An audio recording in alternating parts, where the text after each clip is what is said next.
1, 2, 3.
think you see the Adam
which one?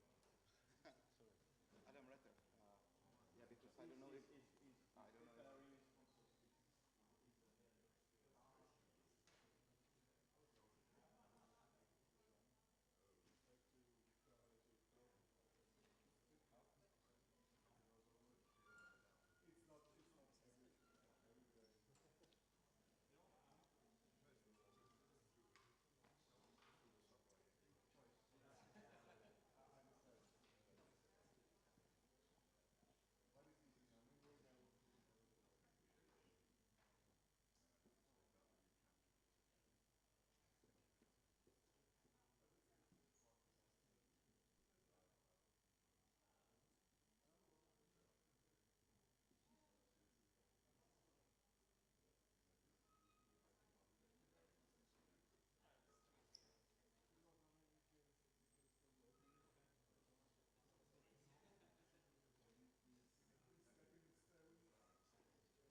idea to be early or not anymore.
Hi, John.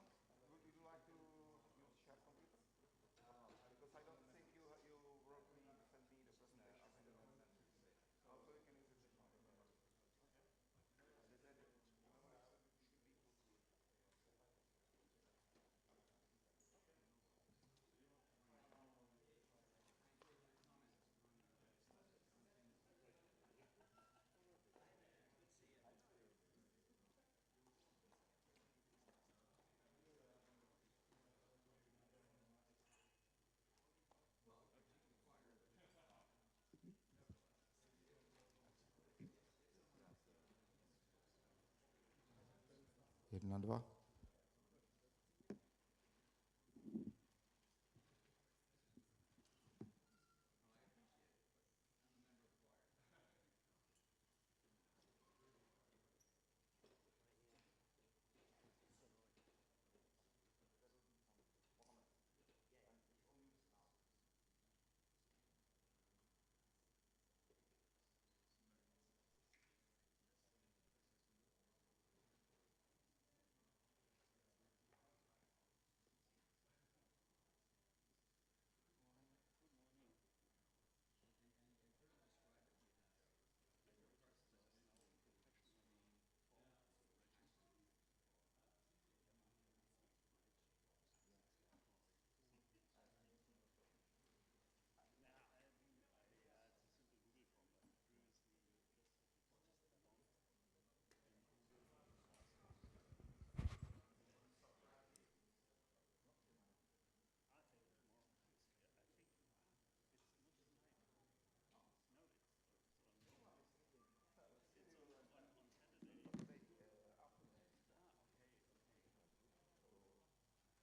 you mind if you start?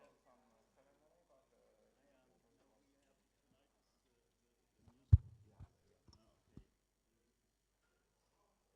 Okay.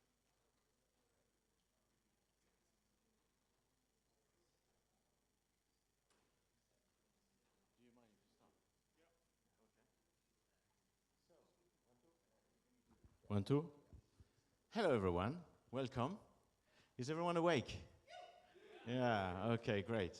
So welcome to the, we stopped counting, 2026 XML Prague edition. We are close to the 20th anniversary. Yes, yes, we are that old. And hope you all enjoyed this conference, which already started yesterday and will end tomorrow evening, right? And there will be, for people that are not accustomed, we have lunch in the cafeteria somewhere, so just follow the people. We will say that again later. And there will be a social event tonight, a social dinner, right? Maybe with surprises, nobody knows. It's Prague, you know. What happened in Prague, nobody knows what's happening in Prague. So the program is fully packed, and there will be a lot of presentation today. And we will start with a few words from the people that help us make this conference happens, which are the sponsors. So maybe if you can start, Gerrit. Thank you. Yeah, thank you, Mohammed. I just looked up in our 2014 email correspondence when we were first sponsoring. Yeah, it was 2014 when we were sponsoring the beer station at the monastery. And it developed, so our sponsorship is now more significant. It includes in-kind sponsoring, as for some years now, the famous Leipzig Larks. We will bring them in the first break at 11:10. And our sponsoring also includes student tickets. Unfortunately, this year we have just one student, Charlotte Stetter, up there. But two other students who were interested had to cancel. And then we said, okay, we have so many free sponsor tickets, then Charlotte's boyfriend can also travel. And speaking of age, the older you get, the more conservative you get, and the more reluctant to change. And I just learned from Jirka that what is now called Ignite talks and demos isn't scheduled for tonight, for the social event, but for tomorrow, and I'm not sure what to think of that yet. But on the other hand, you mean on the other hand, the surprise things, or as I heard, some music will maybe compensate for that. So I'm looking forward to tonight. Okay, thanks. Thank you. So, Antenna House, you have a few words to say, Alex, to us. All right, so this is the second year that I forgot to prepare anything, but give me 5 or 6 more years, I'll get it right. I just wanted to say that, to thank you guys for working on the technologies that underlie the software that we sell that keep us in business, and that gives us the opportunity to sponsor conferences like this. And thank you very much to the organizers for putting everything together. For those of you who know Mike Miller, my predecessor, he wishes he was here, and he says hi. And that's it. Say hi back then. Thank you. Hello. Maybe if you don't know this guy, his name is Adam Retter. Go ahead. Hi, I'm Adam Retter. It's wonderful to be back. I think 2 years ago, I sent the entire company, and the day before I discovered I had COVID. And so I had to stay at home and give my presentation remotely, which was a very strange experience. So it's now 4 years, I think, since I've been in Prague. So it's great to be here. I'm really happy to see this conference is still going. We first came here in 2006, I think, which wasn't the first conference, so 20 years. Yes. Wow. Yeah, we look a bit different now. But I'm really happy to see everyone coming. I'd like to thank the organizers. I know it's a lot of work, but I really appreciate it. And thank you to everybody that comes along. Also, a little shameless plug for our XML database, Elemental. It's about 1 year old now, so our first release was just over 1 year ago. And we've been quite ambitious, so we aim to do a release every 2 months, but we've done 20 releases in a year. And I hope it's going quite well. I feel like it's going quite well, but other people can tell me. And we've got a new version hopefully coming out today or tomorrow. When I press the release button, there'll be a Prague edition. And that's about all, really. I just want to thank everyone for being here, and I hope you all really enjoy the conference. Thank you. Thank you. Thank you very much. So our first speaker is not the invisible man. We see him, but he will be talking about things happening in this room, but nobody sees it, right? The invisible XML.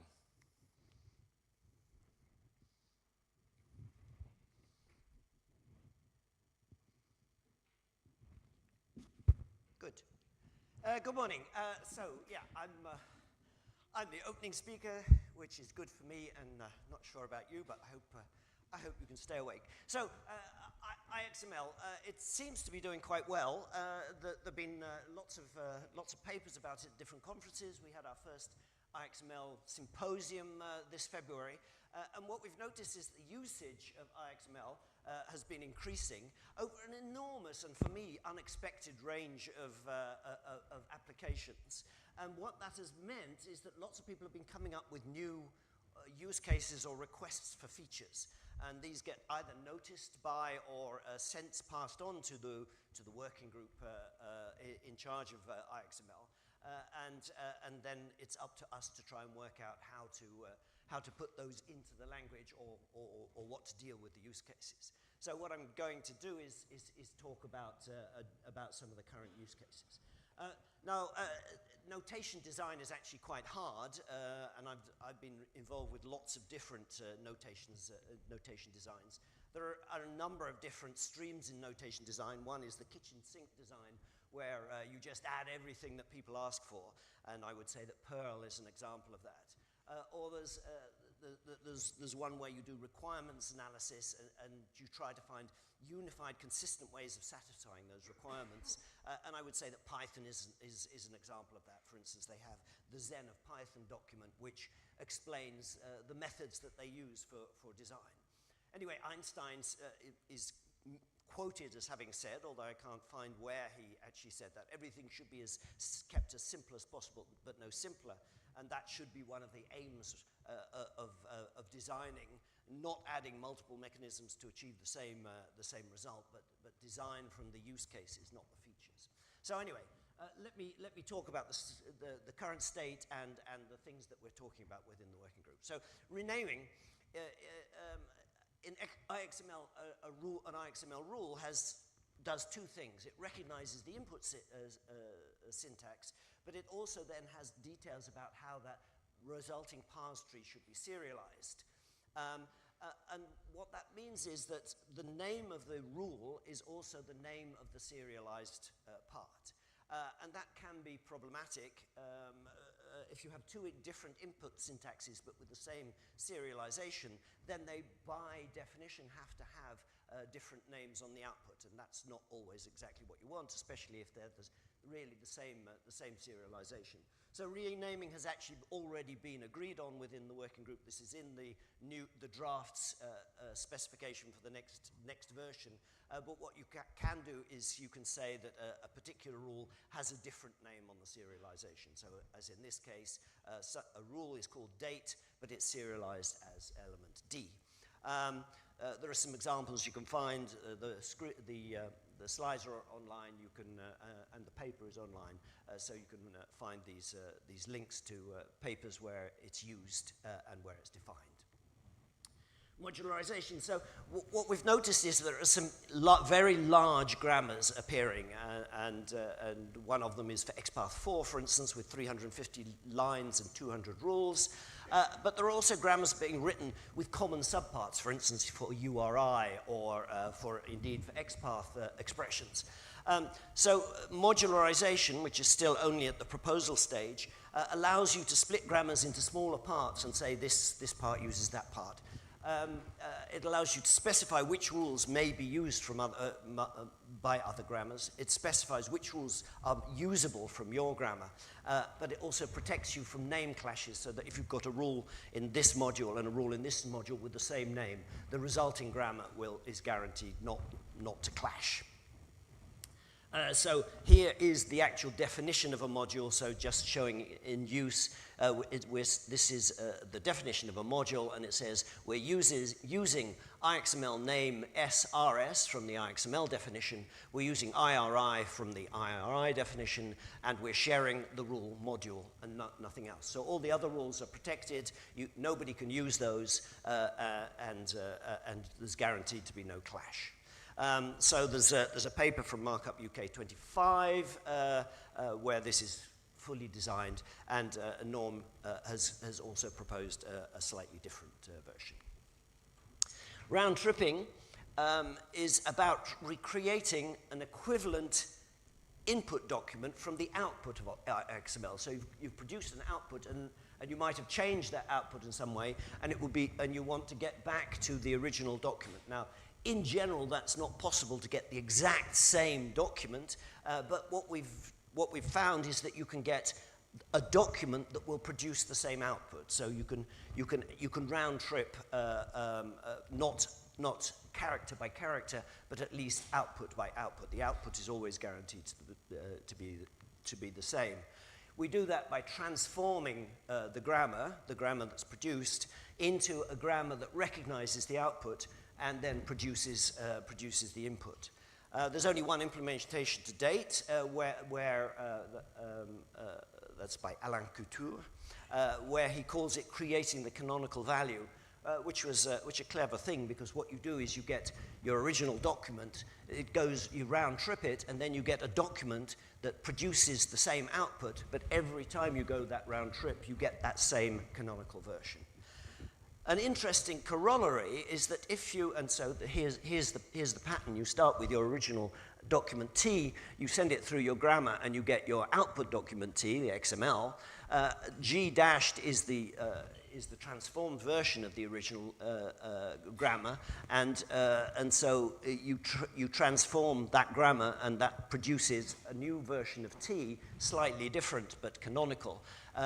But the funny thing is, we've discovered that if you transform G twice using the same process, then you can also produce T in exactly the same way, but it uses less of the IXML serialization, and that points to a way of simplifying IXML serialization. So anyway, there's a paper about that. Did I say where it was? No. There's a paper about that you can read anymore. Ambiguity is one of the big problems for people using IXML for the first time, especially if they're not used to writing grammars. Ambiguity is a property of the input, and it's deliberately accepted in IXML. So that means that you've defined a grammar which actually specifies two different parses for the same input. So that's problematic for a couple of reasons, but we allow it for usability, because what you do is you get, in any case, some output, and it warns you that it's ambiguous so that you can then deal with it. And it's also allowed for the reason that some input ambiguities are not output ambiguities. You always get the same output, whichever parse gets serialized. However, the disadvantages of that is that you've got an interoperability problem, because different implementations may produce a different parse on the output. It gives you uncertainty, because you don't know whether the serialization really represents what the grammar writer intended, and it's a speed problem, because ambiguous grammars can be extremely slower. There are a number of different types of ambiguity. So one is only in the input. So this example, for instance, you delete all the spaces, so all the serializations are the same, but still you have many different parses. Another example, and that's the biggest problematic one really, are bad grammars, where people don't really know how to write the grammar, or haven't spotted that they've written the grammar in an ambiguous way. And so you get different parses. This is really insoluble at a language level. That is to say that the grammar writer has to go back and just fix it. And then there's a type of ambiguity which is inherent. And for instance, the difference between US dates and world dates. So is this today's date? It is, by Jove. So, for instance, 5/6/2026 for an American is a different date to a European. And so if you fed that date into this grammar, then you would get an ambiguous result, because you don't know whether it's a US or a world date. Now, it is possible to fix this at the grammar level and produce a non-ambiguous grammar, but all you're doing is pointing out then that the dates are ambiguous. You could even do a more complicated grammar, which even picks out dates like 1/1/2026, which is syntactically ambiguous, but not semantically. But well, yeah, so it is handleable. So anyway, there are two approaches that you could take to dealing with ambiguity in IXML. One is to add the ability to say which ambiguous pars you would like. And the other is add more expressiveness to the language to ease making unambiguous grammars. Spoiler, that's my preference. One way of dealing with ambiguity by picking which pars you want is to add some method of saying priorities. This rule is more important than that rule. And there are a number of uses of this in different grammar systems, adding priorities in different ways. My personal experience, and that is from CSS, where they do this, they have the important keyword to say that this rule is more important than the other one, which so give this rule more priority. What I've noticed is over the years, and I mean, important got added something like 20 years ago to CSS, so we've seen a lot of usage, is that people use it for quick fixes, and it's very difficult to understand what is actually intended and what's actually happening. It makes it very complicated to understand. It makes style sheets that use it fragile and very hard to update, because when somebody wants to make another change, they have to sort of navigate around the priorities. So for instance, here's an example, a sort of real-life example, where you have headings, and the headings are some word followed by a code, and then followed by a number of books. And so here you have fiction, fic 001, and then a couple of books, and then non-fiction, nons 1, 2, 3, and then a number of books. And the problem is that this grammar can't tell the difference between a header and an item, because a code still matches what a word matches. And so you've got a problem here that it's ambiguous. The problem is actually a badly designed format, but we still need to handle it. So one way would be to say, well, a header is more important, but this doesn't explicitly express what's going on. It makes it harder to understand, it makes it harder to update later, and it still doesn't remove the problem of having to deal with ambiguous documents, so it doesn't deal with the speed case. The other possibility is to add new features to the language so that you can say explicitly, for instance, that a header is what a header is. So what you really want to say is an item is any sequence of words where the last word doesn't match a code. So for instance, the exclamation mark here, the last word is a word as long as it doesn't match a code. This approach has been adopted in several other language systems, and this is one that we're going to experiment with. I should mention that spaces are the big problem for ambiguity for a lot of people when they're designing a language for the first time. It may be because classically grammars don't deal with spaces because there's a lexical analysis phase, but IXML doesn't have a lexical analysis phase, it just has a grammar, and so you have to actually be explicit about your spaces. Of course, even with a lexical analyzer, you still have to be explicit about the spaces, but in a different place, in the separate parser that you have for tokens. And actually, even in IXML, you can sort of simulate that by having, as part of your grammar, a lexical part that deals with spaces and seems to return symbols.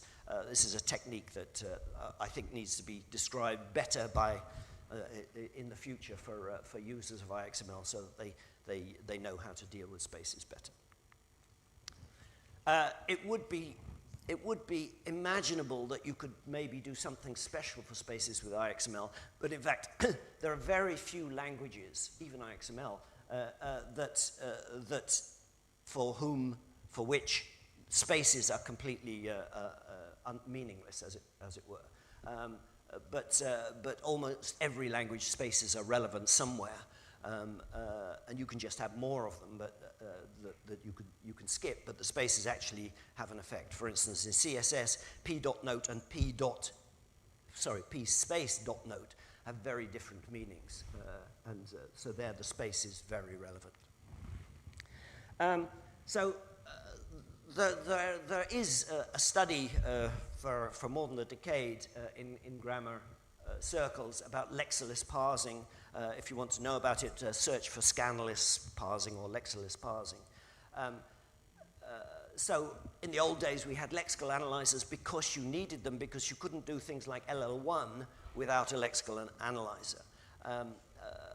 But nowadays, because we're using a general parser in IXML, you don't need the lexer anymore. But you do need extra facilities within the syntax language. So you've already seen the exclamation mark. One of the current proposals is to add, alongside A star, A plus, and A question mark, a construct A exclamation mark, which means an A may not appear here. So for instance, an identifier is a number of letters followed by something that's not a letter, which means the longest stretch of letters that can be matched. And for instance, if you define what your keywords are, then you could say an identifier is a string of letters that doesn't match a keyword. In designing XML, they did a very smart thing, in my opinion, namely, look at that, I have to give a talk. I did set do not disturb. Oh. Go away. Go away. All right. I don't know why I thought I was going to do it by Zoom. So they did a smart thing when designing namespaces for XML. Namespace declarations look like attributes, and so this was backwards compatible with previous software, so that this previous software could still recognize the documents, but their semantics changed because they begin with the characters XML and S. My belief, but this is not yet something that we've dealt with in the group, my belief is that we can use exactly the same process for IXML. Things that look like attributes in the serialization, but begin with the characters XML and S, should be interpreted as namespace declarations.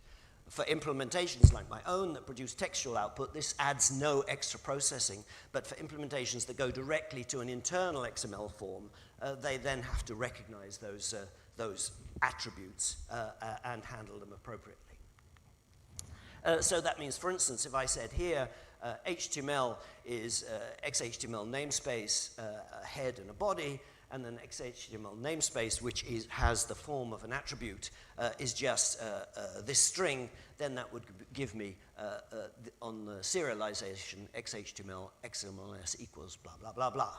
So without any extra addition to the syntax of IXML, we can handle namespaces if we so wish.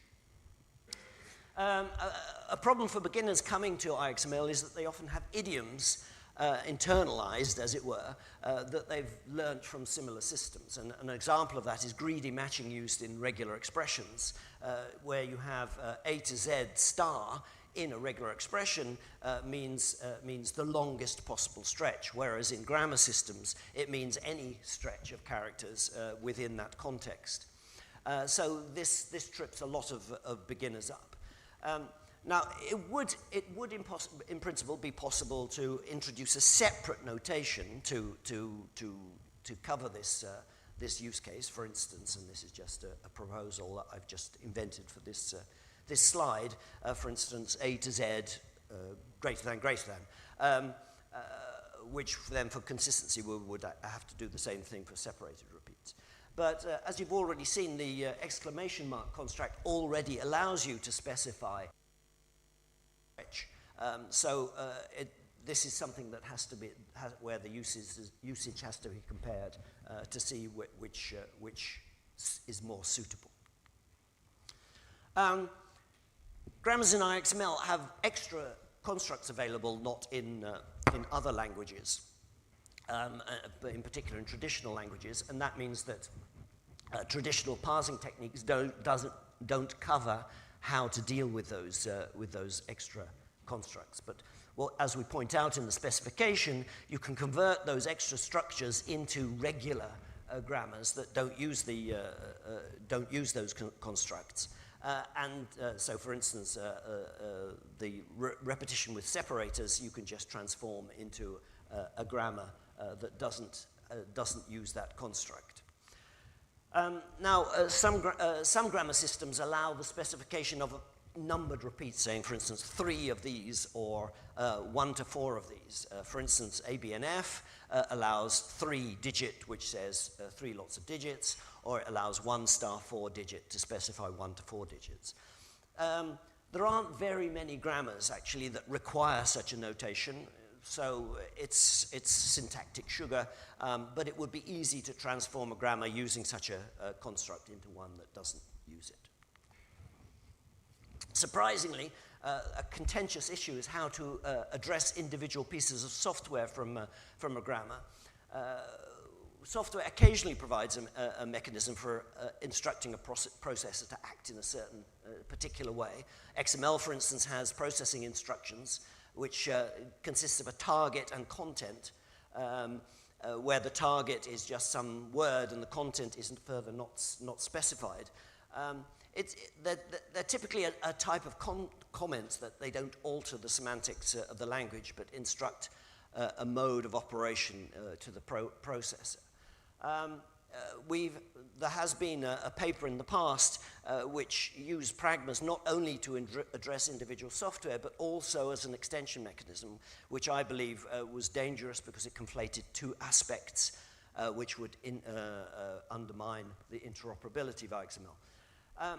So we still have to deal with this, but my personal belief is that since you're talking to individual pieces of software, the individual pieces of software should be defining what's in the pragma. It should be a sort of comment, and that you should just use the similar solution to XML, namely you just say, here comes a pragma, do with it what you will.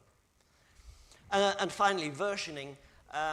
Most software doesn't require its input to specify which version the process is required. XML does, for instance, but it's not, to me at least, obvious what the advantages are. We added versioning at a very late stage before releasing the document, before we implemented it and tested it, which in my opinion was a mistake because there are some problems, I believe, in the current version of versioning. But anyway, that still has to be addressed.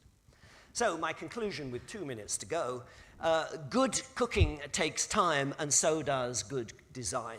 There are lots of different conflicting things that you want to add to a language, and the design of the language has to be tried out, tested on users, and implemented.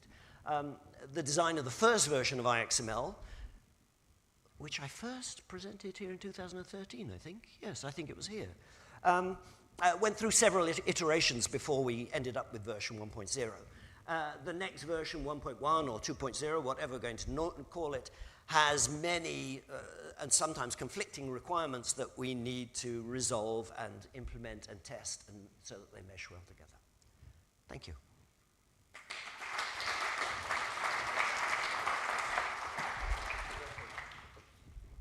Perfect timing, thank you.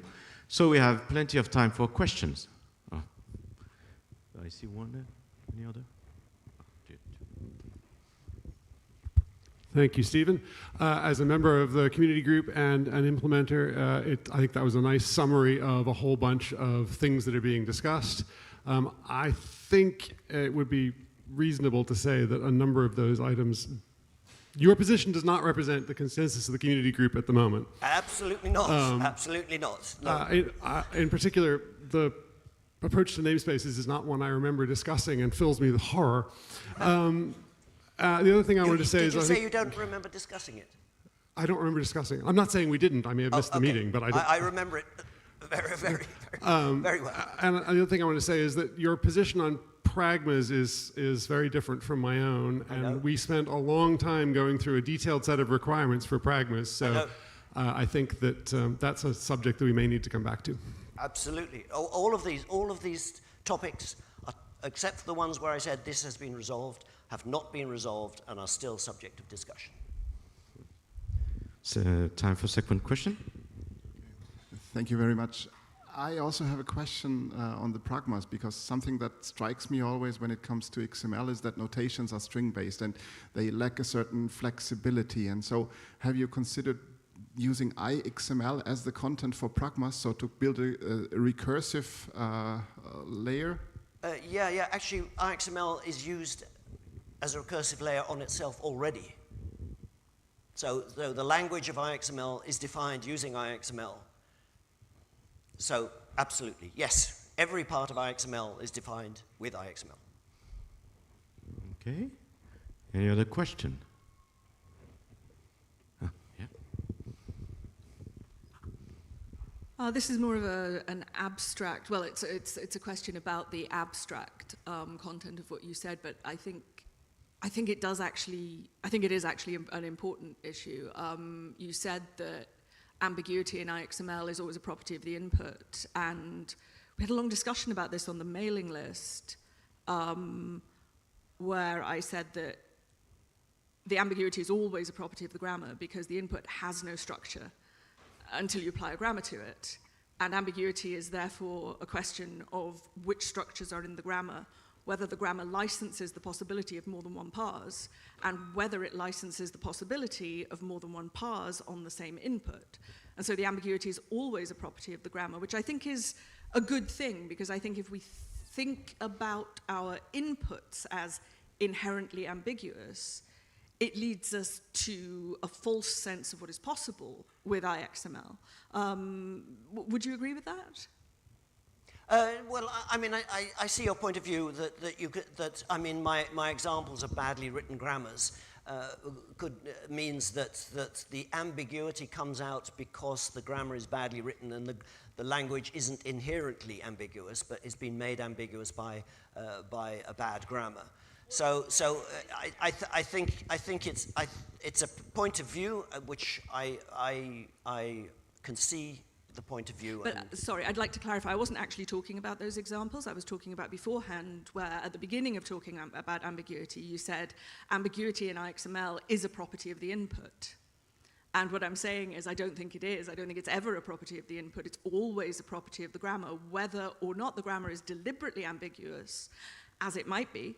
And what I'm saying is I hear you, and I understand your point of view, and it's not my point of view, but I agree that that's a reasonable point of view. Thank you. Okay, so thank you very much. So next speaker will be Ken Holman, and in the meantime, I have an announcement to make.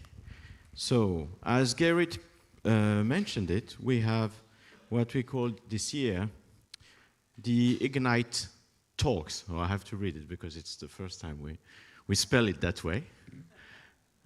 So it will be tomorrow, and there is a place on the website where you can register.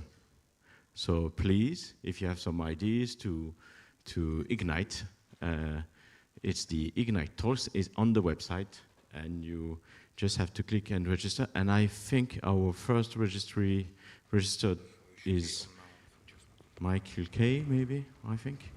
So let's see who comes next. I'm all set. You're set. Perfect.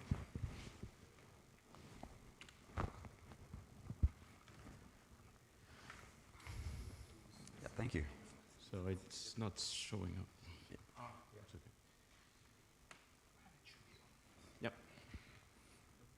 It is. Thank you. Morning, everyone. It's great to see old friends, longtime friends. Sorry, not old friends, longtime friends. I don't like to admit that we're all getting old. But it's nice to see people showing up who don't have gray hair. My name is Ken Holman, and I've been around a lot in this community, and I enjoy participating in this. And this is my latest contribution, where I am trying to socialize XML in audiences that are reluctant to use it. I want to thank the organizers for including me in the agenda at this conference because I'm excited to share this, and I'm looking forward to people contributing and giving me feedback on this environment. So we find angle brackets relatively straightforward to work with, but for some people it's not easy. And we can see how to use the angle brackets in writing up this recipe on the side. We follow a schema on the left. We create the angle brackets on the right. But some people are really uncomfortable with the angle brackets. And I've come across two communities where it would be good not to have to use the angle brackets. Can I come up with some kind of labeling syntax? Remember, XML is only labeling content. Semantics is in the eye of the beholder or the consumer.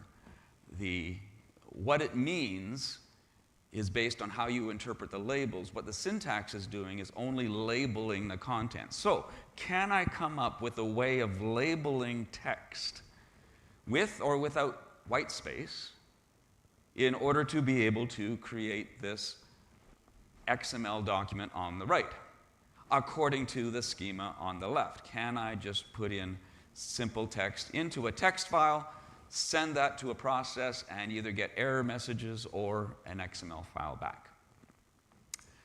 The reviewers, thank you to the reviewers of my proposal for this paper.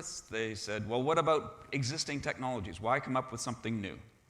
Well, when I looked at the existing technologies, there was always some need for subsequent conversion of their idea of labeling content into what's needed in the labels of the XML on the way out. And I've got various ones listed here, but all of the logic to me seemed imperative. I had to algorithmically try and figure out what the inferred structure of the output is. And so I would have to start tracking open elements and remembering to close the descendants when I close up an ancestor and those kinds of things that were really awkward to try and keep track of imperatively.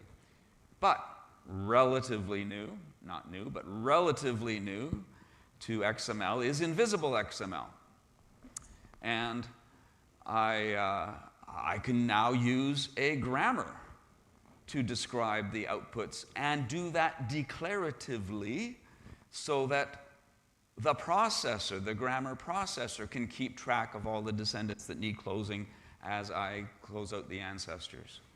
And it's the only declarative approach I know, perhaps there are others, the only one I know of, where I can declaratively express what my labels mean in the structure of the result. So, I've been trying very hard with the attendance at these conferences and the tutelage of Stephen and others to better understand what's going on. Bethan's input on ambiguity is great. I was able to, in preparing a question for her, solve my own problem. So just being there, Bethan, has been great for me in learning some of this. But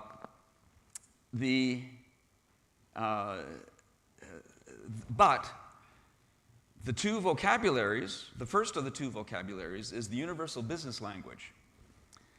And Stephen mentioned a large grammar of 300 patterns. UBL has almost 5,000 elements. And so I need a 5,000 pattern grammar in order to be able to parse arbitrary labels for 101 different document types in UBL as flat labels and produce structured XML documents out of that, which means I can't write it by hand. I can't write it by hand. I know a couple of things about XSLT, so I wondered, can I read an XSD of UBL and transform that into, let's see, it is here. And is this, it is here, great.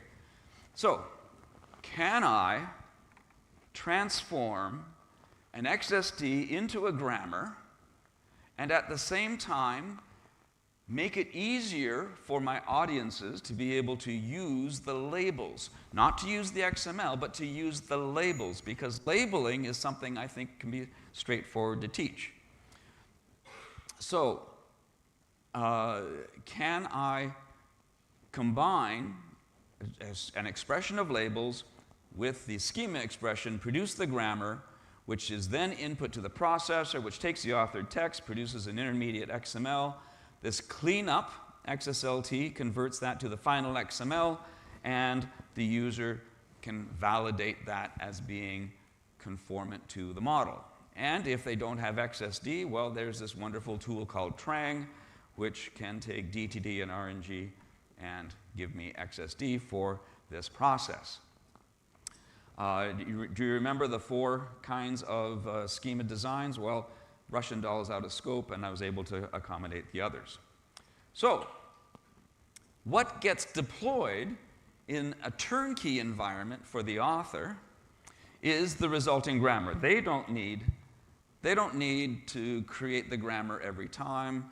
I'm going to use the configuration of this editing environment and have the user only deploy the execution of the IXML and the cleanup XSLT.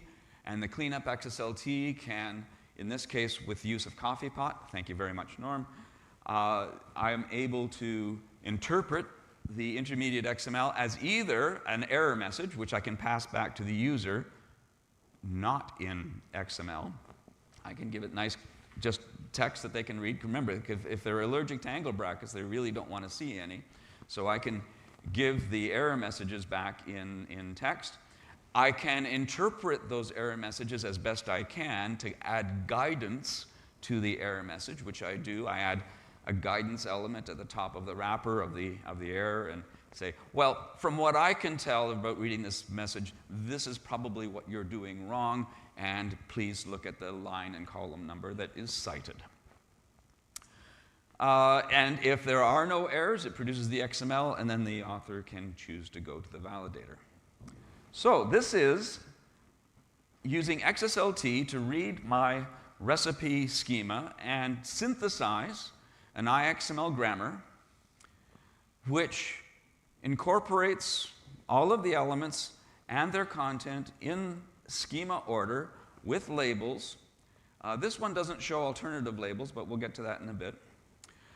It does show that I can accommodate optional and mandatory attributes, so that as the user is writing, if they get to element content and they haven't specified a mandatory attribute, I can stop and say, hey, you forgot something here, you need a mandatory attribute.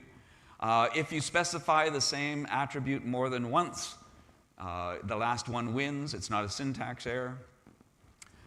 If there are 2 mandatory outputs and the rest are optional, it accommodates the one, specifying the one, then specifying the other, and such. Well, these text labels, as I said, can have aliases. They don't need to match the XML names that are going to be in the final angle brackets. And from a UBL perspective, everything is camel case in the element name. So what I'm permitting is that the label can either have spaces between the camel case letters or not. And as I say on the next slide, there is sometimes a need to specify an end indicator of some content, and that need not match the start indicator. I'm trying to make this easy for people who are just typing text and be as flexible as possible to accept whatever they give me that I can make sense of. And so this concept of aliases or alternative labels for the XML, producing the required XML on the output regardless of the label that you used for that element. Well, that end indicator wasn't in my initial design for this labeling syntax. because I thought, well, if I can handle everything with IXML, I don't need an end indicator. Because if I can address the ambiguity at the syntax level, why bother? Well, I can address this ambiguity at the syntax level, but there are models that can be ambiguous because of optionality and nested children and such. And I tripped over this UBL example. So I ran my UBL instance and it said ambiguity. I said, no, I've synthesized this IXML, there shouldn't be an ambiguity. And it turns out that there is an ambiguity on tax total, because tax total is allowed to be a child of allowance charge or a sibling of allowance charge. So I've simplified that into this schema here. In this schema, B has an optional C, A also has an optional C, and so A, B, C, C, D there's no ambiguity. This C is a child of B, this C is a child of A. But if I just do A, B, C, D, here is a structural ambiguity. Syntactically, I know which is which, but this C could be a child of B, or it could be a child of A. I can't create XML for you until I know what you mean. So if you give me an end indicator on B, I know that C is a child of A. If you give me an end indicator after the C for B, then I know it's a child of B. So the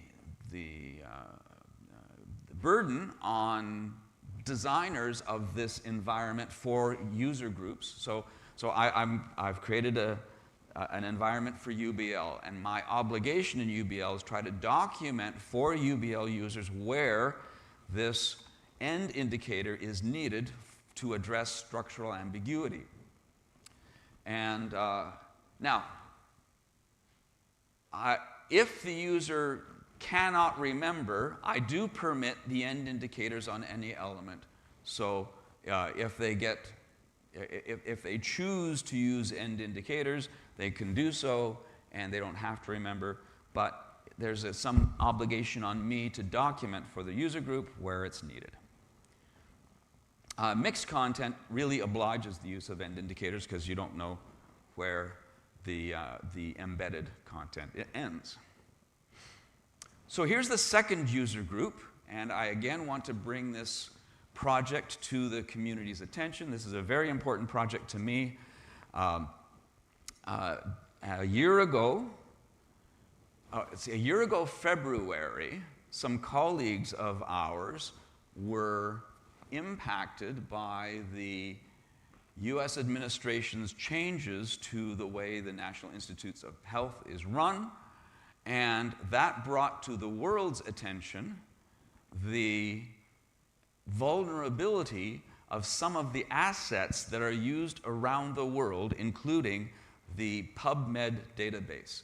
This is a database of citations of research information regarding biomedical research, and started in the 1800s on paper and has now been all the way updated, and in the aughts, or late 90s or aughts, it all got into markup.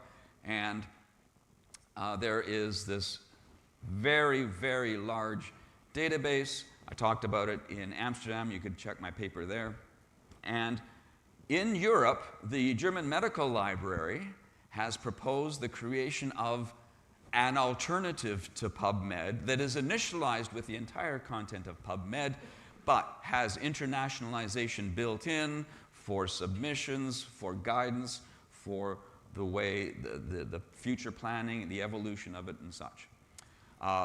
It needs help. If you know anyone looking for projects to support, this project needs financial support, it needs contributions, and my contribution is PubNote, a GitHub project that takes content from PubMed and exposes it without angle brackets to lay users so that they can read the biomedical research citations. And this was released at Amsterdam, Declarative Amsterdam last November. where I talked about how it produces PDF, HTML, and docx formats of the XML that comes from PubMed for lay users to use and get their information exposed. Well, that was just phase one. Phase two, can I go in the other direction? Phase two is, can I make a tool useful to the small publishers? Large publishers already have XML. They have everything they need to work with PubMed, and it's the small publishers who may be struggling to work with PubMed data. And unlike previous systems, metadata and abstracts will come directly from publishers for independence from foreign infrastructure. So these tools could be really important to the small publisher, and so making them freely available, open source software, they have access to it, and hopefully this will help the small publisher. This is who I've targeted to. And that's the second group that I'm looking for this environment. Can I round trip XML back to my labeled text format that the operator can then edit, massage, and create a new XML and perhaps check the PDF or check the HTML to see if it's correct. If it's not correct, produce the text, edit the text, and round trip it this way. Perhaps it was initialized from machine-generated information, but it needs to be massaged, and so can I round trip this before the XML goes into OLSPub, the Open Life Sciences Publication Database? And the answer is yes. Yes, I can, and yes, I have, and I've taken advantage of the labeling flexibility that I created for UBL because I realized I can use anything for a label, not just some combination of the input. Here I have English. Notice the labels have spaces in here. English, German, and French labels for the same XML that has the English compressed item names, element and attribute names. But now users can choose to use these labels in the round tripping. So a German user says, okay, here's my XML that comes out of my machine processing. Give it to me in German. I'll edit all of the German labels and edit the content, pass that back through and get the English XML labels for the output, and do my work in an environment where I recognize all of the names. Renzo, where are you, Renzo? There he is. Renzo and I had lunch together yesterday, and Jurka was very kind to allow me to update my slides to talk about another application of labels. Because not only can the labels be long, the labels can be short. And so I have added to the distribution an example of taking my recipe XML and having single letter labels for each of the items in the document model, and be able to serialize into text using the short labels and using the iXML-based conversion of those labels back into XML. I can round trip 350 characters of XML that don't include the indentation white space. That's 350 raw characters of XML into 147 characters of text, which will consume fewer tokens being sent to an LLM and getting back, and then I can just convert it back, round trip through this environment back into my XML angle brackets for my XML toolchain. Whether or not this saves money depends on scale, because LLMs are already they well understand XML syntax and the vagaries, and they worked out all the wrinkles, and XML syntax, very few hallucinations with that. But what about some novel syntax that I throw at them? I have to consume tokens to teach the syntax, and perhaps it'll take a while for the LLM to properly interpret these labels that I've given them. But if I've got a whole bunch of data and I successfully teach the LLM how to interpret those small labels, I can save tokens by doing that. And so there's a brand new application of this round-tripping environment that came up in conversation yesterday over lunch. Thank you. So, what were my challenges? I spent dozens of hours on ambiguity. This is going to be a bit of an echo of Stephen's. We did not collaborate on comments here.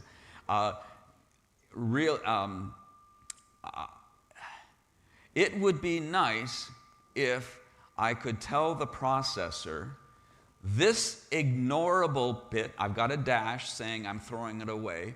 If I've got ambiguity that is entirely self-contained within ignorable bits of my schema, can you just accept it? Can you just let it go? Because I'm finding it very hard to come up with an expression of the white space such that the user has no limits on white space. Right now, there are a couple of limits on white space. It would be nice if there were no limits on white space. I had some challenging conversions from the PubMed DTDs into XSD. It wasn't fully automated. I had to tweak it. How am I going to help communities of users of my system work with the syntax, work with the labels? How am I going to document that?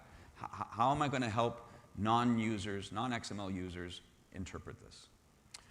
Can I take the coffee pot errors of indications and completedness and all that kind of stuff and produce better syntax error messages? How can I make this environment off the shelf for a configurator? Say you have an audience where you want to give your users simple text labels for your XML. How can I make it easy for you to create the environment for them? I'm finding that a challenge because I know what I'm doing. How can I express that? So I'm looking forward, if you have such a community, I'm looking forward to feedback to help me improve the documentation to help you help your users. Performance. The PubMed conversion is very usable. If I have got that German instance and I want to get the XML out of it, 9 seconds on my machine, less than 9 seconds, and I've got it. UBL, it's not there yet. I have cut down the 38 minutes down to about 20 minutes, but that's not good enough. It would be nice if, since the grammar doesn't change, can I have a compiled format of that grammar, of the 4,700 rules, patterns? Can I compile that so that when at runtime, it just pass the XML to this compiled format and get the result? So, the project needs testing. It would be nice to have the intermediate compiled format, maybe some more testing. I could get feedback from non-XMLers. Now that I can share this with the PubMed community, with the UBL community, can they give me feedback regarding usability? Then I should do more testing. And now feedback from you folks. How can I make this environment easy for you to help your users? And finally, I'll probably try and do some more testing. Thank you very much. I hope you can find this environment something that you can use with your non-XML users.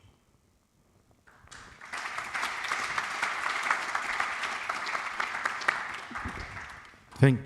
We have a few minutes for question. Is there any question? Yeah, sure.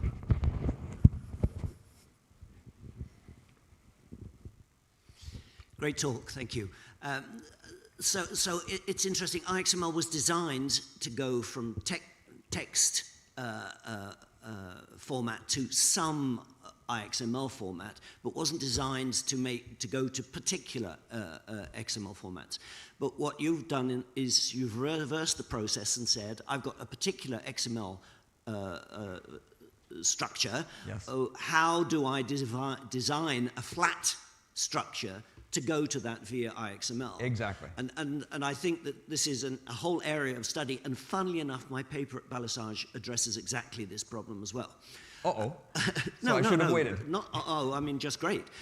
So anyway, my question is, your ambiguity could have been solved by renaming one of the usages in the flat version so that it distinguished the child version from the sibling version. Did you think about yes, I doing could. But that would have required XSD analysis on my part because I've got 4,700 elements, and as I said, I tripped over this problem. I didn't know about it in advance. So I wouldn't be able to programmatically offer the alternative label that would disambiguate its role as being a child of the descendant instead of a sibling. Okay. Any other question? Yeah, Philip. Good to see you here, Philip. Yeah, thanks for the very inspiring talk. I see a tendency in the community to go away from the angle brackets. And there is this YAML stuff, maybe you have heard of it, which I personally absolutely dislike. But maybe have you looked at this also to inspire yourself, maybe how to work with the topic of closing elements, how they resolved it, and if that might be somehow. I didn't want to rely on indentation. Right here. I wanted the user to be able to use both of these syntaxes in order to produce the same XML, because I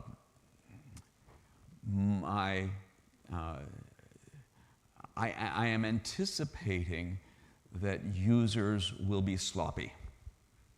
And so I want to take on the burden. It's my responsibility to make the environment easy for them. I don't want to impose rules on them in order to get the output that they need.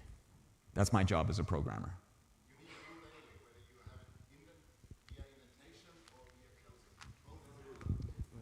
Yeah. Both is the rule, right? Whether you indent or whether you have a closing tag. So you put the burden on the user, no matter how. Oh, except that in this document model, there is no need for closing indicators in this particular one. And for the vast majority of the 4,700 elements of UBL, end indicators are not needed. So then you can have a UBL instance that looks like the bottom here with no indentation, no end indicators, and it will still work, because the IXML does the inference of the closing of the descendants. Any other question? Okay. I look forward to, oh, we've got another one here.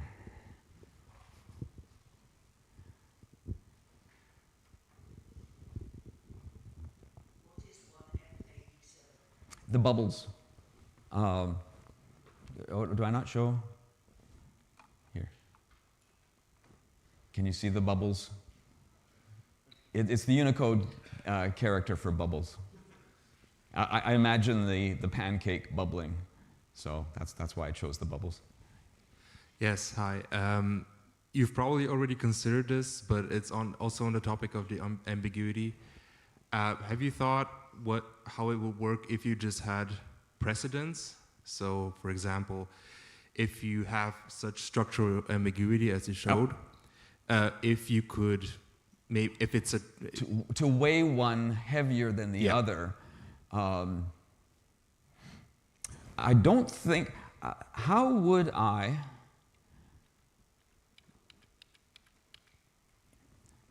How would I weigh the C to belong under one or the other? Well, for example, as you're parsing it, you could just say, okay, you assume you always have a child, which automatically gives it a higher precedence.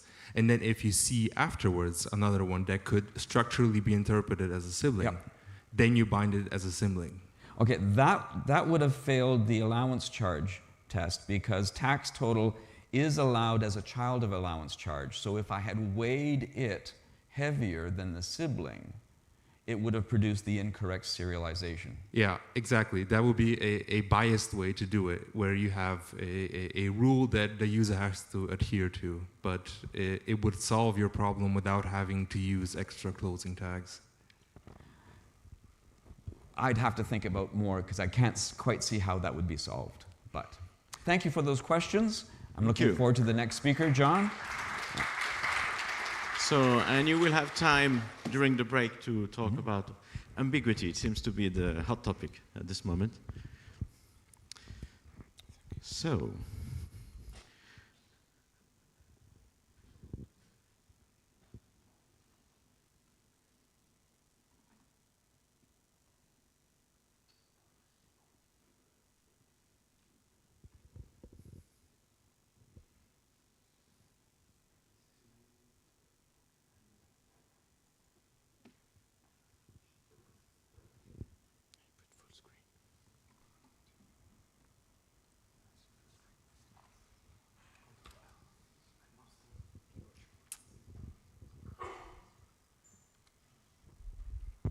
test.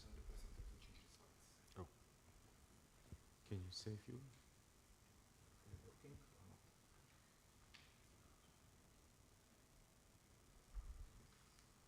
Okay. Yeah, cool. Good morning, everybody. My name is John Chelsom. I promised faithfully that I would send my slides in advance, but unfortunately another broken promise yet again, but I hope you'll bear with me. I'm going to talk about something potentially a bit more practical, the implementation of a federated electronic health record using a blockchain and made in XForms. This is part of a Norwegian-funded project, I'll show you in a second. There's a paper written by myself and my colleague Mirek, who actually has a Norwegian company, but all the company members are based in Czechia, so down the road in Ostrava. So I'm going to tell you, I realise that everyone knows about XML. I sort of had assumed when I was putting this little agenda together that not everyone would know about XForms, so I was going to explain what XForms is, but since Stephen Pemberton is present, who is Mr. XForms, I've left that bit out, so if you don't understand XForms, you can ask Stephen at the coffee break, and I'll show you a little bit of XForms as we go along. But I do know that most people probably don't understand much about electronic health records, or rather you probably think you do, but you probably don't. And so I'm going to explain a bit about that and the fragmented nature of electronic health record keeping and the solution to that using a federated record for mental health and implemented using XForms. What I'll show you is actually a prototype of the implementation. The full implementation of this system is not actually designed to be implemented in the way that I'm going to explain, but in the absence of a full implementation, we made a prototype so we can show people how it works. So here is an electronic health record. In fact, this is a particular electronic health record called CityHR, which is an open source health record system built using XForms, XML, XSLT, XQuery, blah. So a whole XML stack of open source electronic health record. And it's fairly typical. I'm not sure if I've got I don't have a pointer, but in the top there, top left is the patient label. So this is a record for a particular patient. Down the left-hand side are forms that you can fill in for this patient. This is disease activity score, and it's in the form of a graphic, which is actually an SVG graphic.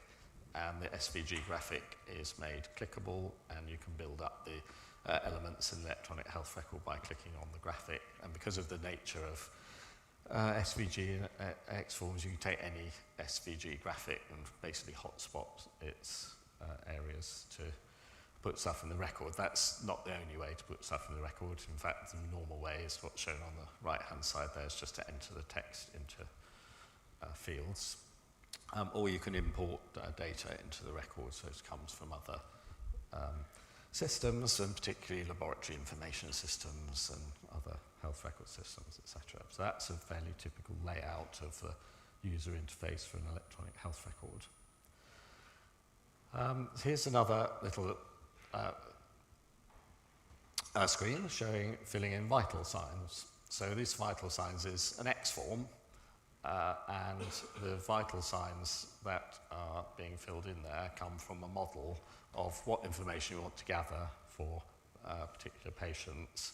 It's a model-driven electronic health record, and that model follows an architecture which is defined internationally called ISO 13606. So the ISO 13606 standard defines a structure, and when you run the CTHR in debugging mode, you can see what the structure is. So vital signs, the whole thing is composition, that's in blue, and each individual measurement there is an entry, so those are in green. Entries consist of elements, so the top four just have one element for the entry, but blood pressure has two elements, systolic and diastolic blood pressure. Those are shown in yellow, and the actual data that you enter is shown in red there. So that's an international standard of structure, very simple, and that structure is built into the health record system. You don't normally see the structure, it's just if you press the debugging button to show the XML, the ISO 13606 structure, that you see that. The data themselves are stored in XML in repository. So this repository gets quite big. So where we're running this is University Hospital in Oxford. We have a clinic with about 40,000 patients now, and the database there is about 50 gigabytes or something like that, which seems... Yes. So, because it's very verbose XML in there, plus that includes all the indexes and everything, so it's big. Did I say giga? Yeah.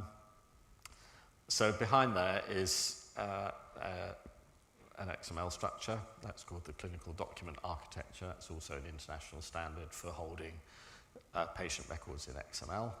And actually, the X form is generated automatically off the structure of the CDA. So it's stored as shown there in XML, but the X form, this form is generated off the template for the CDA document from that XML. Right, so there was electronic health records. So when you go and visit whoever for your own healthcare, they will be running, in most countries, an electronic health record system, and not that type, but a commercial one, and not XML based. The thing about healthcare delivery system, if you look at the overall picture there, and this is more or less the same in every country, that you have primary care, which is the first point of contact of patients with the healthcare system, and then tend to get referred to secondary care. Your other route into secondary care is through the emergency room, admitted to acute hospital. And then you have long-term care in a care home. Mental health care is normally run separately. End-of-life care in hospices, etc., is separate. And then tertiary care, so specialist care, which tends to be done at national levels for things like transplants, plastic surgery, etc. So the point is that the overall healthcare system isn't just one delivery of healthcare. It's lots of different places, organisations who deliver healthcare to patients. So the patient goes on a bit of a journey between all these different places. So you might be a home, getting home care. You might have your own personal health record. You might get picked up in an ambulance, taken to big hospital, sorry, I made these slides for another country, but a regional hospital, might go to an ambulatory centre, you might pay and go to a private clinic, you might be sent to a specialist centre.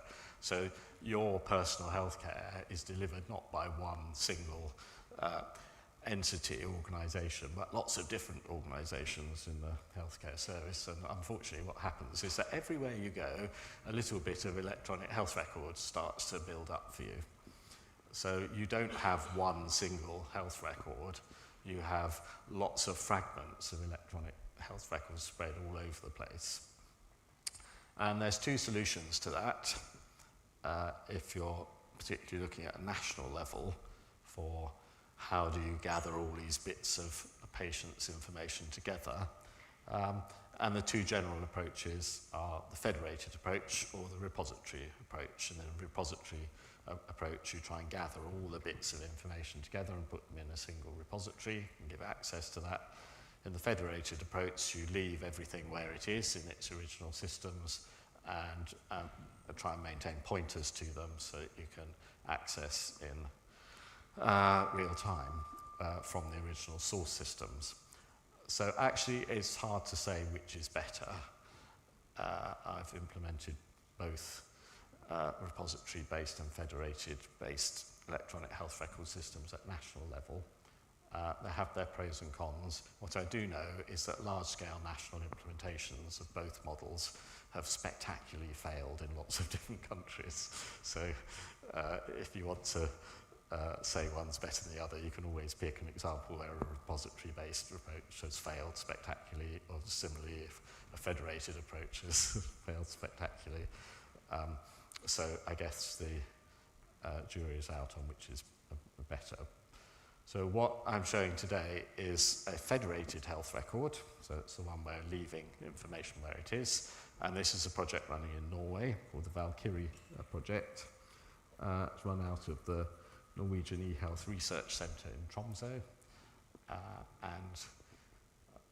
If you go to Tromsø, not only is it the midnight sun, but it is the site of the world's most northerly McDonald's. So even if you hate McDonald's, it's worth going in and having a milkshake or something. I was going to say Big Mac, but that would be too far. And then it's got a big sign saying, this is the world's most northerly McDonald's. It's about 120 kilometres north of the Arctic Circle. I say about because until I started going there regularly, I thought the Arctic Circle was like a fixed thing, whereas now, but actually it moves. It's moving northwards by several metres a year. Anyway, that's a Valkyrie project. So Valkyrie's aim is to make a federated electronic health record for mental health encounters for patients in Norway. And although Norway has a very sophisticated healthcare system, as you would imagine, one of the wealthiest countries in the world, it's very fragmented in terms of where information's held, and particularly between primary and secondary care, and mental health practitioners operate independently. So if a mental health practitioner wants to see the full record for a patient everywhere they've been, all the encounters they've had, the healthcare system, basically they can't. So the idea is to make a federated record. This is being a research project, of course, where the mental health practitioner can see all of the patient's record if they have access to it. So that's the simplified view. Getting a bit more complicated. The way that this works is that the Valkyrie system runs a session with the, we'll see such a session in a minute, which is the federated health record. The federated health record contains pointers to the information from the source system. So on the right-hand side there's the source health record system. So the Valkyrie health record system itself can be a source of information about the patient. So you might make a clinic note for the encounter between the mental health practitioner and the patient, and that goes in their record in the Valkyrie system. But then you've got all the other electronic health record systems throughout Norway, which has got any information about the patient. And what happens when you store information in those systems is that they communicate to the Valkyrie gateway and announce the fact that they have some information, new information about the patient, and that information, or the fact that that information exists, is stored in the blockchain for Valkyrie, which is then retrieved to create the virtual record. So, a bit more complicated. On the right-hand side, the systems, which are the source health record systems, whenever any information is stored in them, they generate an encrypted token. So the token is just saying when the event was, so 4th of June 2026, there was some lab results were stored for patient with ID, whatever, and some additional clinical coding, not the details of the event patient record, but in a semantic way what it's about. So it might be lab results for this particular set of tests performed, clinically coded to say that's what it is.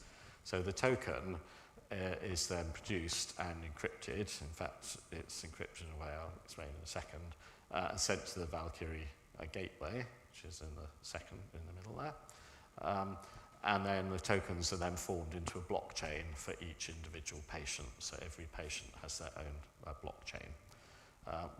At the top, when you want to view the virtual record for a patient, a federated record, then you retrieve the blockchain for the patient from the Valkyrie blockchain on the left-hand side there. You retrieve the blockchain, decrypt each of the tokens enough to see what the events were, so you can see when each event was, and a summary of what it was, like lab results or mental health encounter or clinic note or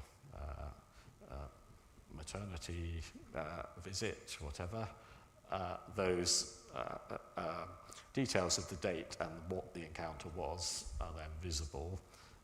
And then if you go to view one of them, having selected the event you want to have a look at, then goes and gets the location information, which is in the encrypted token, goes back to the original source system, retrieves a view, not editable information, but a view of the event, and sends that back to the Valkyrie to have a look at. So there's never any actual patient data from the original source systems in the Valkyrie systems, except for a read-only view of each of those events when you have access through the federated record. So that's designed to be the full system. We've made a prototype using XForms and actually the CityHR system, which I showed you right at the start. It's been pointed out this diagram's the wrong way around, really. So my source system's here on the right-hand side. Now they're on the left-hand side. So the source system, which is a CityHR system, when you fill in, say, that form for vital signs and press to put it in a record, then event is stored in the record store. That's the bit on the very left-hand side there, but that also triggers the creation of one of these tokens. The token is exported, put somewhere, picked up and sent on, routed to where it's going to be picked up by the Valkyrie health record system. Then that automatically imports it. First thing it does is it updates the patient ledger for that patient. And if the patient doesn't already exist, then the token is thrown away. So you can only accept tokens for patients who are already registered in the system.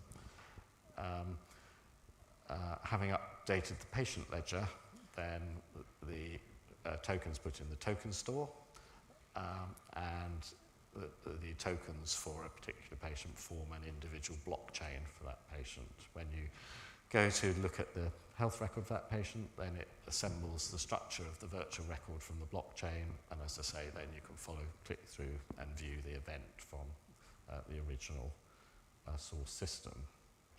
So this now made using CityHR. Now CityHR is actually a framework for making electronic health record systems, so it's not a single electronic health record system. It's a framework by which you can build models, information models, and then create your own electronic health record system from the information model. So to create the prototype, we create two separate applications. One on the top is CityHR, someone's logged into that, and they can access multiple applications. The one on the bottom is the Valkyrie EHR, someone's logged onto that, the Valkyrie admin, and you've got the start of sessions in each system. In fact, because they're separate systems and it all runs in a web browser, you can have both systems running at the same time in different tabs of the web browser, just see from one to the other, they don't bump into each other. For each of those systems, you can configure what its role is in the Valkyrie architecture. So on the top left-hand side, which is the Valkyrie system, then it's designated, it's just editing here in the admin screen some of the application parameters, and one particular parameter that we want this to be the Valkyrie federated health record. So it's acting as the federated record. At the bottom was the regular CityHR, which is not the federated health record, but it is a source system. So checked the box for Valkyrie source system, which means whenever we store anything in the CityHR system on the right-hand side, it'll generate a token which can be used by the Valkyrie system. So those tokens are quite simple, have a very simple structure, and they're designed actively to be encrypted, both the whole token encrypted and also to be encrypted internally. So you can see attached to each element in the encrypted token, or some of the elements encrypted token, a security domain attribute, and it says which domain in the security domain in the architecture I showed you earlier, that part of the token is going to be used. So the whole token is in the patient domain, but within it, there's an event locator, that's in the EHR gateway domain. There's an event metadata, so information about the event, that's in the virtual record domain. You can see the event metadata has got the effective time, so the time of the event, what type of event it is. It was a clinic note, and the provenance, where it came from, who put it in the record. The clinical coding is international standard coding systems, which basically describe the content of the event in a way which is non-patient identifiable. So within the token, each of those elements is encrypted using the public-private key of the particular domain. So when the token's received for the first time in through the Valkyrie gateway, internally each of those security domain attributes then triggers for that part of the token to be encrypted using the public key of that particular security domain. And then when you're within the security domain in Valkyrie and need to use that part of the token, then it's decrypted with the private key and used in that particular domain. So it's highly secure even within the Valkyrie system itself. So just to prove that this is XForms, when you press the save button, then it checks whether that the parameter we said the Valkyrie system, it just checks whether that is true, and if it is, then it calls it invokes an action in XForms to generate the token and export it. I won't go into the gory details of how it does that, but just to show XForms doing this. When the tokens are received, then they're formed into a blockchain. They're just stored. Each token is stored in the store, and the blockchains in the token. You'll see if I go back here. Right at the top, they've got an ID and the link ID. So the ID of the token itself is a hash of its ID, which is created as it's put in the token store. and the link ID is where it's linked to in the blockchain. So you create that blockchain for the patients, and then in the patient ledger, there's just the match between the patient ID and the ID of the current block in the blockchain for that patient. And once you have that, then you can work your way back down the chain and reassemble the whole blockchain for one particular patient. Everything's still encrypted as you do that. So in the CityHR interface, this is just looking into its database. If I look into where the encrypted tokens are stored, then I just get a set of documents. They're very small. You can see the size of them, or very small, which are named with their hash, and I've no idea how those individual tokens, I don't know which patient they belong to, I don't know how they're linked together to make the record for the patient. All I know is that they're there. So the only way I can get the blockchain is to go to the patient ledger, find the ID of the of the current one, and then work its way back through the chain. So that, for example, is done with an XForms action. Again, I've tried to spare you the details of that, or I have spared you the details. So to get the blockchain, you get the patient ledger entry for the patient. Once you've got that, then you get the hash for the current token, and then you call another action, build blockchain, which actually is recursive and just goes through the blockchain till it gets the genesis block, and then it stops, and then that's assembled the complete blockchain for you for the patient.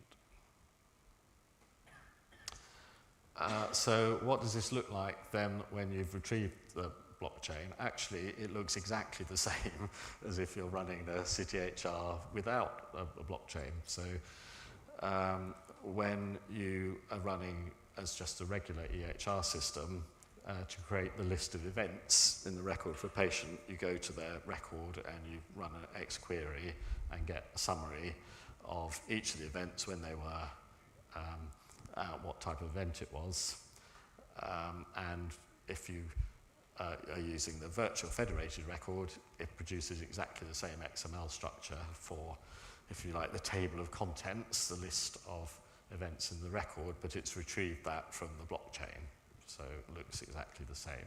So that outline, and similarly when you click on any of those events in the record, which in the regular CityHR would go and just retrieve the event from its record store. Instead, it goes off and follows the link to the other system, retrieves using an API call, PDF or HTML of the event, and just displays that, having returned it back to the system. To all intents and purposes, it looks almost identical to if you're running with the regular CityHR. That's it. So if you want to get hands-on. Thank you very much. Or ask questions, come to the XML Summer One, School. two, okay. Great talk. Thank you very much. In fact, I noticed yesterday that it was the 10th anniversary of you first announcing City EHR at XML London. That was the first time I heard about it. Steve and I wish it was the 10 years since we started building it. Kept it quiet for at least 5 years then. Yeah. So I had two questions really. The blockchain has very long latency as far as I know. Does that affect the reaction times when you're using the system? I'm not sure I entirely understand the We're first referencing part. the blockchain, and especially if you're doing linear search down the blockchain. No, because it's not a search. You find the current token in the blockchain, and that got in it the link to the previous. You basically work your way from the current token back to the genesis a block in the blockchain. So you're not searching anything, you're just following links. Okay, and it's very fast. And it is very fast because Yes. I mean the figures that I've seen for the big blockchain Yeah. is sort of in tens of seconds. Okay, the thing is, I didn't go into this, but the way that blockchain is used in healthcare is very different from the way it's used in cryptocurrencies. Okay. So generally, I mean, there's no mining of there's no mining of coins going on. It's just using the mechanism of a set of encrypted blocks which are linked one to the other, where the only clue you've got for how to assemble the blockchain is on the hashes from one to the other. And that's, I mean, it's not the only way that blockchain is used in healthcare, but it's the most normal way to make a health record. Then you've got something high. If someone breaks into my token store, all they see is a whole load of encrypted files, like millions of them for lots, for thousands of patients. And good luck to you trying to work out how they're connected to each other. You've got to crack multiple. So it'd be difficult to break in, which is why it's used for personal health records particularly. Okay, and my second question is, when you first introduced it 10 years ago, you said there were 5 hospitals using EHR. Do you have a feeling for how many hospitals are now using it worldwide? Yes, well, the number's gone down from 5. And you might ask why. To start off with, we had 5, actually, yeah, 2016 we had 5. We've only got one site in the UK now. Okay, in the UK we have one, and in Ukraine. So yesterday I was talking about, I'm spending most of my time in Ukraine now doing this open source health records in Ukraine. And there it's a slightly different take on it. I can explain a bit more about it, but our priority isn't to, I mean, it's open source, so if the more people use it, actually, we don't make money out of it, we just get more hassle having to support it. So actually trying not to install it, or trying to get it all right before we install in lots of places. Question from Norma. Thank you, John. Nice to see you. Given that the system is essentially closed, as far as I can tell, and all of the information in the blockchain is in the blockchain database thing is just encrypted, what practical difference would it make if you just replaced that with a regular database? Well, it would make a massive difference. How can I explain how massive? The fact is that the token store doesn't contain any healthcare information. There's nothing, it's not like it's a database of health information. That's still in the source systems. So all you're storing is a set of pointers to the source systems. Now, what you don't want to be able to do, I mean, it's hard to describe how paranoid people in Norway are about privacy and security, and then this is mental health, where everyone's paranoid anyway. So so the level of security built in is like way over the top, I would say. But what you don't want people to be able to do is break into your list of pointers and then have access to every piece of healthcare information in every health system of every patient of Norway. So that's why the pointers themselves are in sort of doubly encrypted. They're in the blockchain, and even if you get the encrypted token out of the blockchain, within the token itself, that part is encrypted as well. Plus, if you store them as a blockchain, as I showed, each block is just an individual encrypted piece of information. You have no idea how they fit together for a patient until you retrieve the blockchain. So it makes it, obviously nothing's impossible to crack, but to brute force attack this would take you a long time and a lot of energy. Okay. Thank you very much. If there is any more question, then we'll be happy to have it over the coffee break. That will start in 2 seconds. Minus 2 minutes. Minus 2 minutes. And thank you. Thank you, John.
Don't make any move.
The organizers are aware that things are running a little late.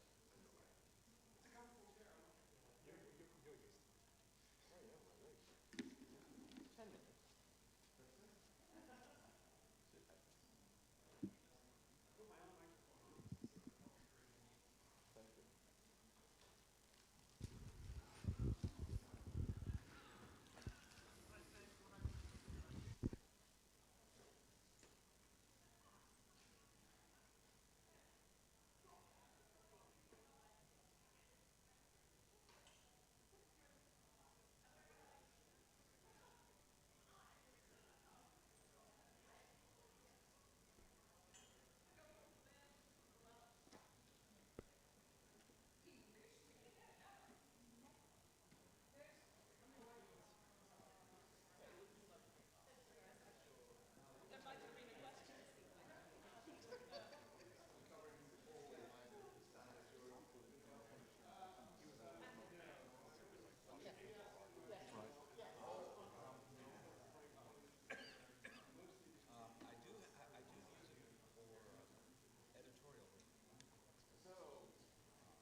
Yes. So welcome back, everyone. Sorry, I missed the clock. So we're a bit late on the schedule, but we will get back to it because lunch is not that maybe we're 10 minutes leaving after 1. Okay, so we will start the second part of the morning with a standard update from Norm. What do you have to tell us, and on which standards and all this stuff? Oops. Is it? Can you hear me? Yes, you can. My goodness, yes, you can. Okay. Right, so my name's Norm Toby Walsh, and the genesis of this talk is that just after the XML Prague call for papers came out, somebody said, will you do a standards update for Qt4? And I said, no, I'm really not planning to. And a short while later, somebody else asked me, and by the time 3 people had asked me, I wrote to Jirka, and I said to Jirka, would you, something you'd like me to do? And he said yes. So I'm the chair of the Qt4CG, that's the group that's doing XSLT4 and XQuery4 and XPath4 and all of the other 4.0 specs. I'm also co-chair of the XProc community group, and we had a meeting earlier this week, so I'll report a little bit on that as well. Everybody wants to know what progress Qt4 is making. It's making very good progress, I think. Since the last XML Prague, we've had 702 issues opened, and we've closed 644 of them, so that's not too bad.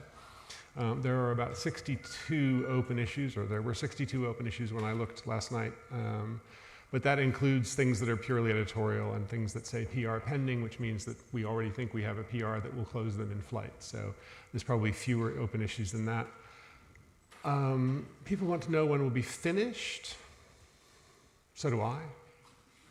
I'm going to guess not this year, but something will have to go very, very badly wrong if we can't finish next year. But that's a prediction about the future, so it's worth what you paid for it. I delightfully and gleefully and shamelessly stole a bunch of items from the work that Sheila and Debbie did for our Saxonica user group meeting about highlights of what was new in Saxon 13, much of which is what's new in Qt4. And I started to make a list of them. And it's just not very satisfying, because whether these things are new to you or not depends on when or if you've ever looked at the specs. And I can't list all of the things that are new, because that's obviously not something I can squeeze into 15 minutes.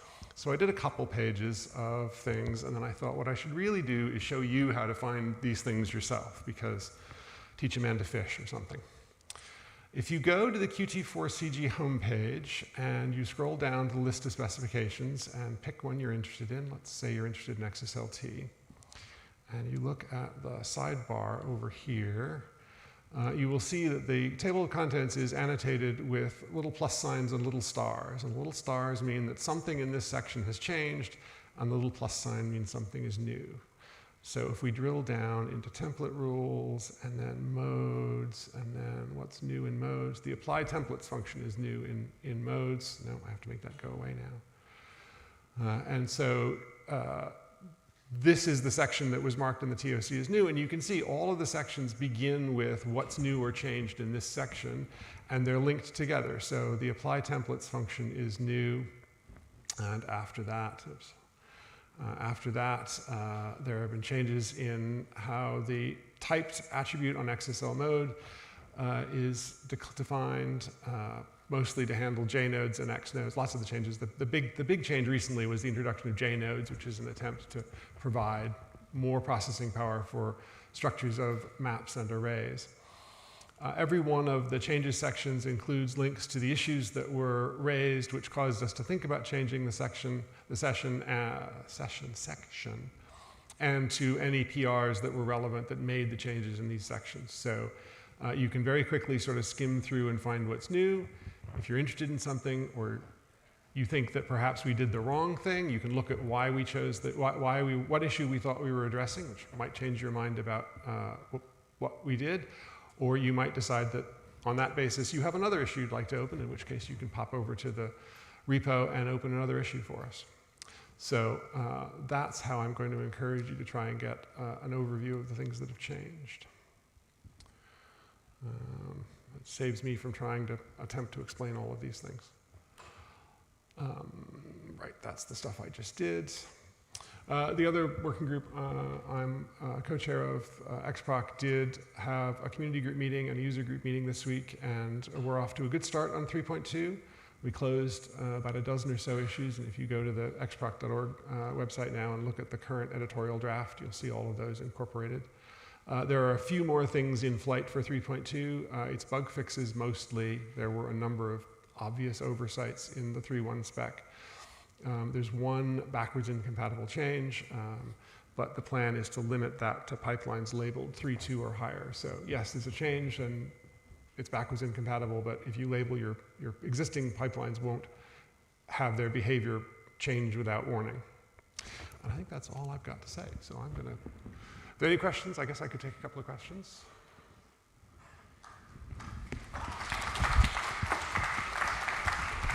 I have no idea how long That was quick. It was quick, see? Yeah.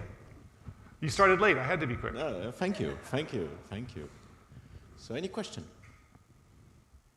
So I have some question. Oh dear. Oh. Of course, of course.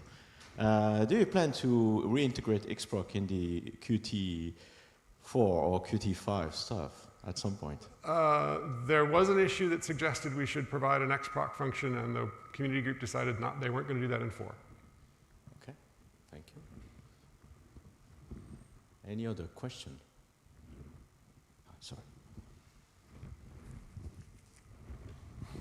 Sorry, I don't know if this is a matching question or not, but I'm heavily invoiced with the topic of e-invoices, and there we have some arithmetical challenges when it comes to rounding, and we're struggling with the existing round functions. Is anything for that, is there any extension planned for the version 4?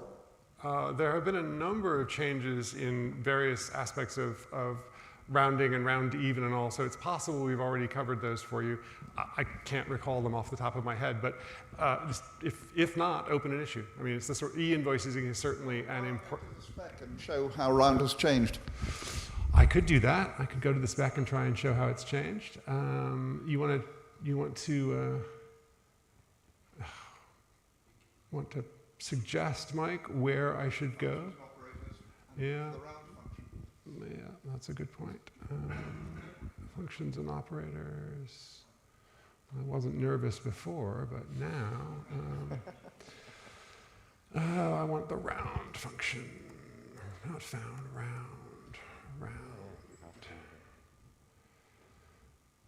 So the third argument now provides a whole bunch of new options for rounding, and those are all described in gory detail a little farther down. Thank you so much. The community will love it. Fabulous. Thank you, Mike, for the suggestion. Thank you. Any other question? So thank you very much, Norm. You saved the day again.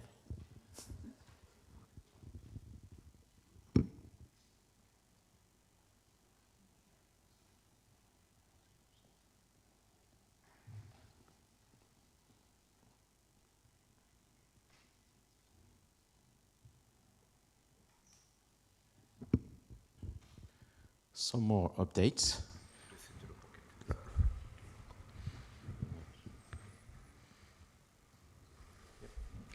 Yeah. All right, good. Is somebody able to adjust this enormous volume? Okay, I'll try to not to speak up too loud. Good morning, everybody, or almost good afternoon. The next half hour will be a technology update on Schematron, of which a new version came out in September 2025 last year. And I'm not only going to tell you about the standard itself, I'm also going to tell you about how to apply Schematron 2025, what processes are available, and how do they work. So I'm trying to cover the ground for Schematron. But first I would like to see a few show of hands. Who here in the room considers him, her, or themselves reasonably fluent in Schematron? Okay, and who doesn't? Okay, quite a few. Good. I'm going to use a few slides to introduce Schematron itself, so to cover the ground and for those that do not know what I'm talking about. First, a little boring sheet about myself. My name is Eric Siegel. I work from the Netherlands, and I'm an XML specialist. I'm also the author of a few XML-related books, of which one is about Schematron, the previous version, and here it is, commercial alert. There's a new version of this book available from Amazon. And especially for XML Prague, and I'm not lying, the publisher offers some discounts, and the details will be on the last slide. Of course, of course. And end of commercial. Let's talk about validation itself first. What steps are there in validation? Well, if you want to validate an XML document, your first step will be, well, maybe it's not validation, but you parse it in, and if it checks whether all the angle brackets are right and stuff like that. And what you get out is a well-formed document if this succeeds. And then what you usually do is put it in a more classical schema language like DTDs or relaxing or XML schema. And if that succeeds, you get a valid document. What you have is called a valid document. But more often than not, there are still some things you need to check after that. Like things are, does this date is more than 3 days in the future? Do these numbers all add up to the right total? Things you cannot or cannot easily check with the classical schema languages. So, for that, Schematron comes into play. Schematron can check things using XPath expressions and is a validation language for additional rules. Some people call it business rules, but I remember I wrote it in my 2020 Schematron book, and there was a whole discussion somewhere on Slack. Is this really a business rule or not? So I'm now calling it additional rules, just to stay on neutral ground. So, just some Schematron highlights. As I told you, Schematron is a language for validating of XML documents. It is an ISO standard, not a W3C standard, which means if you want to see the standard text, you have to pay for it. You have to go to the ISO website, you pay, I think, roughly 200 Swiss francs, which is roughly 220 euros, and what you get is a PDF of 38 pages. Okay, I would advise you not to do that, because there's more than enough information online or by book that provides you with enough information about the standard so that you don't have to read the standard itself. Schematron's schema is an XML document, and it uses XPath to implement checks. That is to say, it does that. That is the practice nowadays. That is the standard. However, Schematron does not do that by definition, and it has a feature called query language binding, and I'll come back to that after a few slides. One of the most important, and maybe the most important feature of Schematron is that you can define your own error messages. So instead of providing the user with a message, para element is missing, you can just simply say, this section needs at least one paragraph. You can address the user in his or her own language, which is, I think, a very good thing to do, because the messages that come out of the classical schema language validator are maybe not that interpretable for mere humans. It also has a defined result language. It's called SVRL, Schematron Validation Result Language, and we're going to touch upon that also. It is integrated in several IDEs. However, not all, especially Oxygen, is not on the 2025 edition yet, but promises are that they will be. And there are 2 open source processors, and we will talk about that later as well. Let's just give you a very small, simple example of what Schematron can do. Here is an XML document, and the rule is that there is a department code on the root element, and all codes must start with the department code. Well, that's simple. And as you can see, the bananas here are not valid. They start with an invalid prefix. You can check this with this very simple Schematron schema. And what does this Schematron schema say? It says that for every article element in the document, please do this XPath expression. And if it fails, if the result is false, then issue this error message. It doesn't get any simpler. But this is a Schematron schema, and it works, and it's simple, and well, that's it.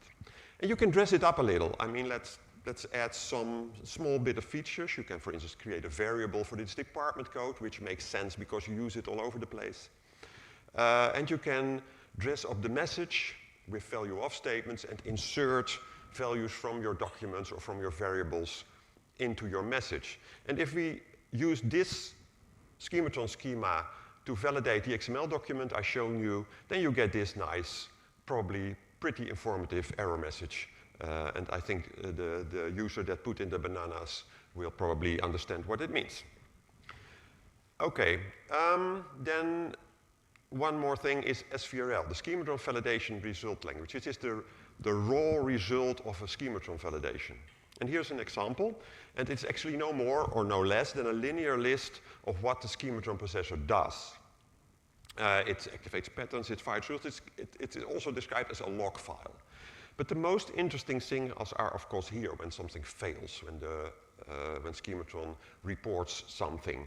And here you see the message, there's the text of the message, and it's probably, and as you all know, with an XSLT, it's very easy to put this, for instance, into an HTML file that can present the user with the message in a nice way. Okay, this was all schematron as it was. So let's now get to the 2025 changes. And the previous edition was 2020, and it wasn't perfect, which standard is ever perfect. And there was an enhancement proposal initiative you could put on issues on the GitHub repository. An ISO group, working group started with it's the editor Andrew Sales, which some of you might know. And the result came out officially in September 2025. It's forwards compatible, so 2020 schema is a valid 2025 schema, of course not the other way around. And there is a full change list, including examples. It's in the paper, in the proceedings. And you can also look at Andrew Sales' website, who has compiled a list of all the changes of which I have gratefully made use. So let's go over some of the changes and see what they are. I won't go over all of them, but you can find all of them in the paper. First, are these changes revolutionary? Are they really going to blow you off your socks? No. Most of them, you might even be surprised that they are there, that this feature was not yet in the language. There are a few new features, and there are a few amendments to problems that there were in the previous version of schematron. So the good news is you can keep your socks on, but there will still be some things that might be very useful. Okay, first thing is, how do you specify the schematron edition? Well, it's easy. You put a schematron edition attribute on the root element. This is a new attribute, so if you have a 2020 schema, don't say schematron edition 2020, just leave the attribute out. Then something that might surprise you that it was not in the language already is the very simple thing that you can now specify the data type of a variable. It's really so basic, but you can now just say with an S attribute, like in XSLT and XQuery, that you have a string or an integer or whatever. Very, very basic. Schematron has something called patterns, and patterns have a somewhat unintuitive way of doing things. What you see here is that you have a rule for books, and a rule consists of asserts, so things you want to check, and you have a rule for other elements with things to check. And what you might expect from this intuitively, at least I would, is that if you have a book element, both the asserts in the first rule and the asserts in the second rule will fire, because the second one is star.star, and book is certainly matches that. However, there is a gotcha, because every note in the document, only the first rule in a pattern that matches fires. So it has an if-then-else behavior, a pattern, which certainly as a newcomer is weird and will give you some headaches if you do it wrong. So if you have a book element that matches the top rule, these asserts will not get executed. What's a pity. And it baffles people, although it has its use cases that this actually happens. So what did they do? They simply added another element which works exactly like patterns, but without the if-then-else behavior. So that actually makes it easier for complex schemas to do these kinds of things.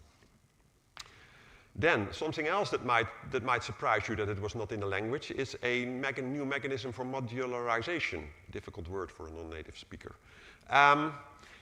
There were already two mechanisms in Schematron, which are, the first one are includes, but includes are really straight includes. Just put one XML document into the other, no bells nor whistles. And the other are external abstract rules, which I will not go into further now. But what was added was a library element. And within the library element, you can just put any Schematron code you like.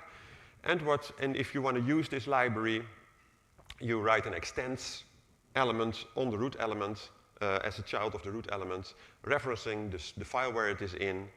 And what actually happens is something very simple. What is in the library is inserted at the location of the extends element. Basic, but very useful. Some other things that changed are in the phase handling. So people that don't know Schematron don't know what Schematron phases are, so I will explain it quickly. Phases are the mechanism for activating certain patterns and groups, a bit like what XSLT does with modes. And to activate a phase, you have to pass a phase identifier or a phase name to your Schematron processor. How to do that is processor dependent, so I cannot tell you anything about it. But just remember, there is always a way to pass a phase identifier to a Schematron process. Here's how this looks in code. We have a final document which does easy checks and hard checks, and for all the other documents, we only do the easy checks.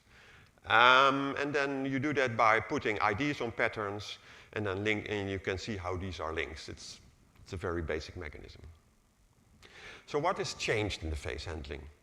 The first thing is that they added dynamic phase selection, because sometimes the information of what phase you want to run is already in your document. So to do that, you pass the phase activation value #any, as you see in uppercase, and you add when attributes to your phase elements. And here's what this looks like, which means that for documents which have a status attribute with the value final, we go into this phase, and for which are not final, we go into the other phase. Simple but effective. Then there's also the use case that you sometimes want to validate not the whole document, but only parts of the document. So what you do now in 2025, you can add from attributes to your phase element. It looks like this. It's very intuitively understandable. In this case, if the book validation phase is active, we only do book elements, and if the magazine validation, we only do magazines. And you can, of course, it's all XPath expressions, so you can make that as complicated or non-complicated as you like. These are the two main changes on phase handling. Then, query language binding. I already mentioned it. Query language binding, Schematron is actually a container language. You can theoretically change the expression language of all the expressions, which is now, of course, only XPath, and I don't see that change in the future, but theoretically you could change it. And it can, Schematron has the mechanism that it can use things from other languages, like XSLT. Currently, we have XSLT, XQuery, and XPath type bindings only, query language bindings only. At least as far as I'm aware. Maybe in some environment there are others, but I don't know. Especially most used is the XSLT binding, which I think the most important feature that allows you is to use XSLT functions as in your Schematron schema. So if you have a very complicated check, for instance, you can just write an XSLT function that performs these checks, returns true or false, and so you have the whole power of the XSLT language at your disposal. How do you specify query language binding? Well, with a query binding attribute. In this case, you say query binding is XSLT3, which is, I think, the most used. Don't leave this attribute away, don't keep this attribute out, because if you leave it away, the default value is XSLT, which means XSLT1, which means XPath1. And I don't think anybody here will probably want to get back to XSLT1 and XPath1. So what are the main changes for XSLT, which are, I think, also very useful? You can now use some, almost the only thing you were allowed were XSL function definitions, but now you can also do, for instance, imports and includes and some other stuff, as you can see there. And especially, of course, includes, because then when you have complicated code, then you can just write an external XSLT file and link it to your schematron schema using an XSL include or an XSL import, which gives you the whole power of the language. Then there are AVTs, attribute value templates, possible now in some of the attributes. And as a nice syntactic sugar, you can use TVTs, text value templates, in assertions and reports. And this is what it looks like. Instead of the value of element, you just write the expression between curly braces. Just be aware that this will only work in an XSLT3 query language binding environment. So if you plan to go to other query language bindings, don't do this. But I don't see any use case for people using the same schema in different query language bindings. But just be warned. Do you have to turn on and off the TVTs, or are they always on? They're always on. Yeah. There's no mechanism in Schematron to turn them off. Yet. So from porting old code to new, Yeah. have to double up. Yeah, you can. At least Checkshot, you have a switch where you can turn it on and off. Okay. These were, I think, for me, the most important changes, but we could differ opinion about that. There are various other changes. As I said, the full list is in the paper. Like you can, for instance, define global schema parameters. You can pass values to your schema from the outside. There are things like abstract patterns and groups, which is a template mechanism, and you can now define which parameters they have. There's some dynamic evaluation of some of the attributes. You can specify severity, which was of a report or an assert, which you couldn't do in the 2020 version. And there is a much, much better description of how to produce SVRL. The 2020 version left that a little bit up to the fantasy of the implementer. But now there's just a full table and it's defined, etc. Okay, this was about the standard itself. I'm now going to spend a little time on how you actually can do 2025 schematron processing. Most people know schematron from IDEs, and of course Oxygen is the most used IDE in our environment. Has implemented 2020, but not 2025 yet, and I have communicated with them about it, and they promised me that it will be this year. So keep your fingers crossed. Then there is a little known, at least XML IDE called XML Blueprint. It's a Dutch product, and this already supports Schematron 2025. I don't know much about the product. I don't use it myself. I've seen it, and I've tried it. It works. But if you're really in need of 2025 support in an IDE, you might want to try it. So let's talk about the processors. Most used processor is Checksalt, built by David Mouse. He's not here, I think. It's on Codeberg. You can download it. It's open source. And Checksalt is a transpiler, as it's called. And what does that mean? It means that what you do, you have a schematron schema, and you download Checksalt, which is an XSLT style sheet. You run in XSLT, and what you get is another style sheet. And with that other style sheet, you can validate your document. And what comes out of the XSLT, the last XSLT, the blue one, is your SVRL, and that you can interpret and work with and do whatever you like with. Some more notes about that. There's no dynamic phase handling in Checksalt because Checksalt must know the phase before transpiling. And there's also a nice add-on. There's a command line version called the Mousotron. Why would it be called the Mousotron given it was created by David Mouse? And this one does support dynamic phase handling. Then there is another one, which is called XQS, or XQs, built by Andrew Sales, the editor of the standard. And the principal operation is almost identical to what Shexel does. So we have a schema-to-schema, we have XQS, which is a bunch of XQuery scripts. We run an XQuery transformation, what we get back is another XQuery script. And we use this XQuery script using an XQuery transformer to find the SVRL and validate our document. Be aware that this part, the transpiling part, only works within base X. But don't let that discourage you. I knew nothing about base X. I hadn't used it before. But installation went without a glitch. Running with use of the README file, I could do this part, this transpiling part. It was all very, very easy.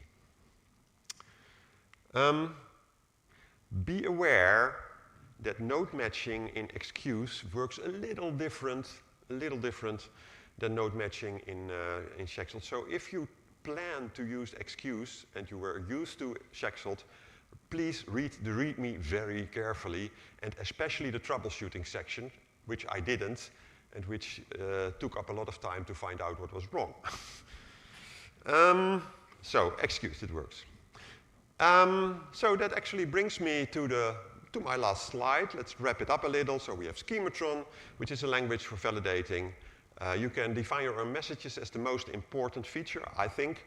There's a 2025 edition. We have 2 processors that already do 2025. And you can find more information on the Andrew Sales website, or you can buy some book by some author. So thank you very much. Any questions, I would be happy to ask. Thanks. Thank you very much. We have time for one question or two. Yes, I have a question, Eric. So you mentioned that the 2 implementations are handling some node matching differently, and yeah. this is because they are not implementing standard properly, or there is some missing piece in standard? I think that's a missing piece in the standard. Okay. But how matching works is defined by the query language binding, and an XQuery transformer uses another query language binding and an XLT query language binding. So it might be in the standard, I'm not sure, but it might also be a gap in the standard. So I'm not sure, but it depends on the query language binding, how it works. Okay, okay. Yeah. Thanks. I have one question. Can you come back to the slide where you present your books? I think the slide where you present your books. Where I present my books? The first slide at the beginning. Sure. I think there is one book I don't have. Which slide is that? Yeah, this one. I don't have this one with the cover. This cover, the one at the top with the glasses. Yeah? I don't have this book. Okay. Okay, thank you very much.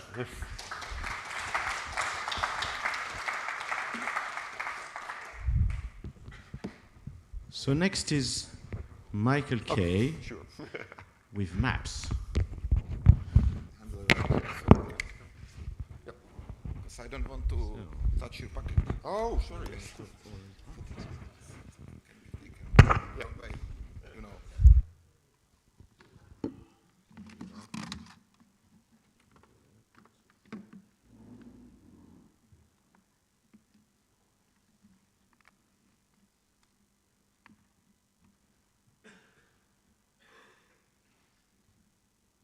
Start at the beginning, don't we?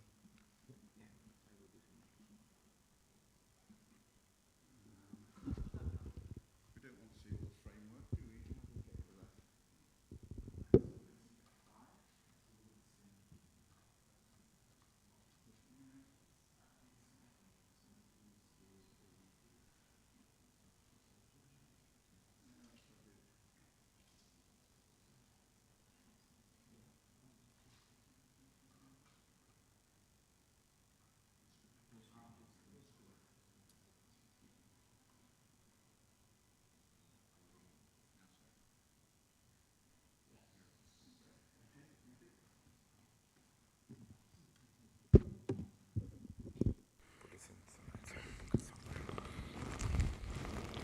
Got a shirt pocket. Okay. Slight hesitation about this talk in that there may be a lot of people here who are only interested in using the language and don't care in the slightest how it's implemented underneath. Why did I put forward this talk? Purely selfish reasons. It was a problem that I solved this year, and I thought it was worth sharing the solution, in case anyone's interested. But hopefully, I'll abstract a little bit from the details of the solution to get some more general messages about the relationship of implementations and specifications and standards work and software engineering things while I'm about it, in case you're not the kind of person who's obsessed with details of data structures and algorithms.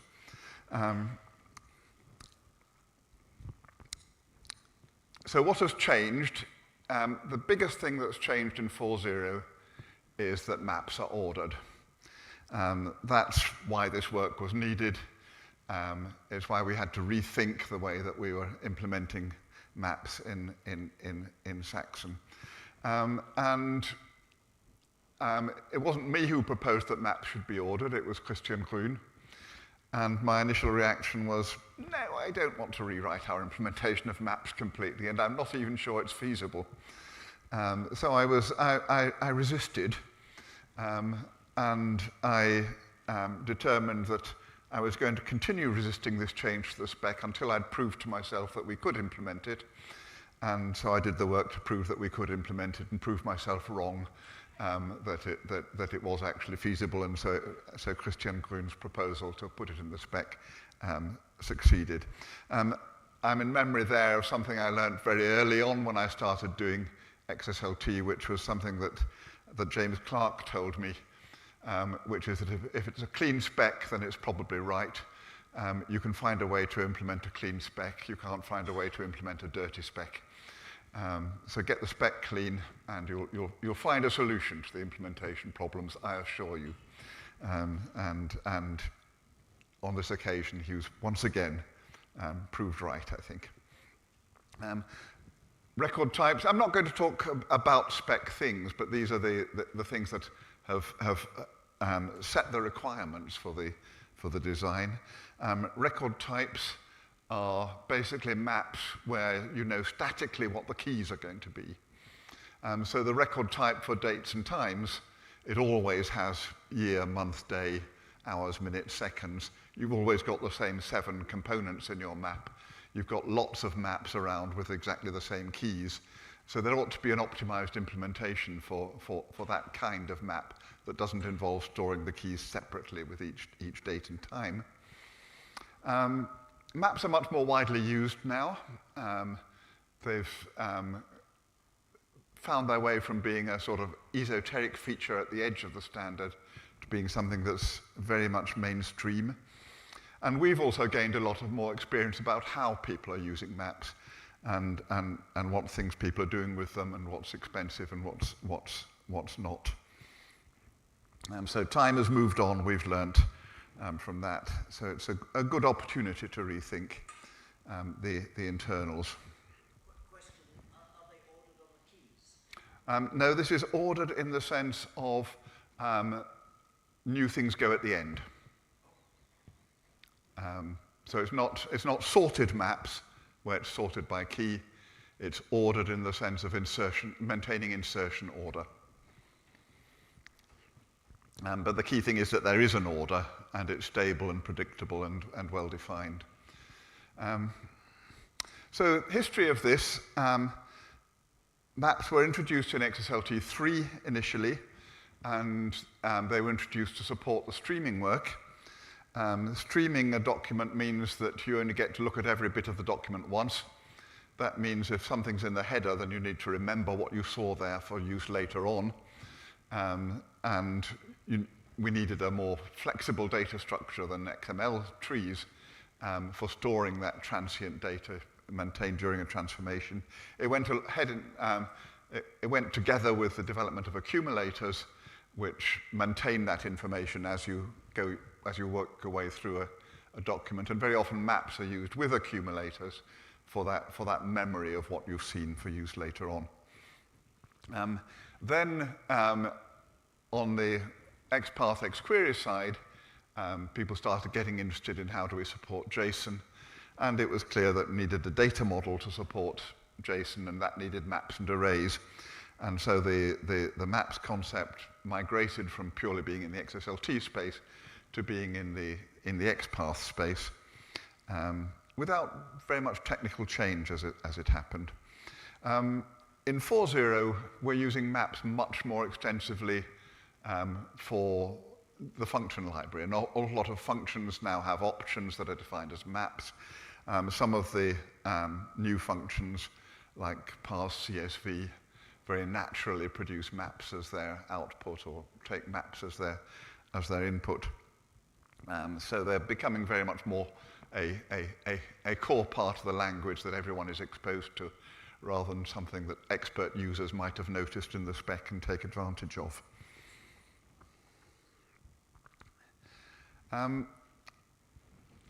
How do existing versions of Saxon, until the one that we produced last week, implement maps? We use a thing called a hash tree map, separate implementations in Java and C#. In Java, we use an open source component from a guy called Michael Froh on GitHub, called an immutable hash tree map. In C#, we use the Microsoft implementation, which is system.collections.immutable. C# has better support for immutable collections than Java does. A bit of terminology here. I hate the word immutable applied to data structures. The word immutable in the functional programming world means a data structure like a map or a list where you can make modifications, but the modification gives you a new version that doesn't change the original. So if you add an entry to a map or remove an entry from a map, you get a new map, which is exactly what XPath needs, but the old map is left unchanged. And of course, there's a lot of computer science based on data structures that support that capability without having to make a complete copy of the entire map. So what you typically do is you build a new path from the root of a tree down to the nodes that have changed, but the branches of the tree that haven't changed you just link to them in their unchanged form from the new structure. So the bits that haven't changed are shared between the old structure and the new. And that's what's meant by immutable data structures in this context.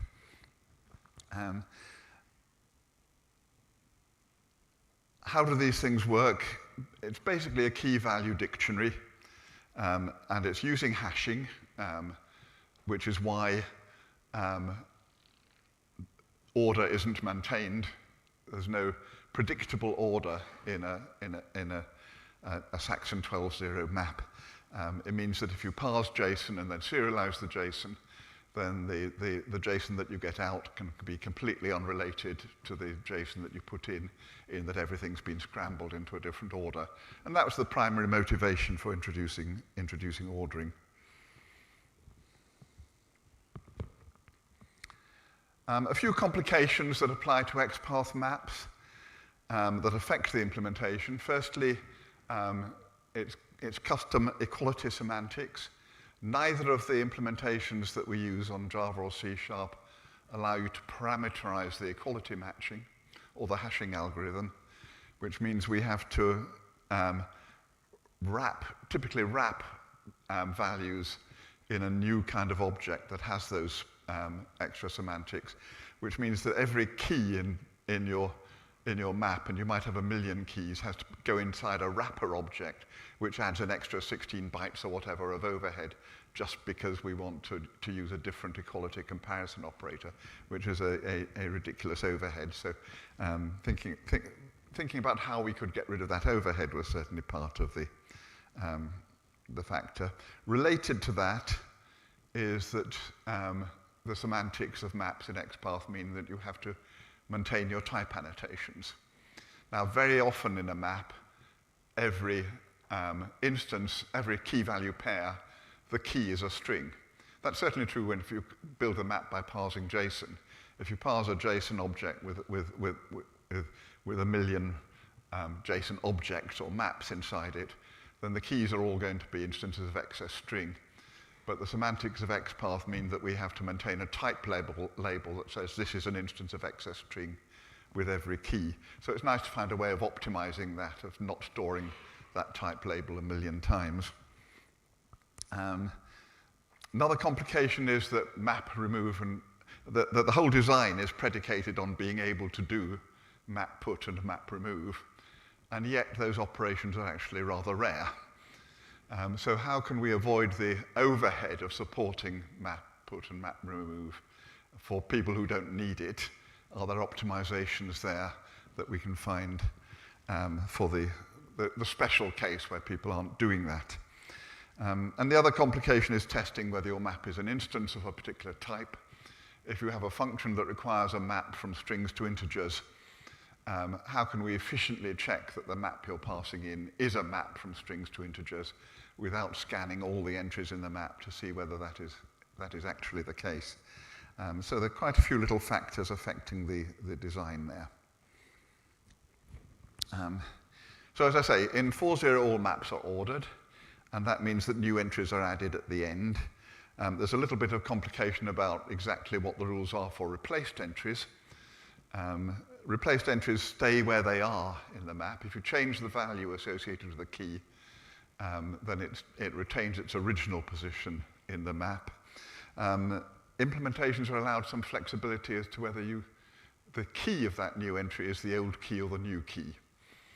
If you think about that, suppose that your keys are dates and times, and the old key was a timestamp in Prague local time, and your new key is the same timestamp in London local time. Those two keys compare equal. The implementation is actually given discretion as to whether the new entry is going to have the Prague timestamp or the London timestamp. So a little bit of unpredictability there. But it's a rare edge case, to be honest. I'm not going to talk very much about JNodes, but they influence the design. If you were at the Saxonica talk yesterday, you'll have heard a little bit more about JNodes. JNodes are a view of a tree of maps and arrays that allow you to use the traditional style of XPath expression to navigate that tree. It wraps every map and every map entry inside a transient node that retains information about parentage and where the node is in the tree. And the key requirement that imposed was that you can navigate to an entry in a map by direct access. You can say, find me a particular entry in the map, and then you can find its preceding or following siblings. And that turned out to be a crunch requirement in terms of the data structures that we needed to maintain. It is worth mentioning that ordered maps aren't as esoteric as one might think. JavaScript has moved towards all maps being ordered. Python has moved to all maps being ordered. And the reason for that is essentially the same reason. It's so that when you serialize the result, it comes out in a predictable order. And it turns out that's a very common operation on maps, is to serialize it, and that human readability is actually important. So one's first instinct, let's go and look for a library that meets these requirements.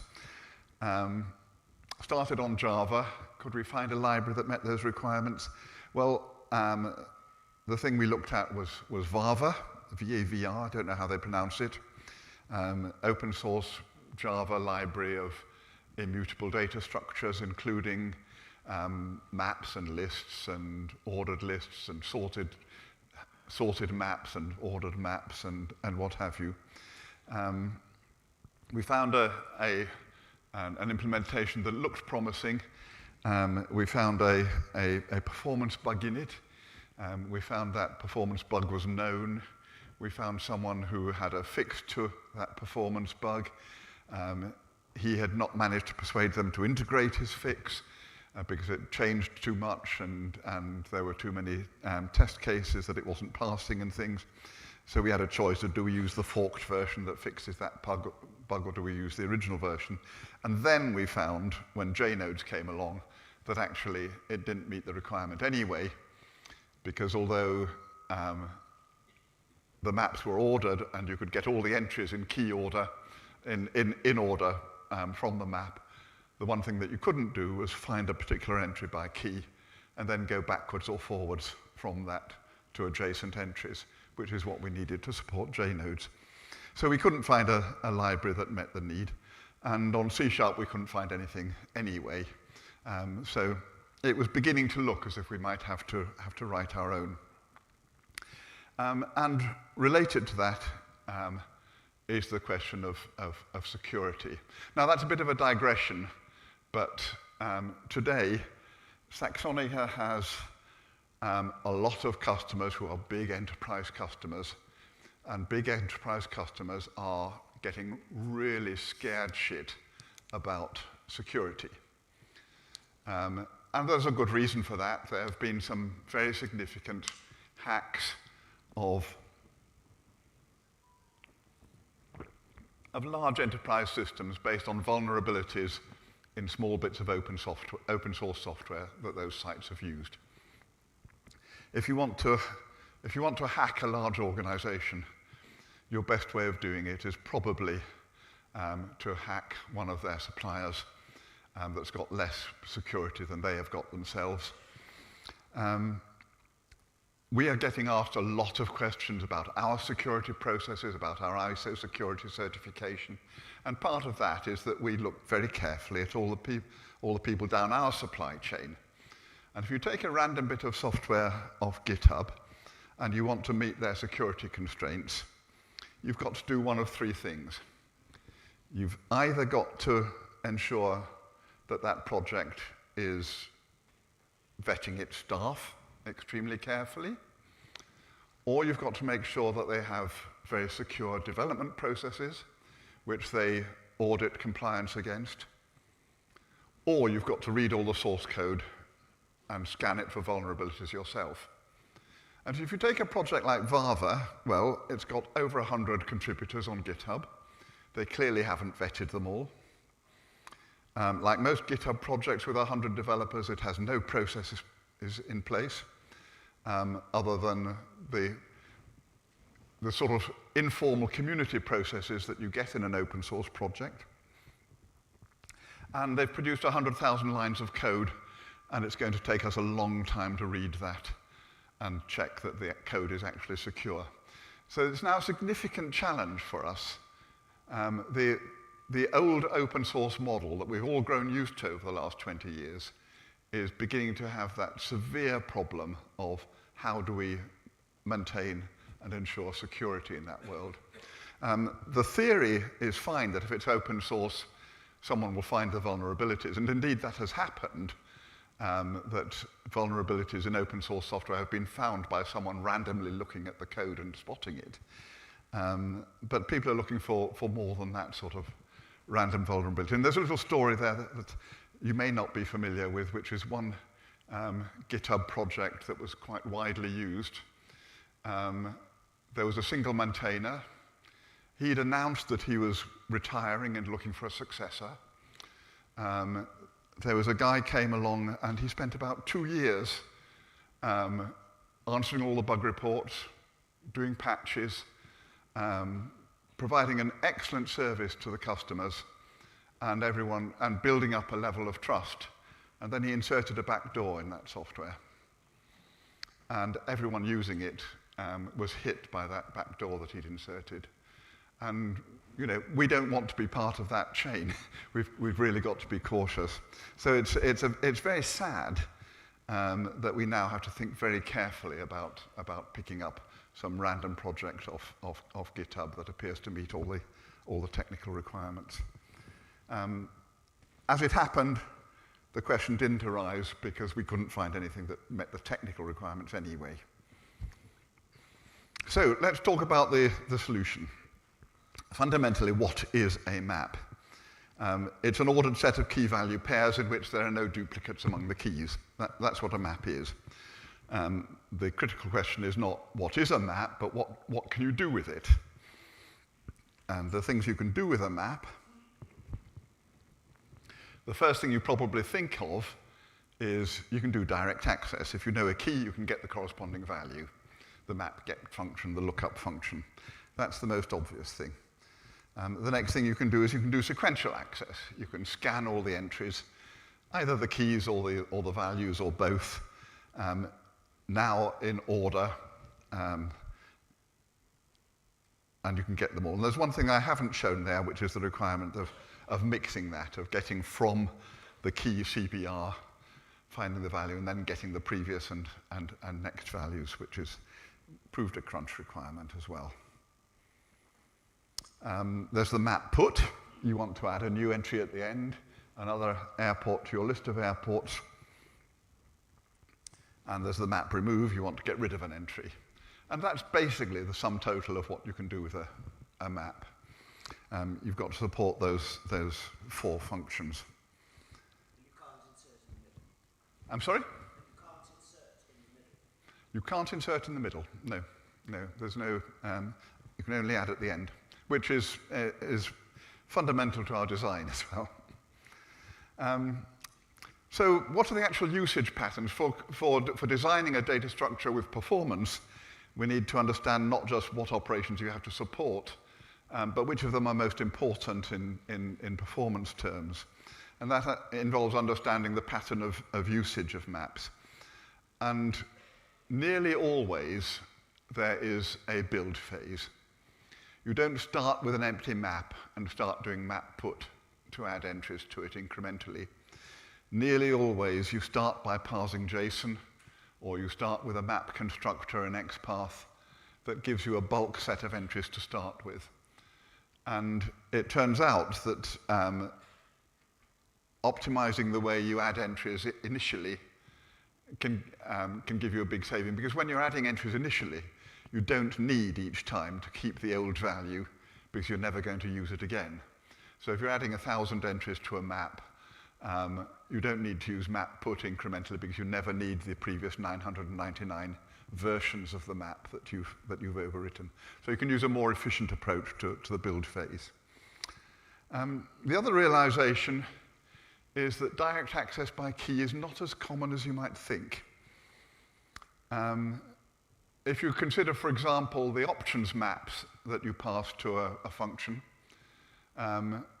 we're required to check all the entries in that options map, which means we've got to find, if there's an invalid option, we've got to detect it, which means we have to read them all. We have to scan the whole map. You can't just do direct access into it to find individual ones. If you're doing a JSON transformation, the chances are that most of the, if that JSON object contains 1 million maps, the chances are most of those maps are either going to be discarded completely, you're not interested in them, or they're going to be copied unchanged to the output. It's unlikely that you will do direct access into each one of them. You might, that's one scenario, but very often there's actually no direct access. Sequential access, conversely, is more common than you might think, and put and remove, as I already mentioned, are actually almost vanishingly rare, which doesn't mean we can neglect them, because for applications that do put and remove, they've got to perform well. Chances are if you do it a lot. But at the same time, you don't want to impose those costs on everyone who isn't doing that. So a typical life cycle of a map, we start by building it, and the building process is just building a sequence of key value pairs. That's all it involves. And the next is you've got to check for duplicates. Now, the classic way to check for duplicates is at that point to build a hash map, a hash table, an index of some kind. But in fact, there's a much cheaper way of checking for duplicates, because most maps don't have duplicates. If you're parsing JSON, or if you've got an XPath map constructor, the chances are there aren't any duplicates. And there's a technique called a Bloom filter, which gives you a very quick check on whether there might be any duplicates. So we pass those keys and values through a Bloom filter, and the Bloom filter either tells us there aren't any duplicates, or it tells us there might be a duplicate, you need to look more carefully.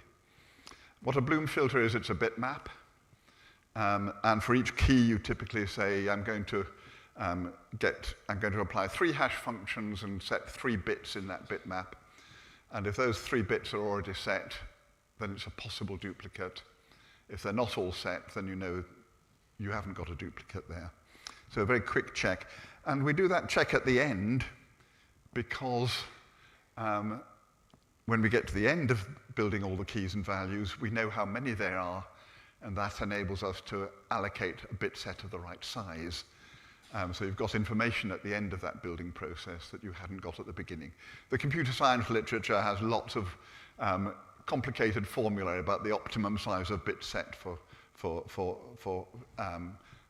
to use for a Bloom filter for a given size of data set. And we're not that sophisticated. We say if it's a small map, use this. If it's a big one, use that. If it's a humongous one, then don't bother and do the indexing. But that duplicates check, when we've done that, we know that we've got a valid map. And then there's the indexing stage, and the indexing stage we do on demand. So we don't build an index until you do your first GET request, or until we have to check for, or if we have to check for duplicates. But a lot of maps, you find you never need to build an index at all. If no one's going to do a GET on it, then don't bother. So this is what the index looks like. So the main body of the map, we don't change.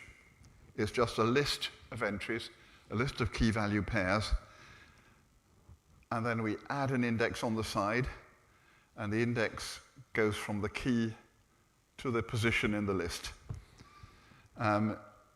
In fact, the key isn't duplicated as it might appear there, because the key on the left is the match key that has the right equality semantics, whereas the key on the right is the atomic value that has the retained type annotation and things like that. So it might be that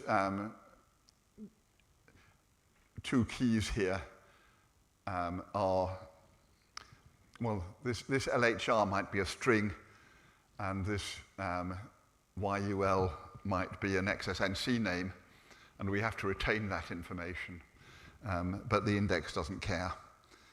It just treats it as a string. And in fact, for strings, we store the key in a more economical form, just as typically a byte array of 8-bit ASCII characters, if they're all 8-bit ASCII.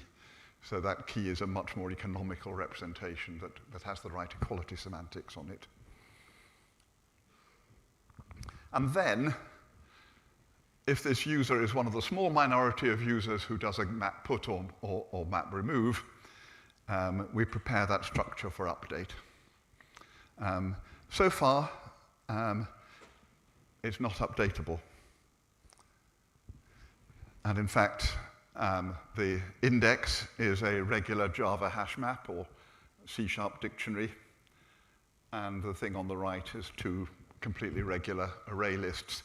We're not using immutable data structures there, and this is where the terminology gets ridiculous. We're not using immutable data structures because we don't need to make any changes. Therefore, we don't need this overhead of making them. Immutable structures are updatable. Horrible terminology. Sorry about it. So what happens when they do a put or remove? The answer is we take what we've already got, what the map builder produced, and we leave that unchanged. I'm calling that the solid part of the map. Solid because it's frozen in time, it never changes. And we add a delta or a fluid part which contains the changes that have been made. And this fluid part uses immutable data structures. That's where it's really horribly confusing. That if you do multiple puts, then we can keep changing these structures. What's actually in here? If we do a remove on YUL, then we just need to note that it's no longer there and putting an index of -1 to say this entry is logically removed. If we do a change to an entry, if we decide that Los Angeles has to be spelt without a space, then we add that entry here. If we add 2 entries for Prague and Charles de Gaulle, they get added to this part of the data structure. That means if we now do a get on that structure, we have to look first in here.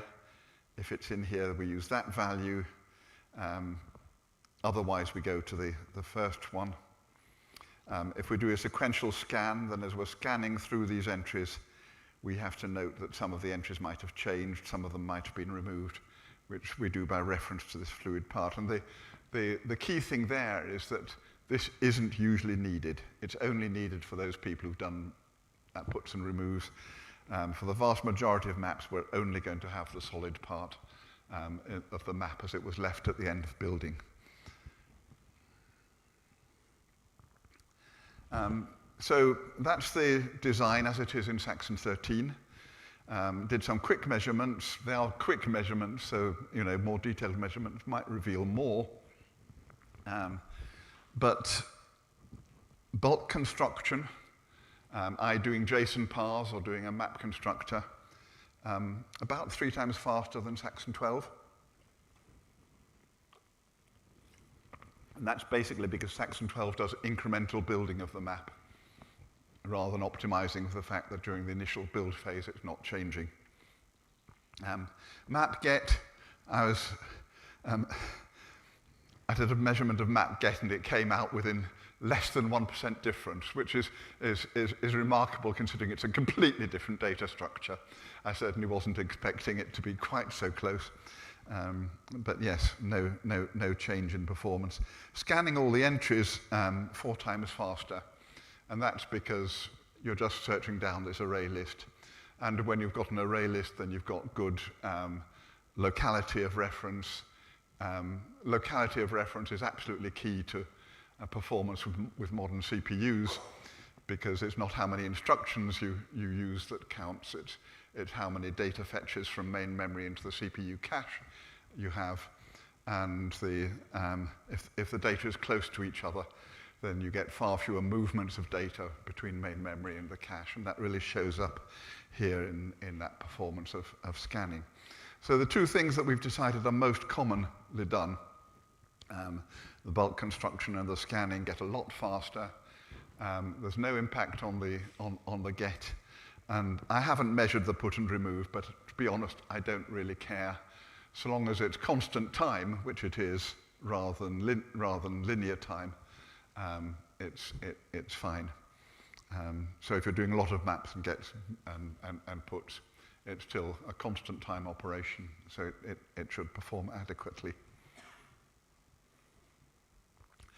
Other things in the paper, shaped maps, that's a term borrowed from JavaScript.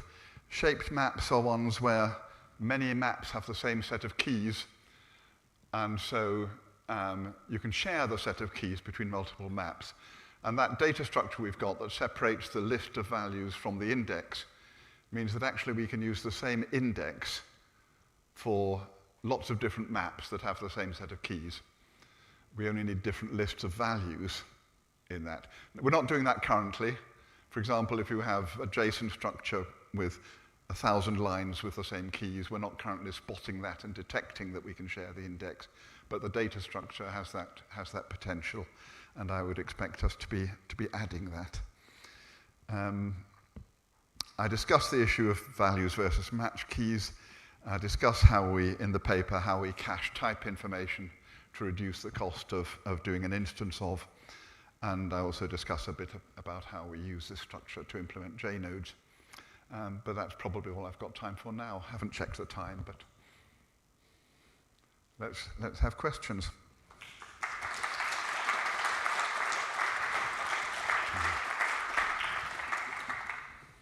So we're perfectly on time. So we have 10 minutes for question if yeah, over there.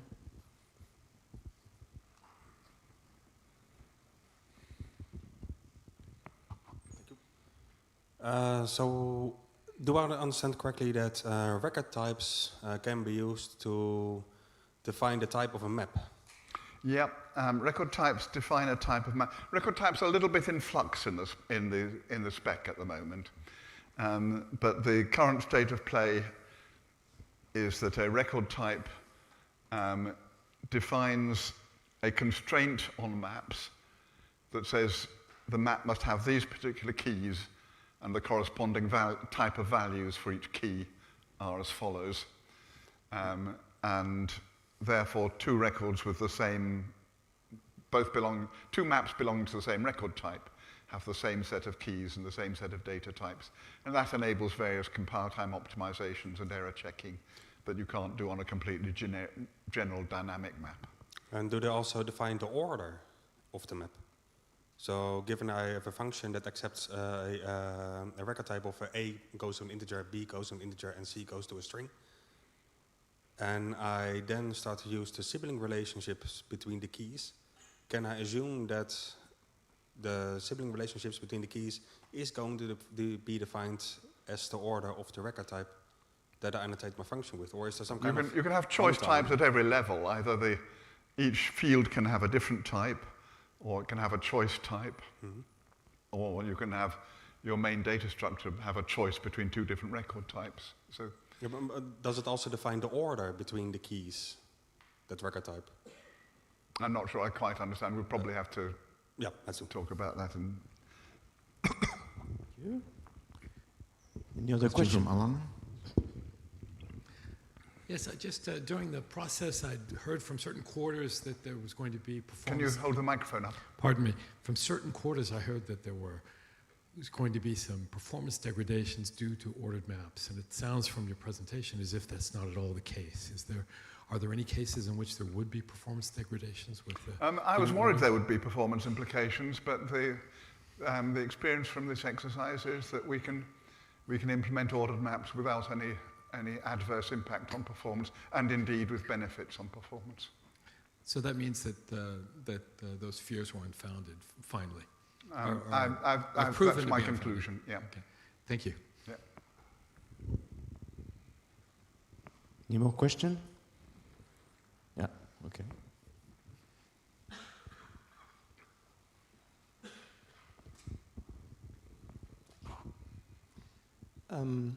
Have you checked the performance of scanning the maps after put or remove operations? You have said that this is a really rare operation. Only to the extent that my first design had catastrophic performance on some use cases, and I changed it. I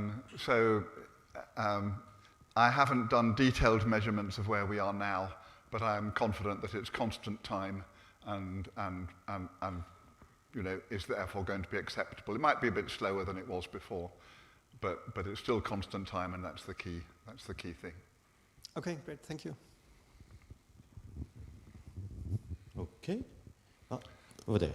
Acknowledgements to my colleague O'Neill, by the way, who did some of the work on this.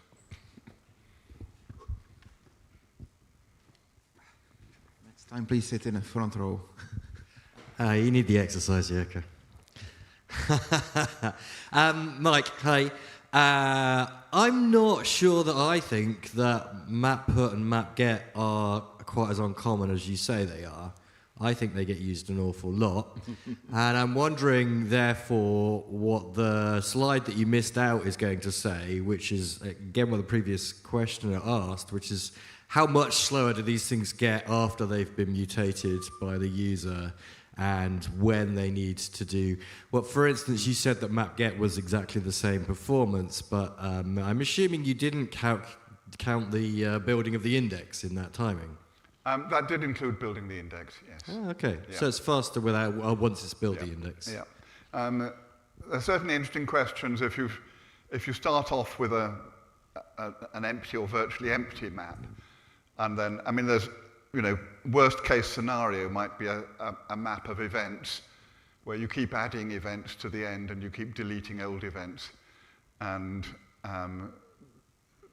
therefore, after 2 years, you've got a map that's had so many maps and removes that the delta structure becomes unmanageable, have considered whether we might need to have a reorganization phase on the delta map or switch to a completely different implementation if we start to see that kind of pattern.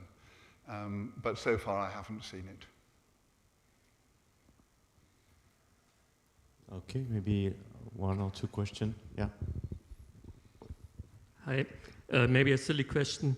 I missed the merge action on your slide. Is it just a... I don't know where I'm looking. Sorry, here. Over there. Right. Yeah.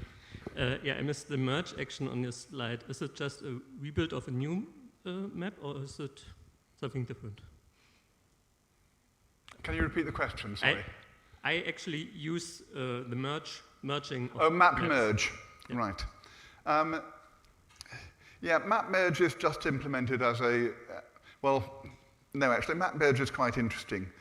In section 12, we actually look at all the maps you're merging, and we take the largest one as a baseline, and then merge the others into that. This new design isn't conducive to that technique, so we're taking all the inputs to map merge as equivalent.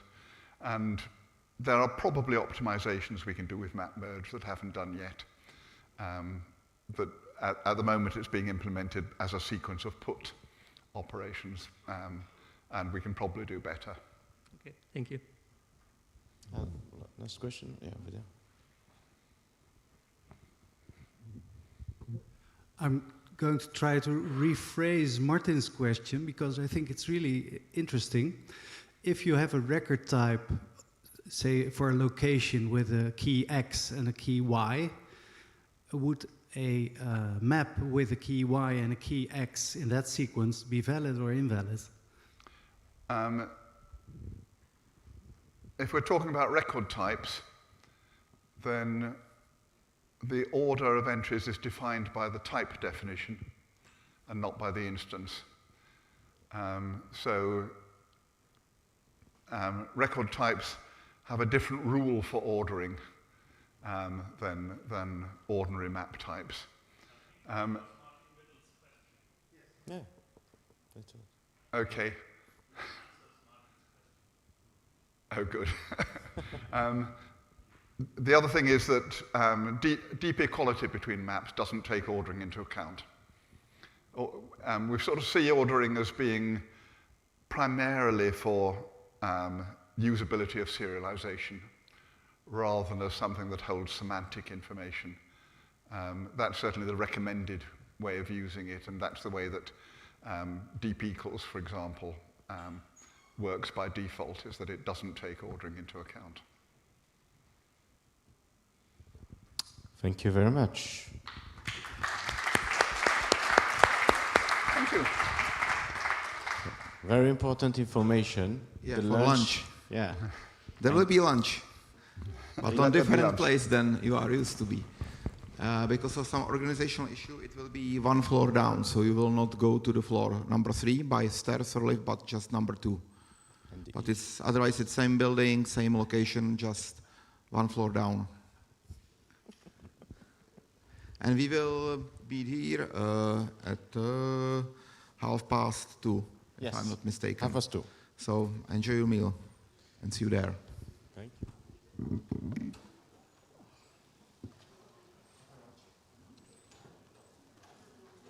After lunch, can we make an announcement about declarative anti-DAP?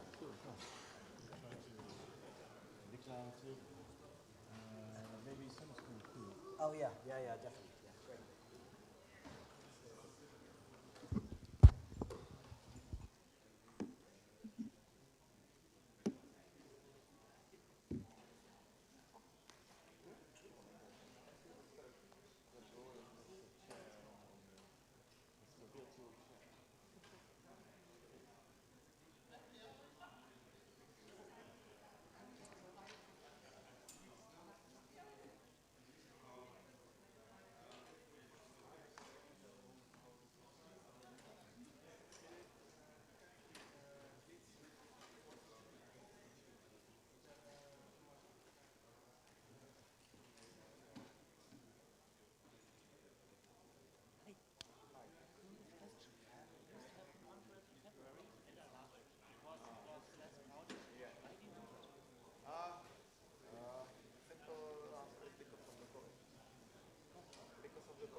back then it looked that we had to cancel it for 1 week, and at the time the situation like wasn't able to do hot days, better than the cold days, so we decided to do it.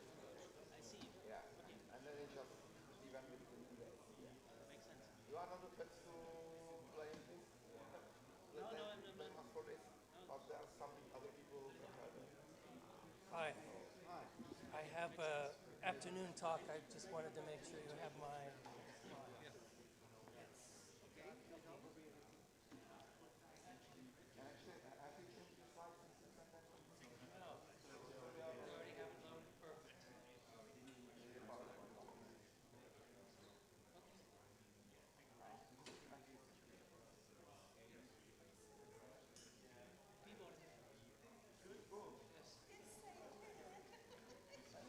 Thank you. Thanks for checking.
You don't do anything more.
Cable is working for other people, so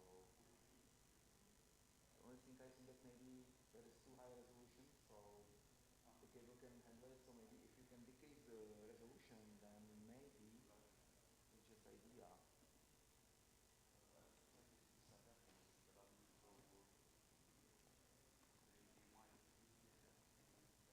You can try. Also, I have PDF.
good because I would be better if someone would remember this.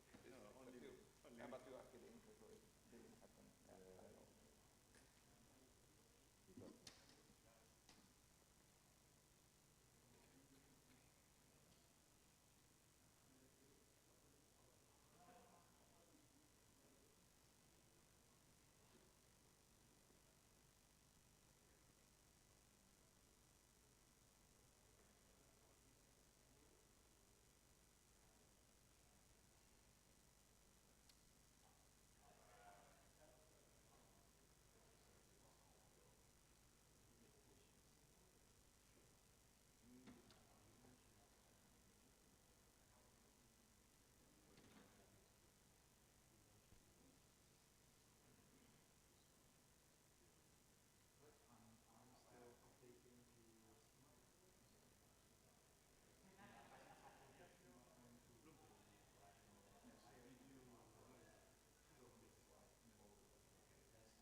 Nobody understands, even the browser. I used the syntax from 2007.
Hello back. Thank you for coming back to the second part of the day. We're in the middle of the conference, exactly. And we will be talking for a few minutes about the sister conferences, right? We have a bunch of sister conferences, and we will take them in order, something that is related to time, and we talk about Balisage. It's the last edition of Balisage. It's a remote-only conference. I think the program is already set up. Maybe there is a call for late breaking news. Okay, I'm reading it. Okay, it's just as complicated as that. It will be for free from the 3rd to the 7th of August, and I don't see, there is a registration page where you can register. Okay, that's for Balisage. Next in order is Summer School. Yeah, so John Chelsom, XML Summer School is not a conference, and it's not held in summer, and it's not really a school either. But what it is really good fun, because you get to hang out in an Oxford college like you're a student, so like in a room with a shared bathroom normally. Sometimes if people complain at registration, we get them en suite, but normally shared bathroom facilities like being a student. And then apart from the XML stuff, we have entertainment in the evenings, so things like punting on the river, pub crawl, including non-alcoholic beverages of your choice, if you want, dinners. What else we have? Concerts in a chapel. I mean, it's just really good fun. I'm totally biased because it's held in my college, St Edmund Hall, which is the best college in Oxford. It's not the biggest, but it's the best. And when you sign up, you just have to get there, and then everything else is covered. So all your meals, accommodation, entertainment, etc., is all in the fee, and you get 10% off for just anything. There's always a discount code for 10% off. Although I think a lot of people here probably wouldn't learn that much from the sessions that we have, because it's actually perhaps you would. We have some parallel tracks now. We went down to only having a hands-on introduction to XML. Now we have linked data again this year, which got ontologies and stuff in, and then advanced XML technologies in the last 2 days. The last 2 days this year, we've got clinical AI, which is using XML input to clinical systems. That'd be really cool. And in the middle, we have a Trends and Transients Day, which is whatever's trending or transient in XML. So it's good fun. So don't think just because it's a summer school, which is teaching, including beginners, that there's not lots of stuff to do and you get to hang out with everybody and it's fun. There you go. See you there. Thank you. Thank you very much. And last but not least, yes, Declarative Amsterdam. It will be when it's really autumn in November, where the days get shorter and it's chilly, so we want to stay inside, and we will have some alcoholic beverages, but also interesting discussions and topics on XML-related and non-XML-related topics, declarative programming, declarative data, declarative everything. And I was thinking, it's June now, we're halfway this conference. In August, in September, there are things to do, but what will you do in July? You will write your presentation for Declarative Amsterdam. The call is out, so please all submit your proposals. There will be room for tutorials, presentations, and there will be room for newcomers and old gray men alike. Thank you very much. Thank you. So, next speaker is Octavian. Okay, it's me. Yes. Thank you. Hello everyone, my name is Octavian Nadolu, and today I'll talk about how you can integrate AI into the XML development, how you can use AI to develop faster and some tools, some ideas to develop. First, a few things about me. So I'm a project manager. I'm working at Syncrosoft, the company that develops Oxygen XML editor, but also the other products, Content Fusion, Web Author, and so on. I'm mostly involved in the desktop application, but we work also on the other projects. I have more than 20 years experience with XML and structured content. I worked on different projects and speak at different conferences, especially about XML and these type of technologies. I like innovation, I like to learn new things, and I like structured content, and I also like to travel a lot when I got time. I also like very much Prague, and it's one of my favorite towns. Always when I travel here, I like it a lot. So let's go back to the presentation. This is the agenda of the presentation, so we'll discuss a little bit about why AI matters in the XML world, how the AI can assist you to generate content, how can assist you to check your project, to use the tools that you have in your application in order to make structural changes in the project. I'll show you also some examples, how you can use these, also feedback loops, that is very important for the AI, and of course challenges and failures and stuff like this that always can happen. So why AI for XML? XML is used a lot. The content, the markup content is also important for the AI. Also, the XML world has a lot of tools that are around. So you have schemas, you have schematrons that you can use, that the AI can use. You have transformations that can be processed by an AI. So there are a lot of tools that are in this environment that an AI can use in order to offer you the right content. And the complexity of the projects can grow, and the AI can help you to go easy in this project, to understand them very easy. It can help you to make modifications, find the places to make the modifications, and it improves the productivity. So what is the opportunity here? So you have faster drafting with AI. You can explore very easy the projects. If you have unfamiliar code, it can be explained. You can get a documentation of the project. And it reduces also the friction. So it can help you also to perform repetitive tasks, you know. If you have a task that needs to be performed and are simple tasks, you can use an AI to do this. But of course, the output needs to be verified, and here you need tools that allow you to verify the output.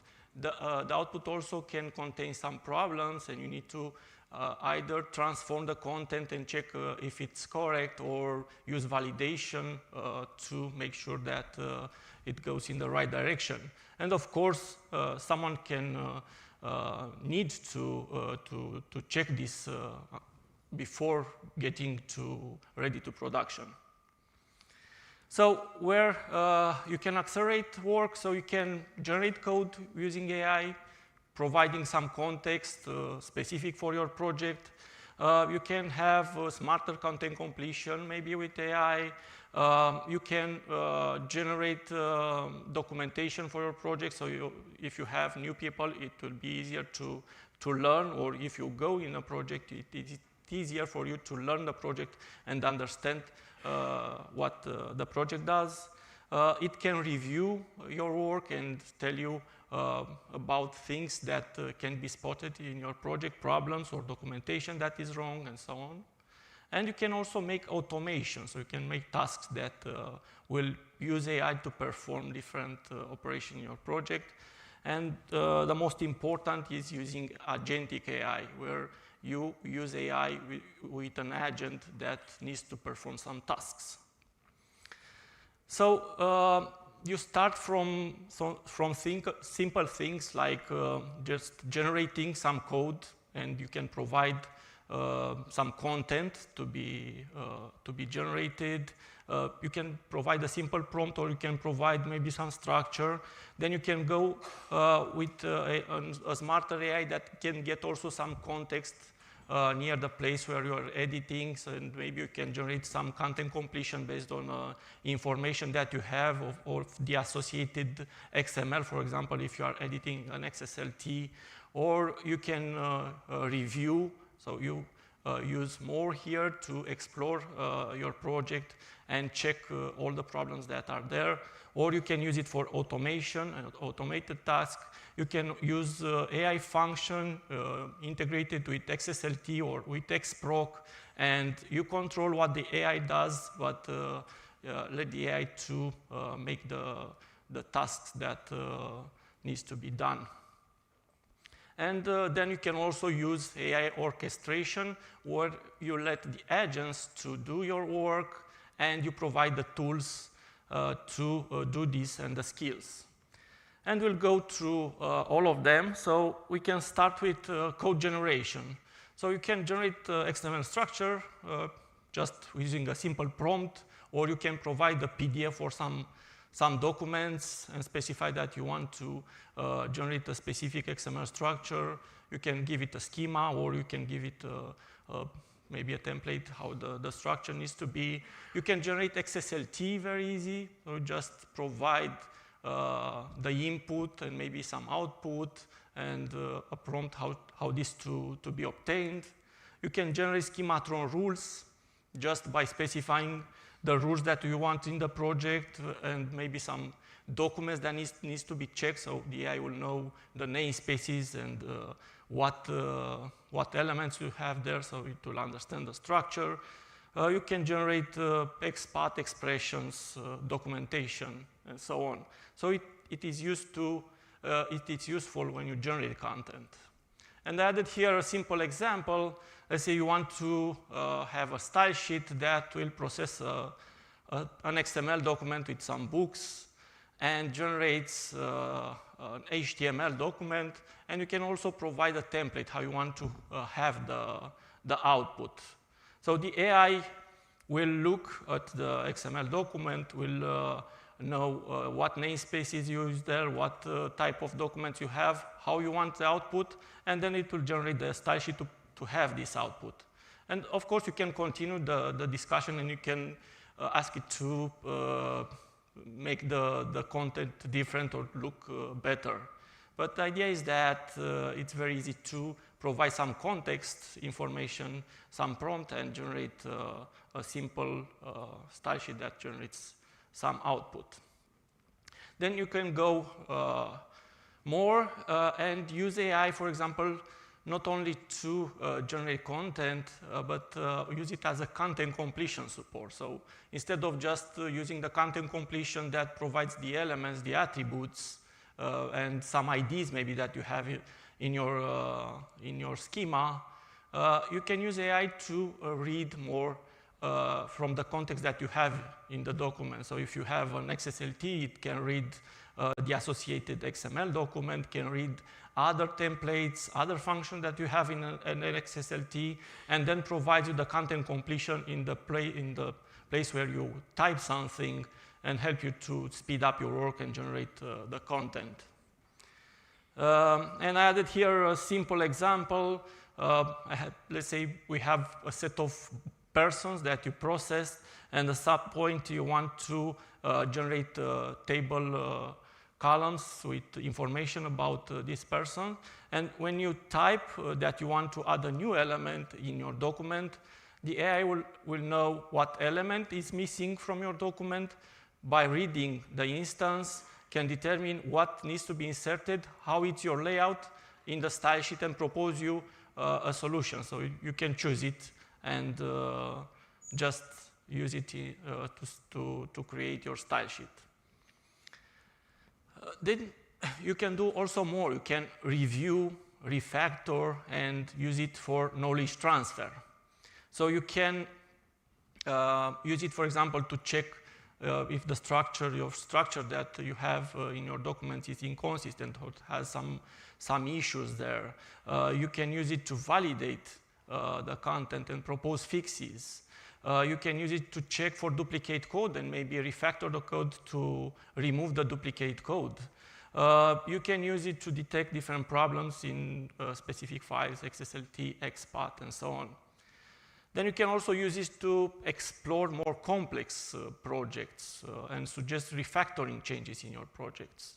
Or propose a documentation for your project, maybe generates a documentation in Markdown format, so everyone that will use your project will know what are all the modules from your project, how they are connected, and then it will be faster for them to learn this.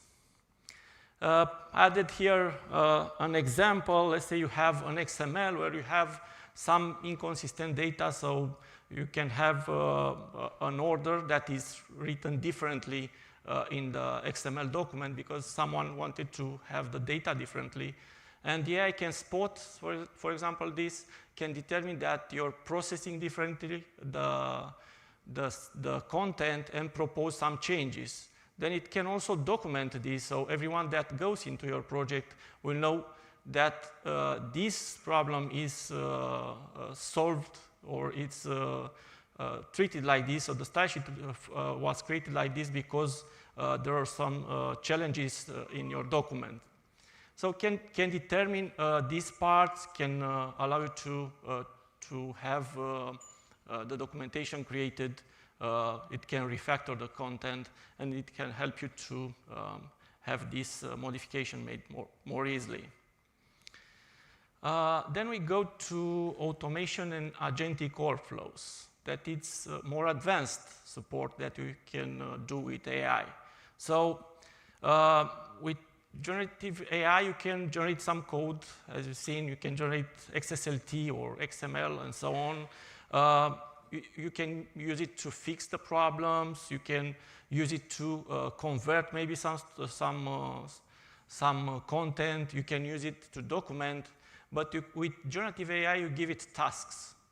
With agentic AI, you give it tasks. So you have tasks to refactor, for example, a project or to make some changes in your project.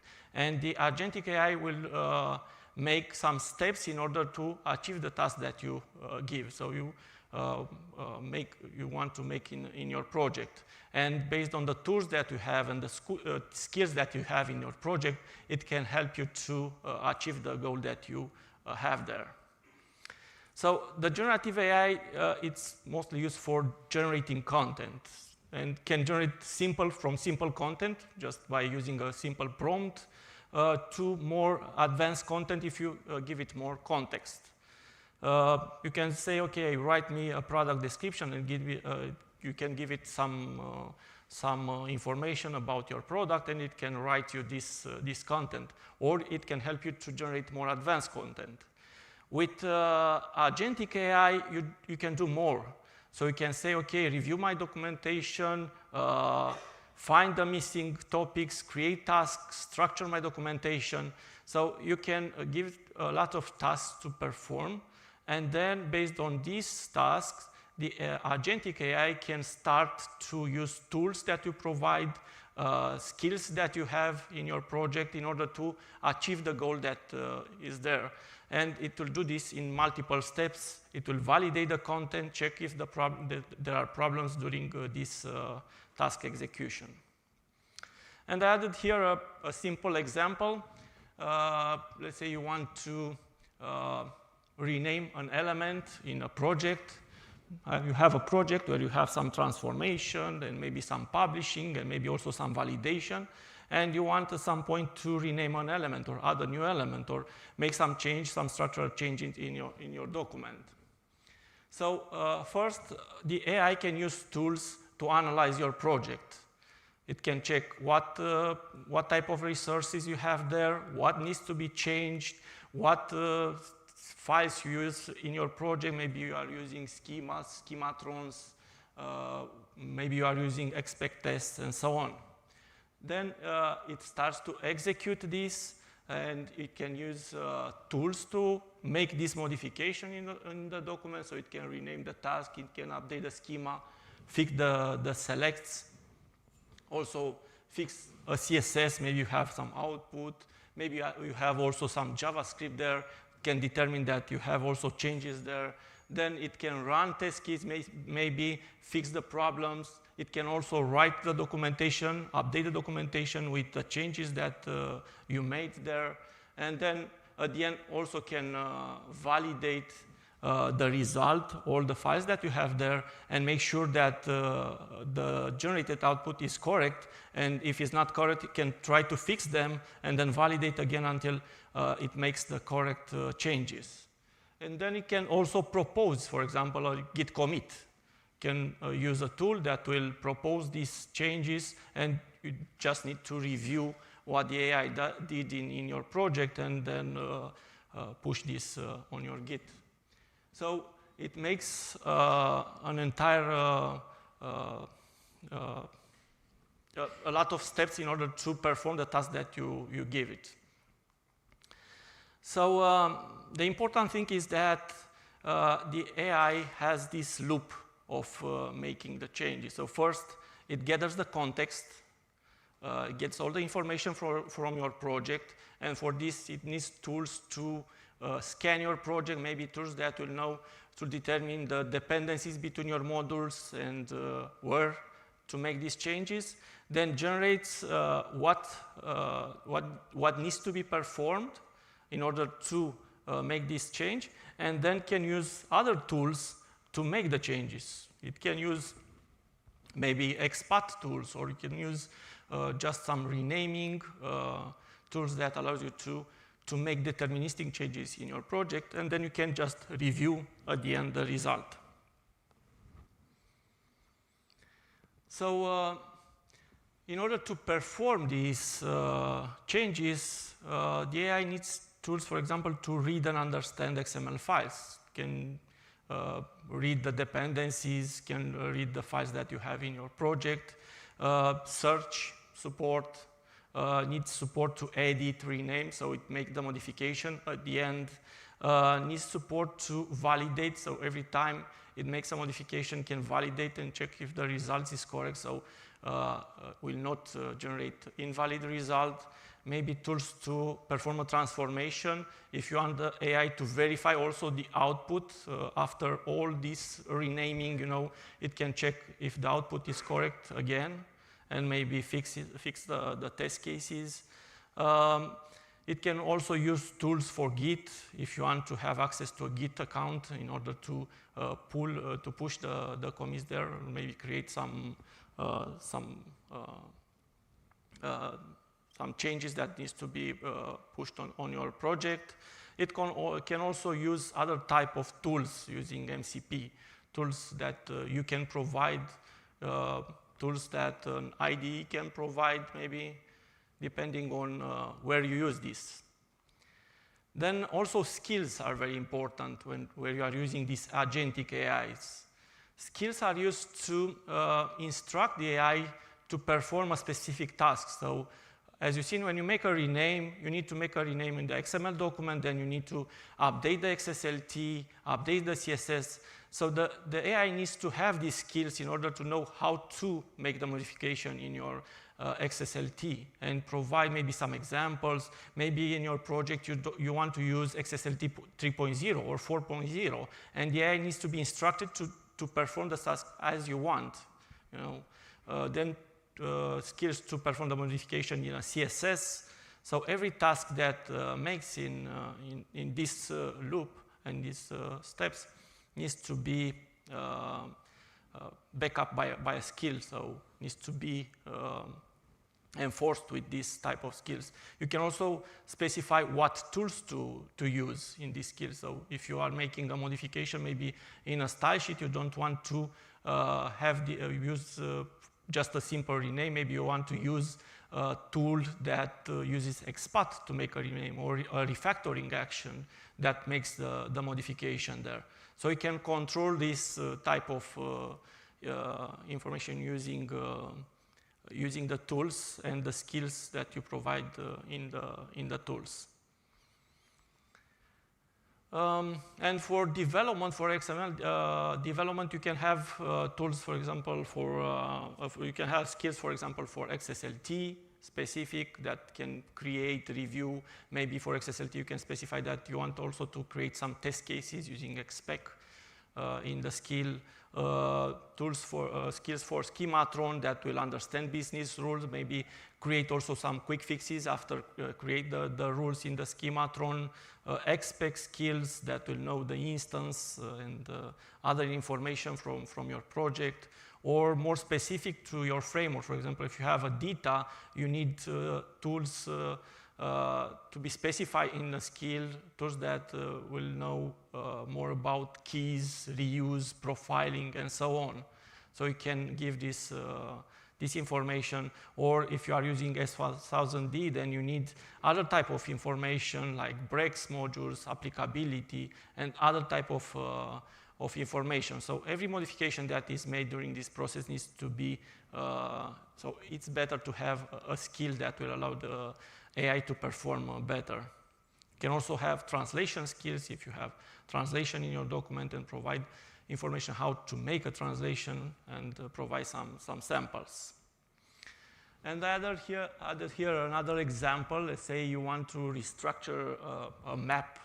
You have a flat map, a book map with some topics, and you want to restructure it and make it correct to be like a data map with tasks and topics and concepts.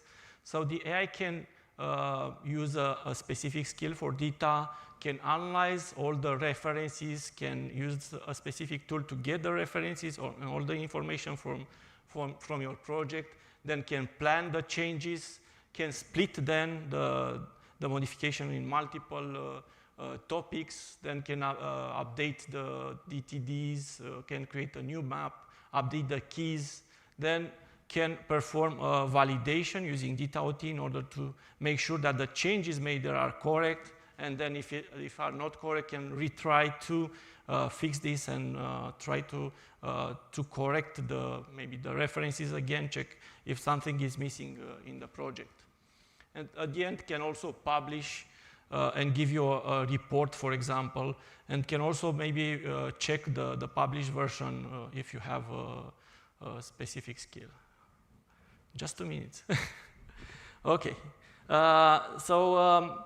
The feedback loop, it's also important for an agentic AI. So you need to let the AI to validate the content and then fix the problems and then try again to do these tasks. So the feedback loop is very important when you are doing this type of agentic workflows. And you can provide different tools to the AI to make validation using schematron, using check spelling or other type of tools that you have there, and tools to fix these problems. So we'll know to correct the problems if it makes mistakes during these steps. Choosing the architecture is also important depending on your needs. So you can use a cloud API, for example, for a quick integration.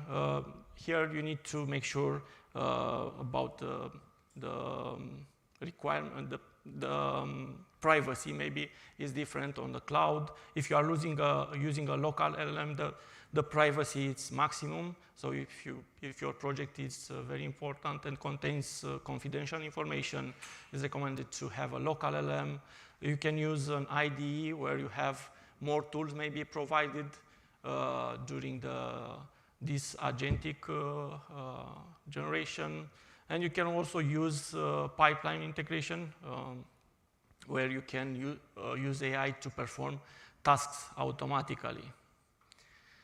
Challenges and limitation, of course, you need to have the context of your project set correctly, and you need to allow the AI to have access to this information in order to generate the content correctly. You need to to make sure that the content remained correctly, it's correctly generated. So you need to validate the content and make sure that the rules that you have there are still valid. Maybe have test cases that will double check your code. And of course, you need to make sure there are not some leaks in the security, so depending on what project and how you use it. There are different type of things that AI can go wrong, and added here some patterns. So for example, it can have some namespaces that are invented, so you need to double check if the output is correct and validate. Maybe an XPath that is invalid, or refactoring that doesn't touch all the files. So you need to make sure that all the documents and the references are provided correctly there. Broken links that also can be checked through validation tasks. So you can use AI to accelerate your work, to generate content. You can provide context in order to help you with your project. It's important to validate every step from the AI. Use tools, deterministic tools, to make the changes using AI. So provide these tools to the AI, so we'll do the changes using your tools that are made deterministic changes. Use checkpoints, and also verify every step that an AI does. So as a conclusion, AI, it's becoming important in the understanding and in working with projects. With XML project, it helps users to go faster in a project, even if you don't know the project. If it's an XSLT project, then it will be faster. If you already know some XSLT, you'll go and learn very easy what does this project do, and can help you to make the modification, can determine where to make some changes. If you need to make some changes there, can help you to understand. But the AI will not replace the experts, will help the experts to perform better and make these changes more easy in the projects, in different projects that they don't know too much about them. Oh, thank you.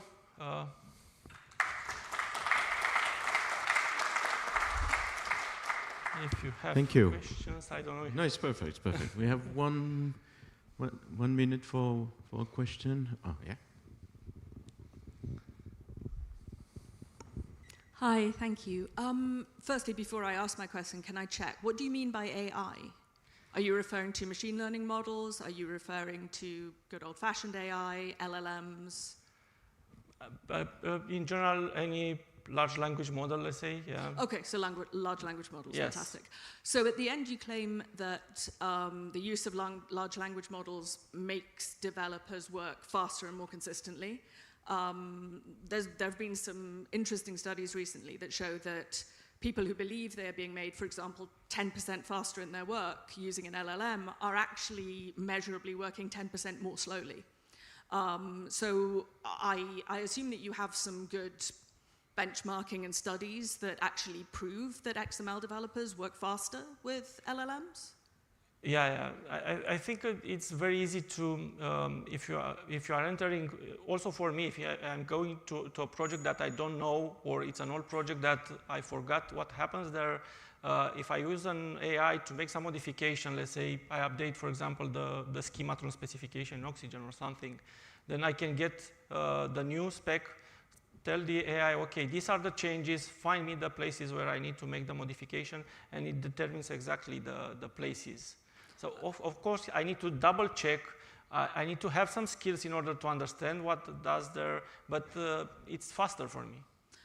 Okay, and you've measured that. You've benchmarked it. You're certain of that. Okay, thank you. That's really helpful. Thank you. Okay, one more question, and then we move. Scott?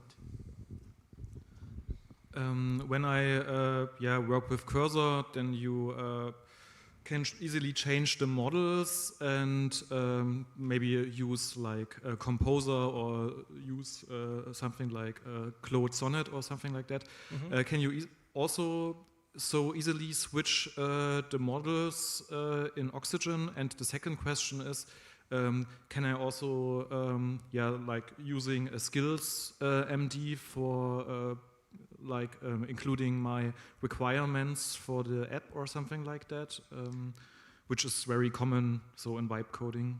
Mm-hmm. Yeah, in Oxygen you can switch between models very easy, so we provide different models, so you can have your own model and you can connect it to your own model. And we provide a set of skills, but you can also have your own skill depending on the project that you have there. So it's easy just to provide some markdown file. You can also use AI to generate the skill based on the skills that we already have there. And I think you can do this in every type of ID to have these skills available. So it is very important to have this in order to know what is changed there and how to perform these changes. Thank you very much again. Thank you.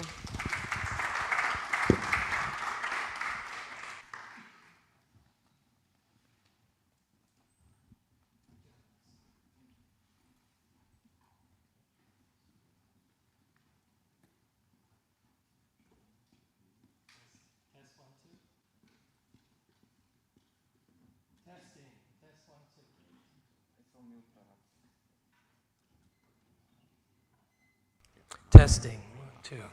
Okay. Okay, this one goes forward. This is for the next slide. Oh, got it. Okay. Hi, good afternoon. My name is Scott Deneen, and this is going to be a publisher use case. I got some feedback when I submitted my talk that use case talks can be deadly, so I'll try to keep this interesting. And I thought about that comment, and my thought was that use case talks are more about context, perhaps, than content solutions. So I'm going to be talking more about context, but I'll be talking about 3 problems that a large technical publisher solved recently with XML. And I guess I should introduce that publisher. So Optica Publishing Group, formerly the Optical Society of America, is a fairly large player in the physics game, the largest publisher of optics and photonics content. So this is physics content. It's very math heavy. It's very challenging in a lot of ways, this content. Physics publishers are in an interesting situation. They were very early adopters of XML and MathML, much before the math publishers, because math publishers just use LaTeX to typeset journals, and many of them still do. But physics publishers get a lot of content. You can see the different topics represented: astronomy papers, biomedical papers, image processing, just all kinds of different topics. A few more words about us, about Optica Publishing Group. Medium-sized publisher, 20 journals, about 100,000 pages a year, which is a pretty big number for 20 journals. We started one of the largest and probably the first peer-reviewed open access journals in the world, Optics Express. That was followed by the Institute of Physics' New Journal of Physics in the mid-late 1990s. So I mentioned mathematics as being, some of the challenging content, and it really is. Authors who publish math, they're very, I don't want to say picky. That's really not doing fair to the authors. They don't tolerate a lot of changes in their perfectly made math. So when you're looking at workflows where math needs to go through MathML and is viewed in different renderings and is handled by 20 different people along the life cycle, it's very risky as well, working with math. Context, yes. Well, here's some context for you. Back in the late 1990s, it cost about $80 to get a page composed for our journals. I went back and checked the invoices. Between $55 and $80.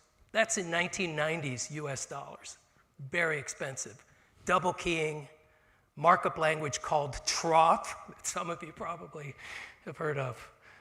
That's gotten much, much cheaper. And I'm mentioning this up front about math because that's an important part of the context of my talk. Before I get into the 3 problems, let me explain how we produce the journals at a very high level. Our authors do not work in XML or troff or Markdown. They submit their papers in Word. We give them templates, they don't use them, or in LaTeX. These are authors from all over the world, primarily from China. 80% of our journal submissions are from China. So along with the manuscript submissions, we of course collect data through a manuscript submission system. This is very important data. Who are the authors? What are their ORCID IDs? Who are the funders? What license do you want? Supplemental material, on and on. That's in these data files. And of course, we use JATS XML, Journal Article Tag Set XML, as most publishers in our space do in physics, physical sciences. This process of taking complex data, messy manuscripts, and getting very highly curated MathML has gotten very cheap. Think in your mind how cheap it might be. I told you it used to be $80. Now it's less than $2. And what the output is, it's much more complicated. You know, it's not a typeset PDF file. It's a very, very metadata and content-rich JATS XML file. Why am I telling you all this? Because what happens next is more context. I thought this group in particular would be interested in. I manage a group of 35 people who spend most of their day in the stack of technologies you see behind me. They're not technologists. Most of them don't even know what XSLT is, but they spend 7, 8 hours a day working in Oxygen Editor in the author view, running schematron, running validation. We've got a whole content management system built in Oxygen Editor. So there's web services going on in the background, all kinds of things. And of course now they've got Claude in the background, thinking of the last talk we just had. I rehearsed this presentation with one of our senior technologists. Maybe some of you know him, Sasha Schwartzman. He's big in the XML standards world. He said, Scott, which technology is the most important in this stack? And maybe I shouldn't say it, but it's really the one on the top. It's really XSLT and Saxon in particular, because we could and have done everything else using Notepad and Saxon. Transformed content, checked it for validity, quasi-schematron before we were using schematron, all those things. That said, we're really glad to have this rich stack of software that we use. Oops. Okay. More context, and I think what follows is going to go more quickly, the 3 problems that I was going to talk about. So giving the PDF to the librarian, posting the PDF online with metadata, that's become the easy part. The hard part now is that publishers have some significant additional obligations that have very large business impacts. So I won't read through these indexers and other recipients of our content. But one of the new use cases for publishers is something called a read and publish deal. Half our content is subscription, half is open access. So when we approach a subscriber, we say for one price, you can have access to our subscription journals, but we'll cover the open access costs for your authors. Open access fees are between $2,500 and $5,000. They're not insignificant. But this creates an interesting metadata problem because we have to know for sure Is the author eligible? That weight problem, where does the author come from? People always think that's so easy. You just ask the author, where are you from? It's not easy. 80% of our authors from China, they're telling us where they're from. It's very difficult. Plus, we have these two sources of information. Who are the authors on the Word file or LaTeX file, and then the manuscript submission system. Let me get into problem one then. All publishers I'm aware of have a manuscript submission system where authors have to put in metadata, check boxes, etc., but they also submit a manuscript. And in some cases, we want the data from the submission system, like what is your ORCID ID, or which license do you want to use? And in other cases, it's the manuscript. The author names, the way they're spelled on the manuscript, much better. During submission, authors are just trying to get the paper through. So this is a big problem, two sources of truth. And you think, well, this guy up here who's giving us this context, he's like bragging about sophisticated publisher Optica is. And it's true, we have programmatic checks all along the line to say 5 authors in the submission system, 5 authors in the manuscript. But when we introduced this read and publish agreement, well, we have to know with 100% certainty, this is the corresponding author from this institution, it has this institutional ID. We started noticing a gap that we couldn't fill, and that took human judgment, because this is a point where you really, you just can't use the automated checks to give somebody a $5,000 author payment. So again, this is a problem all of you could probably have solved very easily, but it's more about context. At the right point in the process, when the staff person is about to publish the article, the staff person generates this metadata report comparing what's in the submission system, what's in the JATS XML file. We have rules firing before and after too, but this report is something they have to stop, pay attention to, get yelled at by their boss if they didn't do it, something slipped through. And so if the paper is approved for a read and publish deal, the staff person can check the corresponding author and the data and the university and the persistent identifier, check the funding, check the license, and then can agree to publish that paper. So again, it's not a brilliant, earth-shattering solution, but in terms of our workflow, we didn't have this. It made a big difference. Yes, Ken? How are you estimating a page count when you have JATS XML?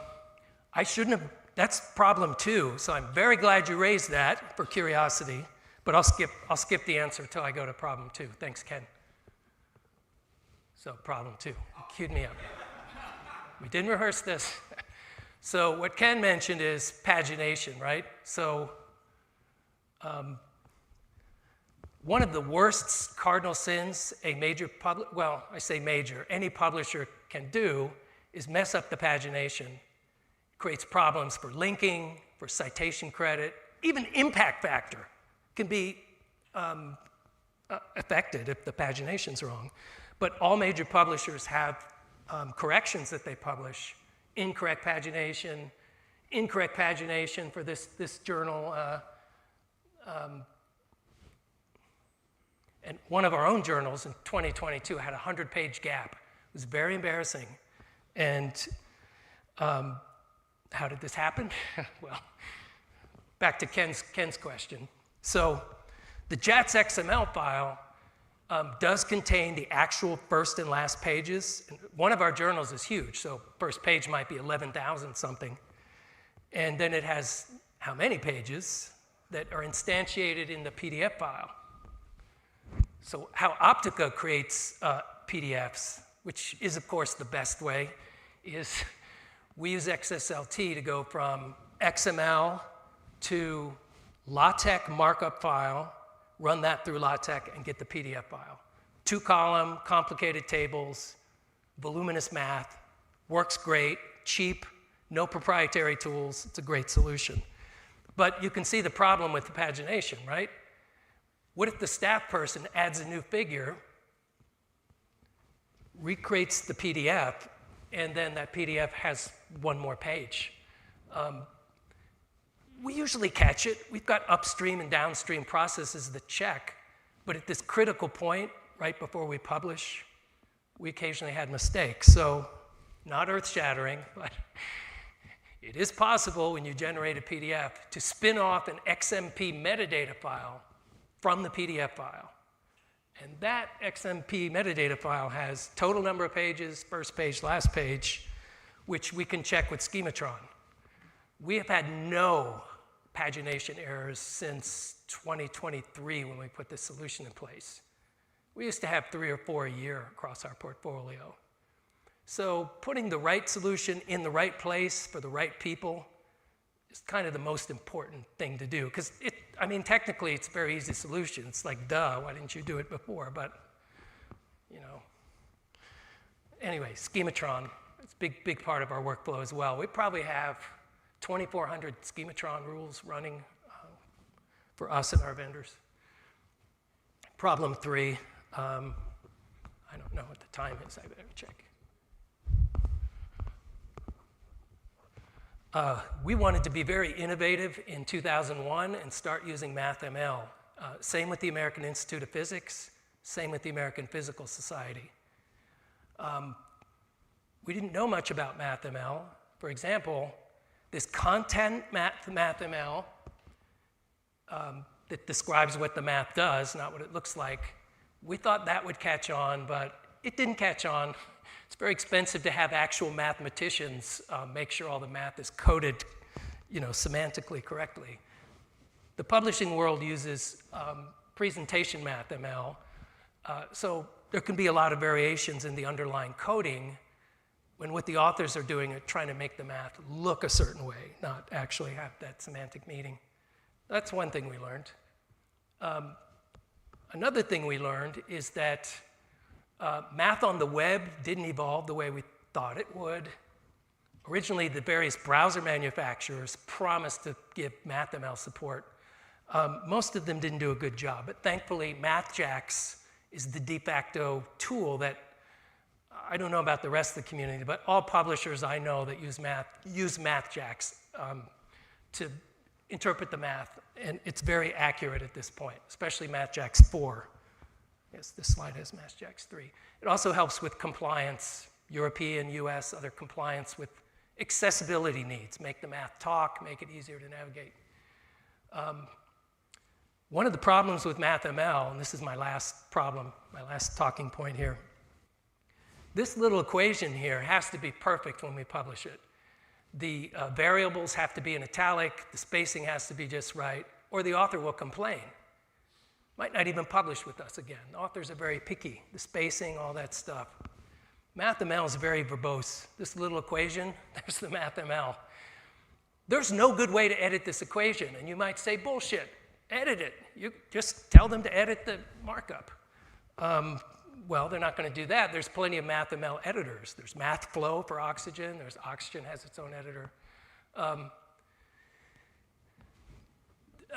What you see is what you get math editing tools for MathML. They always change the underlying markup, almost always. And little shifts you think wouldn't be important, they're very important. So you can't use a WYSIWYG MathML editor. We've tried them all. For 20 years, we've been experimenting with this. You cannot have staff edit raw MathML either. We've tried that for about 5 years. The solution was another duh, why didn't we do it, was just to use LaTeX as the normalized math throughout the whole process. That first step, conversion, no matter how the math comes in, our team in Chennai, India, who does the translation, they translate everything to LaTeX. That's how the IEEE does it. I debated someone from the IEEE 10 years ago at a Balasage meeting about this, and I was arguing for MathML, but I changed my mind. LaTeX. LaTeX is great. It works in JATS, MathML, and alternatives. You can use MathML, LaTeX, images, because we still need MathML. We generate that with MathJax. You can use Schematron on the LaTeX. Like maybe there's a macro that isn't well supported in MathJax. You can call that out and replace it. And here's my final point, and this is not a knock against Oxygen at all. In fact, Oxygen was very helpful when I wrote on the issues list, submitted a ticket that we need a LaTeX editor for Oxygen Desktop Edition. And there was kind of an old project, JLaTeX Math, but it really wasn't sufficient. And it didn't use MathJax as the common rendering engine. So the math looked like this in the editor view. So what we did was, it's one of our very first AI projects, kind of a vibe AI project with staff who don't normally code. We created an editor using the CSS extensions in Oxygen to talk to a web service and bring back an SVG of the LaTeX math. I'll show you what that looks like. So here's before the editor, and then with the editor, they're very reliably rendered because it's using MathJax. We use it throughout the whole process. And then to edit the equation, look at the 4 times 4. We could make this better, but it's just a simple text editor that pops up, you make the change, and then it's correct. So that's the last problem I have, and this is my last slide. I won't read it for you. I'll just tell you that Donald Knuth, who created the tech language, one of the great gifts to mankind, in my opinion, made this great quote about using math to solve math's own hardest problems. Thank you.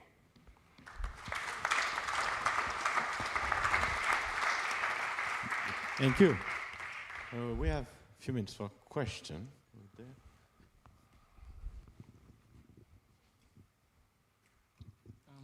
Yeah, thank you for your talk and your insights. Yeah, I just want to ask a question. When you like work with tech as your main markup language for math, how do you come over the problem that tech is not like universal like Unicode or something like that? So you always rely that your specific characters are supported by specific tech packages.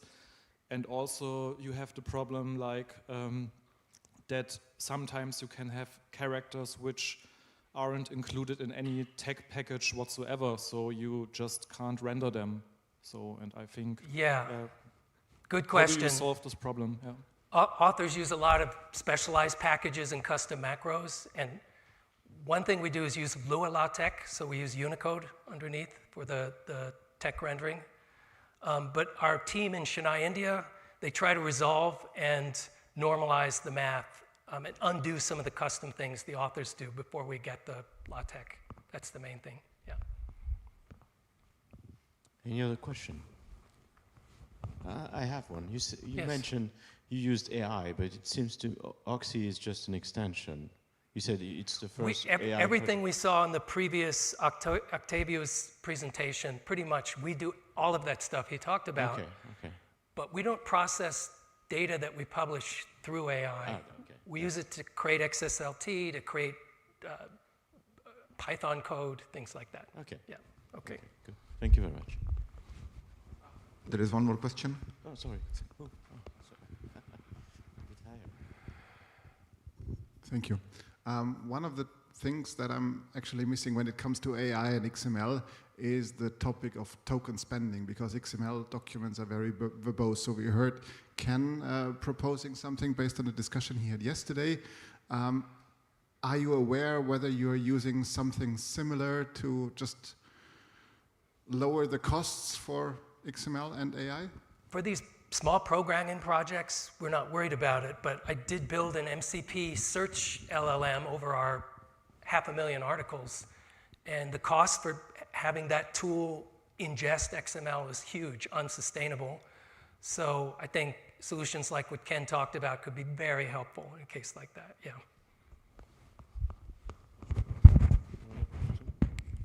Thank you very much. Thank you. Thank you.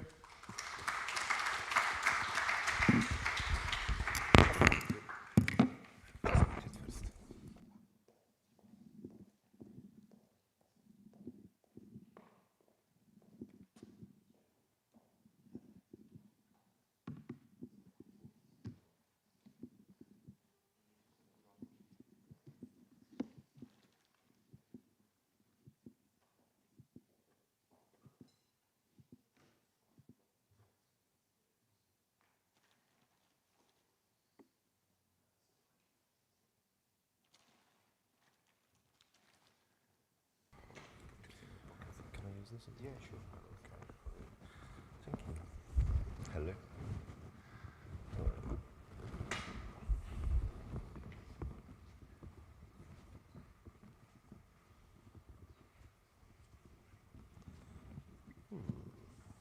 Oh. Hello, good afternoon. Everyone hear me okay? Yep, good, okay. So I'm here to talk about XTH, which is a framework, really, for building test harnesses. And I'll explain what that means in a moment. So, firstly, the important thing to take away here, really, is that I spent quite a few years as very kindly an invited expert in the XQuery working group. So I've had a bit of experience helping work on some of the standards at the W3C, and also as a vendor where we make Elemental, and previously I was involved in XSDB, how we implement those standards and make sure that we have them correct. So, what is XTH? So the X part is a placeholder, really. It kind of means anything. So what I'm interested in is the test suites produced by the XQuery and XSLT working groups, even going a little bit further back to when it was the XSL working group before it sort of split into page media, I think, and XSLT. And the X can be any XQuery or XSLT processor. So this is not specific to XSDB or Elemental or any particular processor. And XTH, as I mentioned, is really a framework for helping you build these test suites for, test harnesses to run these test suites for whichever standard produced by these groups that you're interested in, or for whichever vendor's product you may happen to be involved in or working on. And the overall goal is just to make life easier for implementers, for users, researchers, and for the working groups that are producing these standards. So, as part of the paper, we went and looked at all of the standards that were produced by the W3C working groups during their lifetime.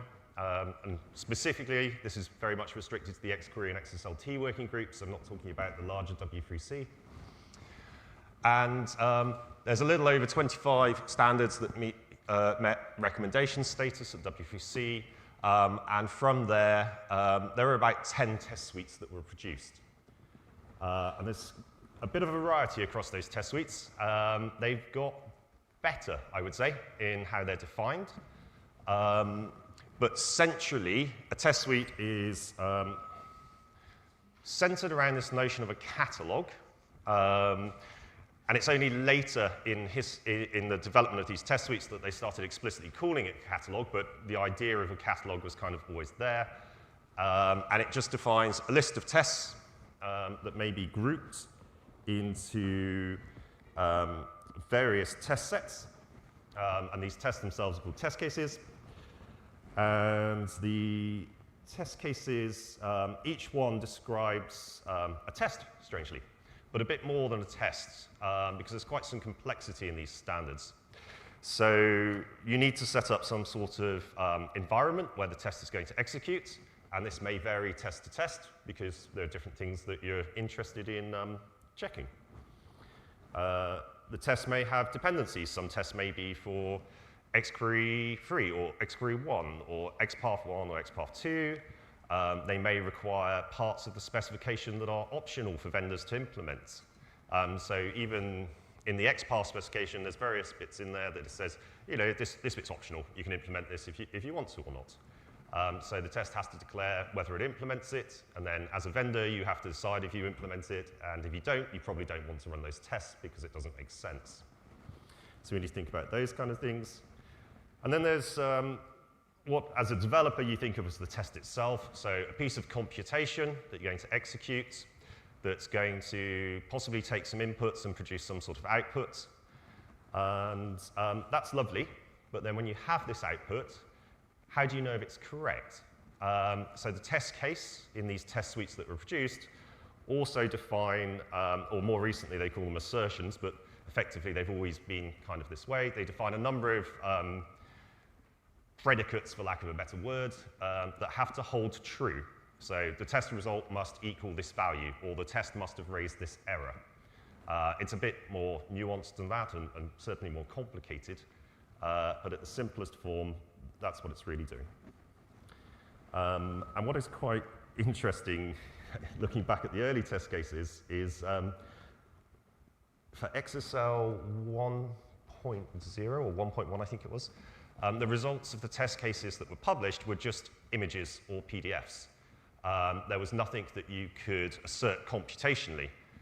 You had to, as a human, run the test suite and then open up the results, eyeball it, and say, yep, the result kind of looks like this image that they've supplied. Now we could probably use LLMs to OCR it and automate all of that, but that didn't exist back then.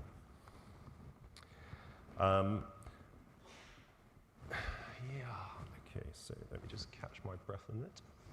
All right. So we have these test suites. How do we run them?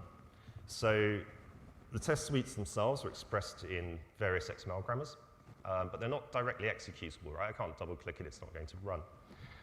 We need something that's going to process this XML information and take the action against the various vendors' processes. And the working group, this is from one of the test suites for xQuery, says that implementers are expected to write their own test harness.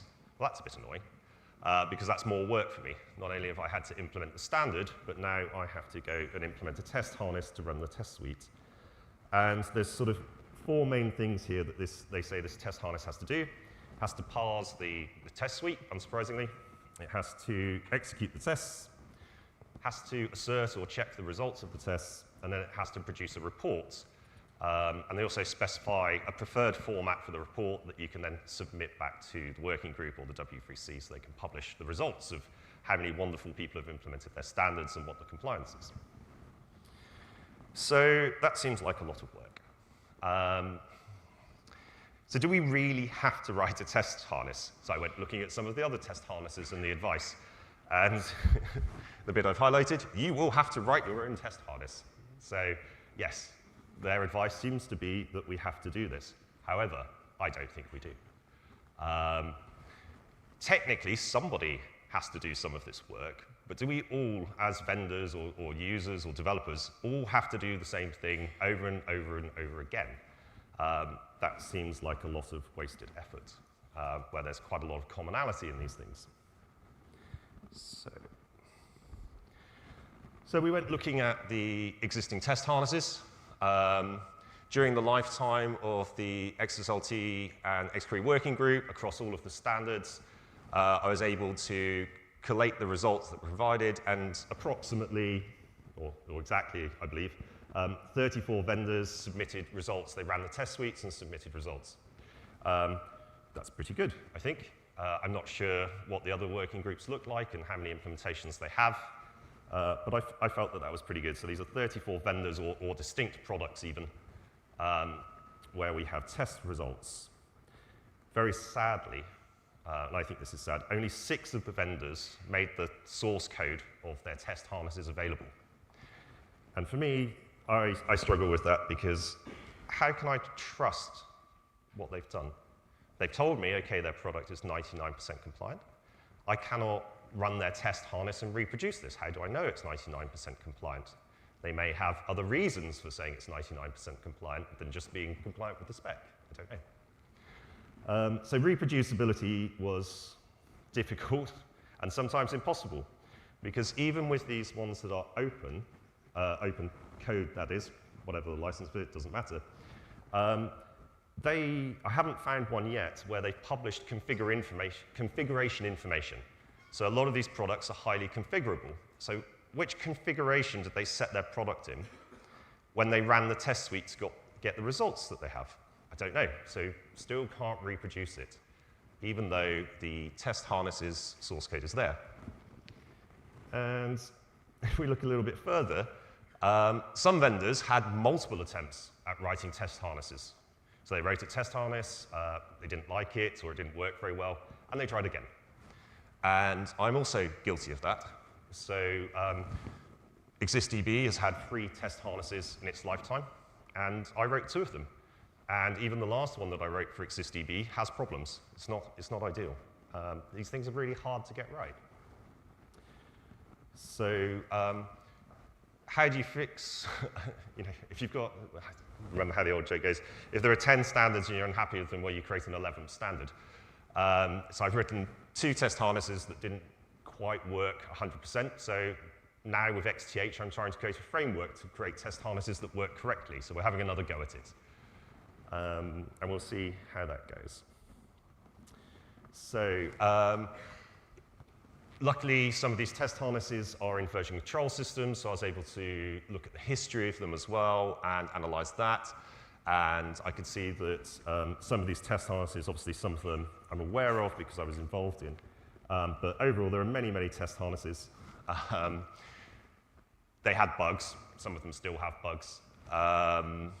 And the vendors that implemented them, what I found quite interesting looking at the test harnesses is there were very, very little agreement on the right way to implement these things. And there were some vastly, vastly different approaches. I'm sure they ultimately got the results they needed. But it was quite surprising to see that when someone sat down to write a test harness, they had a very different idea about how this should be done. And there's sort of a variety of things from converting the things into JUnit tests if you're a Java programmer, or executing them with CMake, sometimes in Java, from Java, and sometimes from C. And yeah, there's a variety of wild things going on out there. But the point is that there's a lot of duplicated effort here. Because if you're a vendor and you're implementing more than one standard, you need to implement a test harness for each standard. Or if you're a vendor and you have multiple products, you then have twice the problem. You have to implement test harnesses for all those products, for all of those standards. And then if you look across the spectrum of vendors, they're all doing this, and there's a huge amount of duplicated effort. And I don't think that's a particularly good use of time. So it's hard. It's really hard to do this and get it right. I think there are some other people in this room that have probably built some test harnesses. Does anybody disagree that this might be a hard problem? I can see Mike smiling at least. There's probably some people from Exist that are smiling as well. It is hard. Or at least it's hard to get it right. So, for example, the Qt3 tests, which are the tests for XQuery 3.1, there's over 27,000 tests. And if it says some of your tests are failing, you've now got 2 problems. Is your implementation of the standard wrong? Or is the test, sorry, 3 problems really, is the test itself wrong? Because we're not always perfect in the working groups at writing the test correctly. For the most part, they're very good. Or is there a problem in my test harness where it's not correctly processing the test and getting the results back and asserting them correctly? So I started with the problem, okay, I've just got to implement this standard, and now I've got 3 problems. This is a hard thing to do, right? So I decided that I needed a new test harness for Elemental, and then I thought, this is the 3rd one of these things I've built. It seems sad that other people can also benefit from the effort that I'm going to go to build this thing. So I decided to try to build something that was very agnostic towards its inputs, so the test suites, and very agnostic towards the various vendors' processes, so that everybody could reuse this and I could share it as a wonderful open source project. Well, that's the idea, that's the dream. So what problems does XTH solve? We want to reduce the amount of work to build test harnesses. We want that test harness to be correct. And I'll talk a little bit more about how we might achieve that. For developers, hopefully they have the less boring or / arduous task of building test harnesses. Users should now have better information about compliance of products to the standards. Researchers, you should be able to come along and reproduce the results. We should know what the configuration was that was used for the vendor's product, and we should be able to download the test harness and reproduce it by running exactly the same configuration. And this also keeps the vendors honest. So it's kind of a win-win cycle there. And then for the working groups, or now the community group, Hopefully, you can get more feedback about who is implementing your standards faster because they're spending less time building the test suite or test harness. They will have time, hopefully, that they can use instead to implement the features that you're proposing for your next standard. Okay. So I looked at, I mentioned that there were 10 test suites from these 2 working groups earlier, and I looked at them all, and I was able to break them down into 3 predominant categories based on how they express their tests in their XML grammar. And not all of them actually have a grammar. Some of them are just XML without a grammar. But you can ascertain what the grammar is if you look closely enough. And the first thought I had is, wow, they really had a naming problem. So apart from possibly Mike K, who knows what XSL Test Suite 04 is for? What does that test? Which version of the standard? Anyone? I don't know. Oh, you don't know either? Ah, right, fantastic. So nobody knows apart from me. Wonderful, what a great position to be in. So that tests XSLT 1.0, I believe. But it had a very strange name, and it wasn't produced by the W3C. It was actually produced by OASIS as a separate technical committee, if I've got my history right, which I hope I have. I chaired that for 2 years until it was taken over by NIST. OK, cool. So Ken knows a bit about this as well. Excellent. OK. But it is, I find it confusing because I've got Qt3 1.0, and then I've got Qt3 tests. OK, but Xcrew 1.0 wasn't free, so I happen to know that's Xcrew 3 and XPath 3, and this one is XPath and Xcrew 3.1. But the names don't really do a lot to help inform you. Sorry to nag about that, but it made the research harder. But we got there in the end. So what we thought we could do is we thought we could create a model which is effectively a bit more generic and a superset that can hold all of the information from these 3 types of models, basically. And if we could do that, then we could use this as our starting point, once we've loaded the information into our model, to start executing these tests.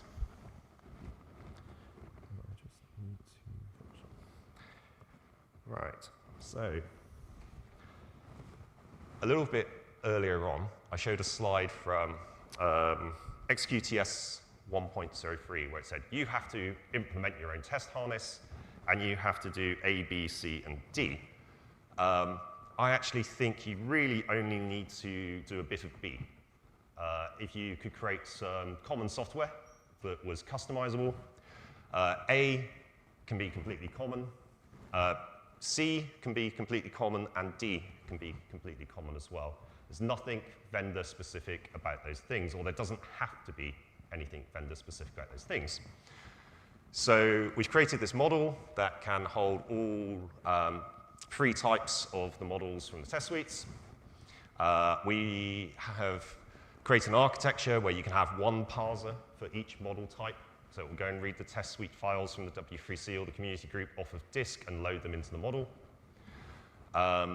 We have a scheduler, which will take things from this model, like the test case definitions, and dispatch them to a processor. And we have reporters. So you only really need to think about how you convert results into whatever XML format or HTML format you want once, right? Not everybody needs to write the same transformation over and over again. This is a common task. So this is earlier where I said that the W3C working group says you have to implement your own, and I'm saying maybe you don't. You don't have to do A, C, and D all by yourself. If you could group together with a bunch of other people and use that over and over again, you really only have to implement the direct connection to the product to execute the query or the XSLT.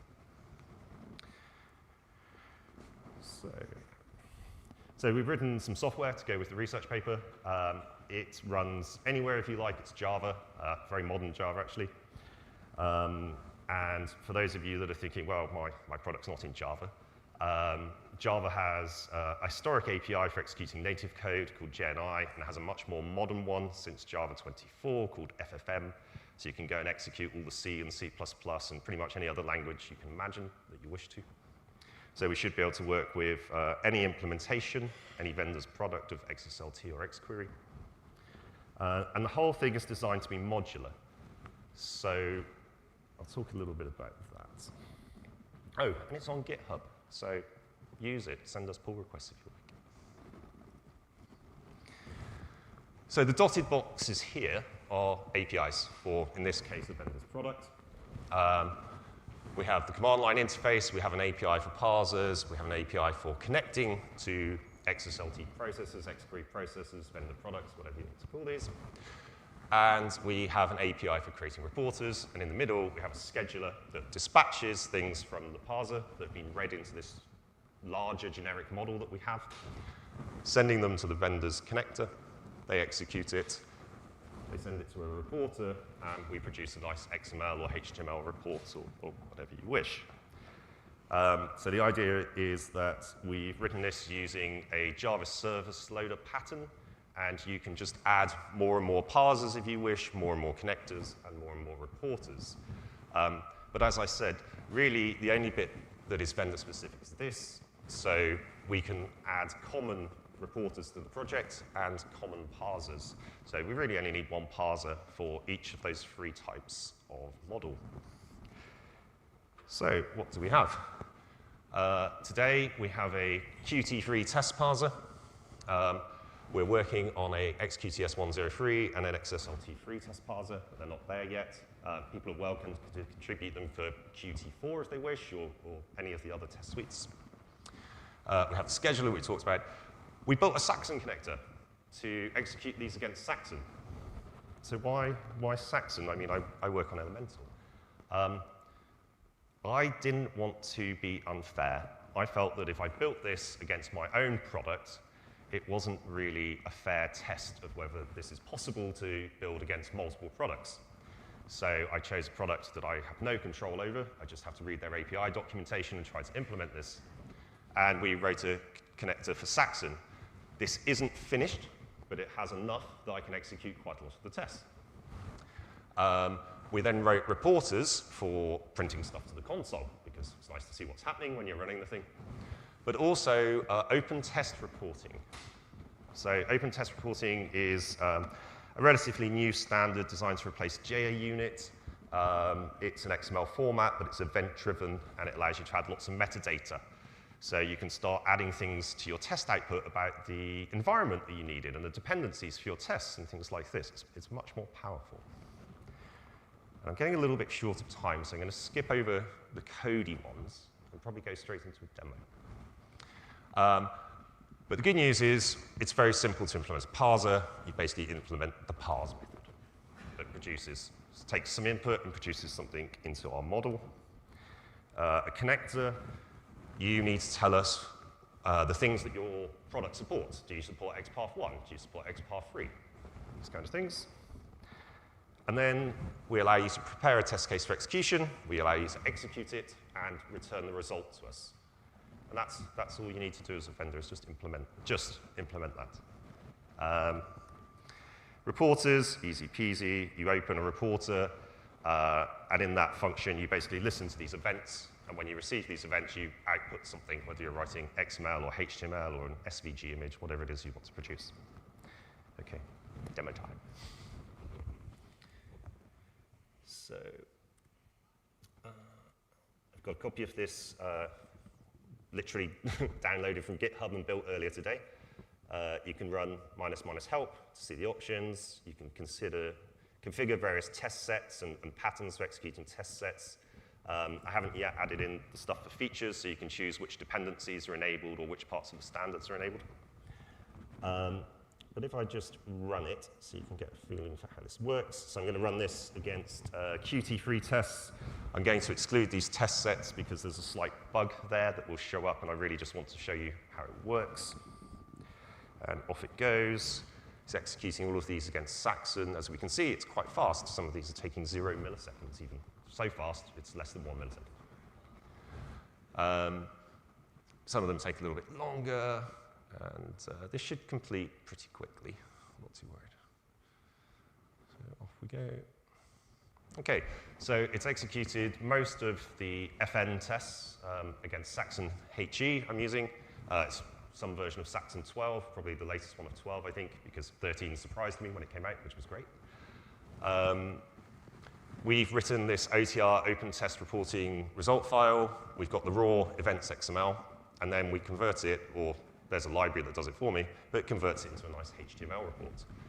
We could add more reporters, so we could produce the submission report that the W3C working groups used to like, that kind of thing. So what do the results look like? And please keep in mind, there are still bugs in XTH. So if it's saying Saxon tests are failing, that is no reflection on Saxon at this time, okay? Please take this as beta software. So this is the events XML, and it is literally one line as an event. It tells me that something started, it had an ID, a name, and it belonged to a parent. So we group them into the test sets or the test suites as we go. And this gets pretty long, and we can see that things finished, and they had a status. We still need to add in the reasons, the error reporting information. This new OTR thing is very powerful, but quite complex to figure out the API, because there's not a lot of documentation, but we're getting there. Yes, it does. And then when we convert it into HTML, we see something like this. So we executed 10,966 tests or test sets, containers, 120 errors, 372 failed. No reflection on Saxon, those numbers, please. And 1,623 skipped because they required some sort of dependency that I couldn't fulfill with what I know about Saxon, and I know very little about Saxon. So that number will probably go down as well. But we can look through these and expand them. Now we can see how long each one took and whether it's successful. And this no additional information thing, this is where you can attach all the metadata that you wish. And it will get printed out here in various forms. And then if we come down, and I'm pretty much out of time, but we can see that, okay, there were some failures. Again, probably bugs in XTH at the moment. The blue ones are skipped, but yeah. I'm pretty happy with this so far. It's by no means complete. Software still needs a lot of work, but we have a command line interface, we have a Qt free test parser, we have a connector for Saxon, and we've got some reporters. Future work. Collaborate with us. This is Eric S. Raymond's Cathedral and Bazaar thing. So if we can get enough people hopefully working on the common parts of this, we will knock out all the correctness issues, which will only leave sort of bugs potentially in the vendor-specific connectors, which are a very small part of the code. And that's a bit outside of anybody's control apart from the vendor. But at least it's open and we can validate it. We've started on connectors for Elemental, obviously, and then there's a bunch of other great ideas that we have about what we'd like to do with this. Thank you.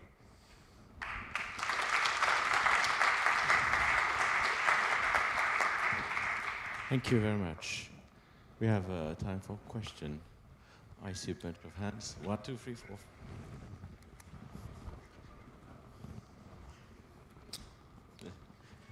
Maybe it should be. Okay. It looks really interesting, Adam. Thank you. Would I be able to use this with a debugger? Sorry, again? Would I be able to use this with a debugger? Oh, yeah, absolutely. So here is potentially our Saxon connector. And if you're interested in what's actually, for debugging, if you're talking about debugging the execution in Saxon, I'm guessing, we can come into here and we can look at we see lots of little to-dos. This is definitely not 100% yet. But if we find this is where we prepare the test case. We're effectively we're using the compiler first to compile it and set up the environments. But here, execute test case. If you've worked with the S9 API, a lot of this is going to be quite familiar, but it happens somewhere here. So you could pop a breakpoint there if you want, and you could then step directly into the Saxon code, or whatever you need to do, I think.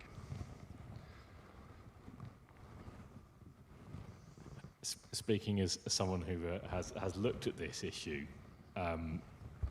my first thought was I should re-implement the test suite parsing stuff as a JUnit engine specifically to get access to all the filtering and reporting stuff. Is that something you looked at and were like, this is not feasible, or is that? I mean, it is completely feasible to take the test suites and convert them to JUnit tests and execute them. So not JUnit tests, but to have a JUnit test engine. So because the JUnit architecture since JUnit 5 splits those things, much as you're doing with the setup stuff and the connectors. There's a whole bunch of infrastructure for the test collection, which you can then implement yourself to do that part, and also then all the test selection. So what gets run, what gets skipped, and then the reporting is also separate. So that's but quite the documentation was daunting. So one of the approaches I took in the past was and this was with JUnit 4, which is the older JUnit architecture before they've split these things out, Matt, as you were mentioning, was very, very similar to that. But it was quite hard to do, and it was hard to get right. For this, I wanted something with very minimal external dependencies, and I felt that the JUnit framework was going to be far more than I needed. So we have filtering. I think maybe you saw it from the command line. Sorry, yeah, I was in a bit of a rush. Partly nerves and partly a lot to cover. But you can include tests, you can exclude tests, you can do it by regular expression, all of these kind of things. And yes, we could have built that on top of JUnit 5 probably, but I didn't really see what I would gain from doing that. JUnit 6 will also produce OTR output. So they've switched from the old JUnit XML that was undocumented to this new OTR thing, which is what we're using here to produce the web pages that you saw. Does that answer your question? Okay, thanks. So I'm one of the maintainers of Fonto XPath, the other XPath implementation in JavaScript. I'm not literate in Java at all. Could I maybe get a bit of help implement some kind of connector between Fonto XPath and XTH? Yeah, I think you should be able to. There's very little. So if you're not, if your library isn't Java, your execute method for your connector basically just needs to send the data to whatever process it is over whatever mechanism you wish and get the result back. So for example, one of the connectors we've built is for Elemental Server. So in our execute method of the connector in XTH, we really just serialize the information to XML, send it over HTTP to Elemental, have Elemental execute it, and then send the result back over HTTP XML. So we're just using a HTTP client in our execute method, basically. So I guess you could do something similar, or you could use standard I/O or Unix sockets to talk to your processor, I'm not sure.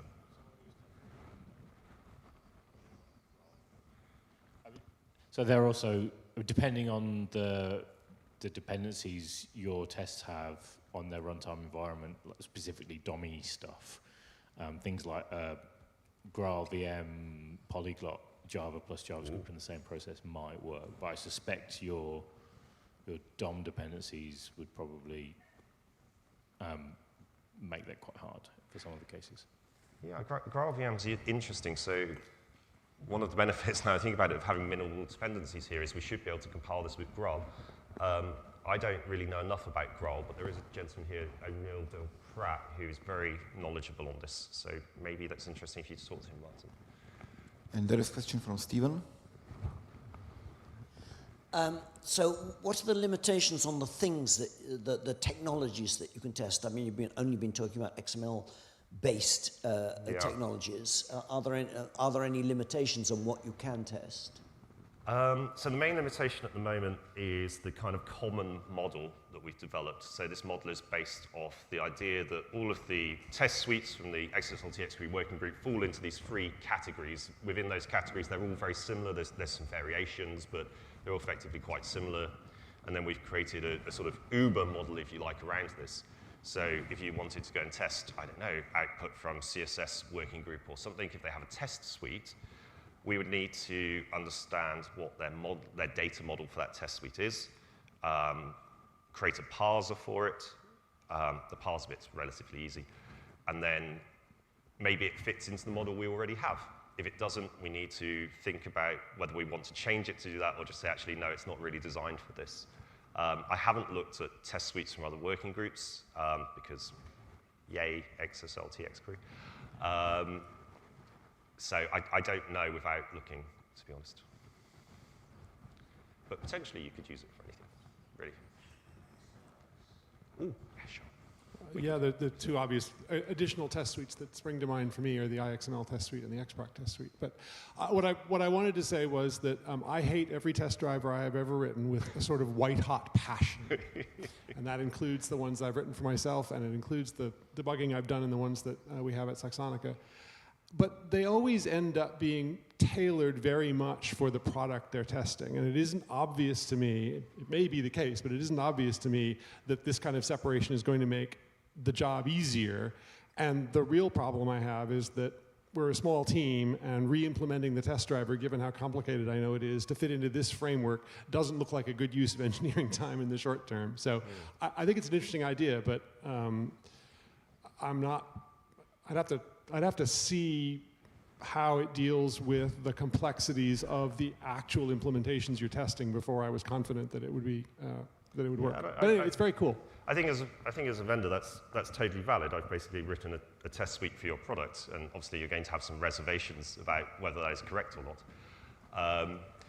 I would like to finish the Saxon one that I have. I will say I'm quite impressed by what I'm able to do with the S9 API.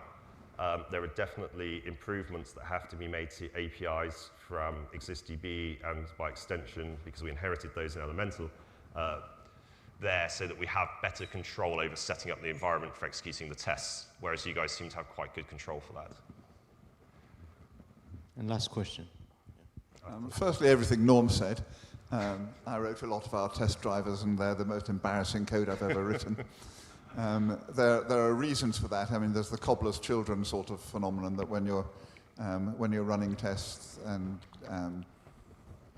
your product gets the attention, your test driver doesn't. I think one specific comment is that a very important part of our test driver tooling is the exceptions management. Managing exceptions lists for different environments. That's because of tests that we think are wrong. Tests that, if Microsoft submitted an XSD test and we don't agree with their interpretation, we just add it to an exceptions list. It's because of things that we know we haven't implemented yet. It's because of bugs we know we haven't fixed yet.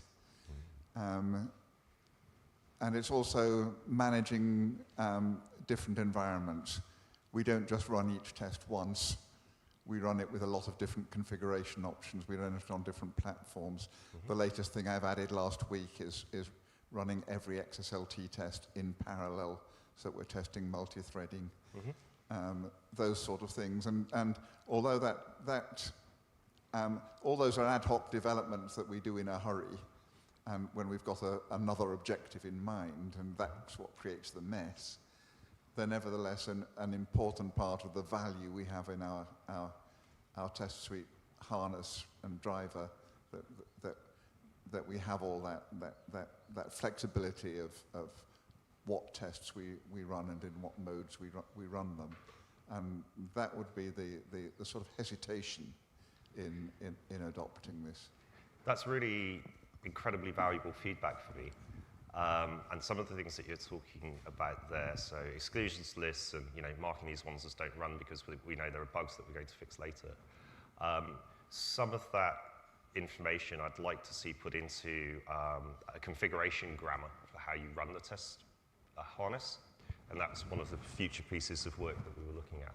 Now, I'm not saying that we can solve all of the things that you're talking about, but some of these things I'm immediately like, oh wow, yeah, we can totally do that.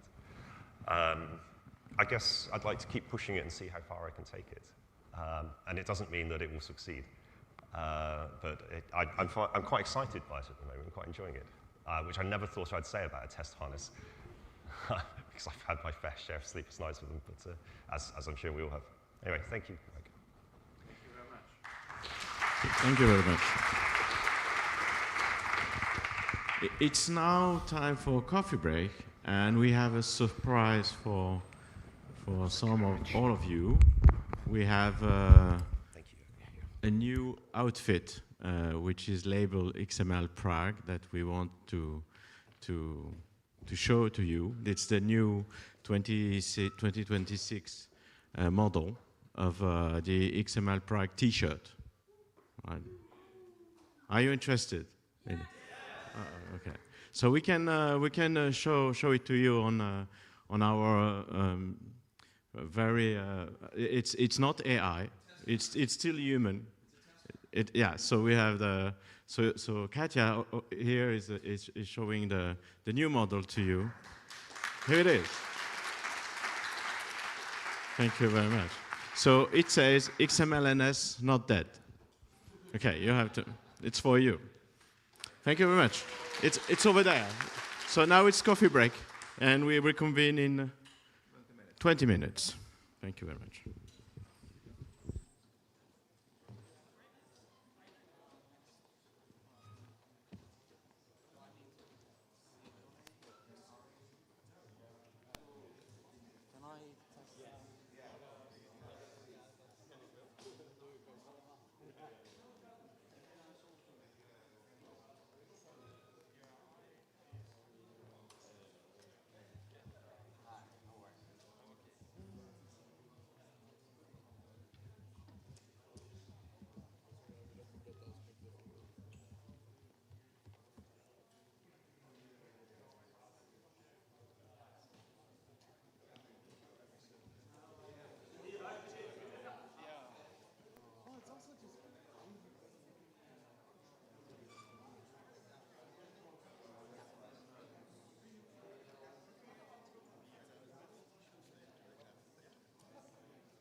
there.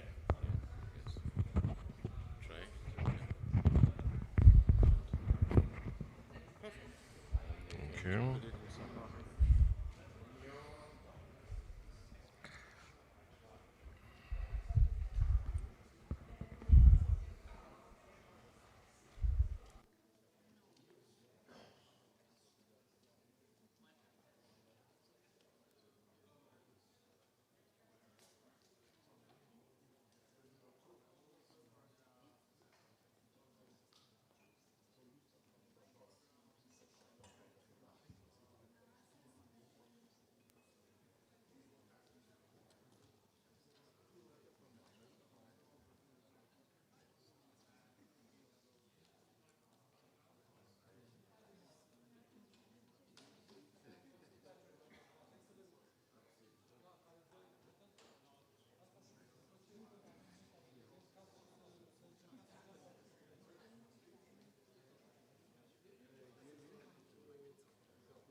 One, two. Okay, let's reconvene for the last leg of today with the last 4 presentations. So we'll start with Tony, who will be talking about Excel. Really? Excel. What's wrong with Excel? Okay, why not? Let's do that. And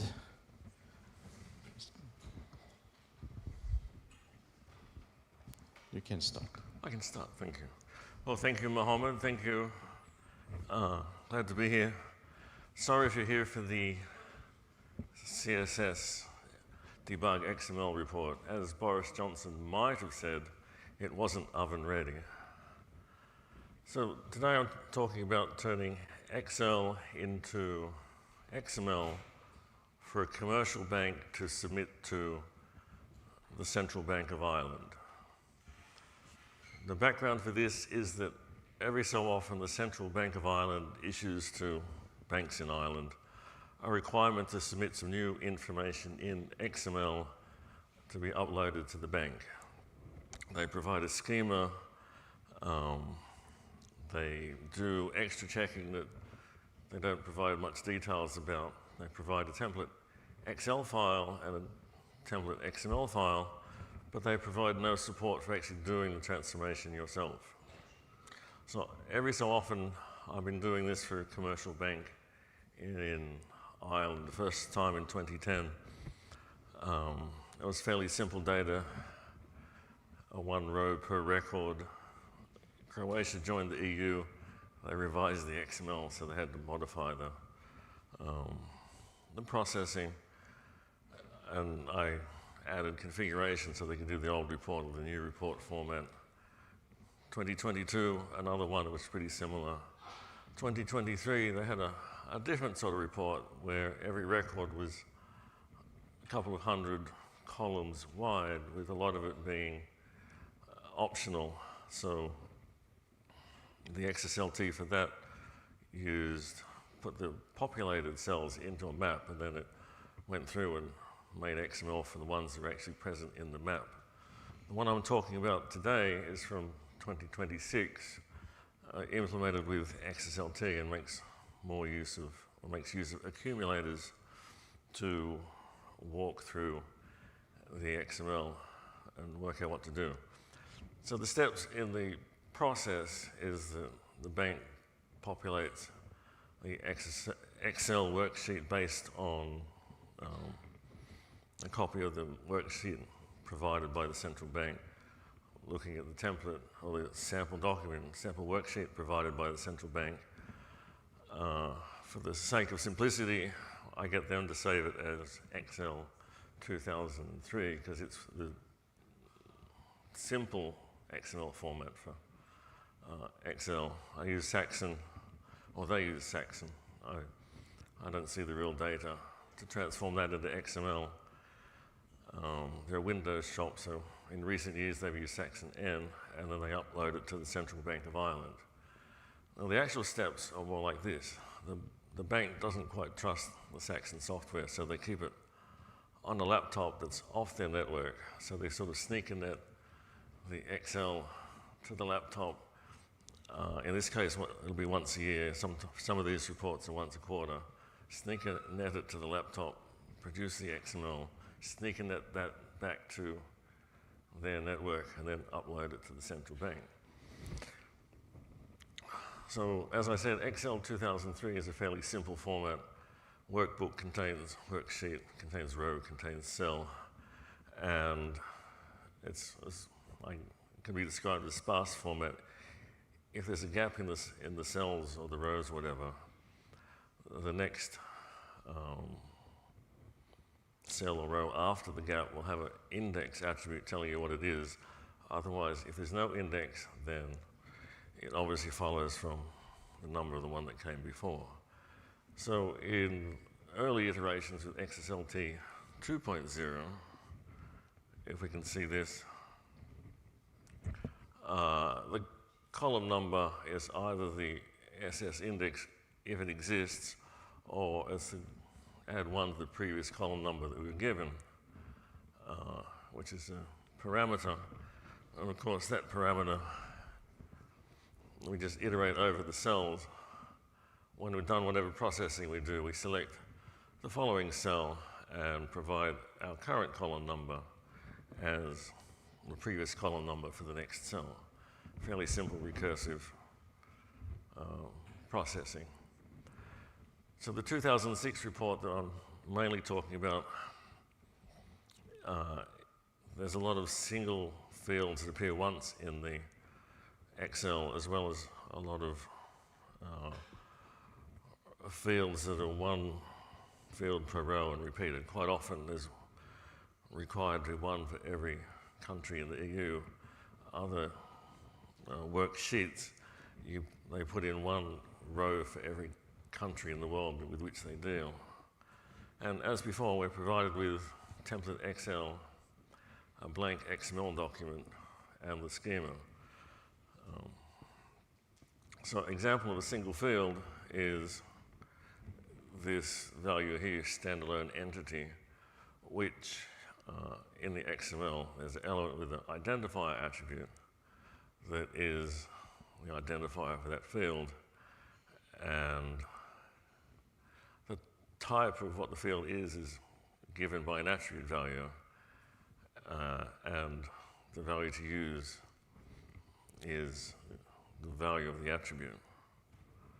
For a record per row field, each row is a separate, quite often a separate country, and the fields to use are given as headings of the multiple rows, and they turn into elements where the column headings correspond to attributes in the XML that we produce. So the steps for the XSLT processing this time is the data XL, which the bank produces, is the source document. The template XL is a parameter.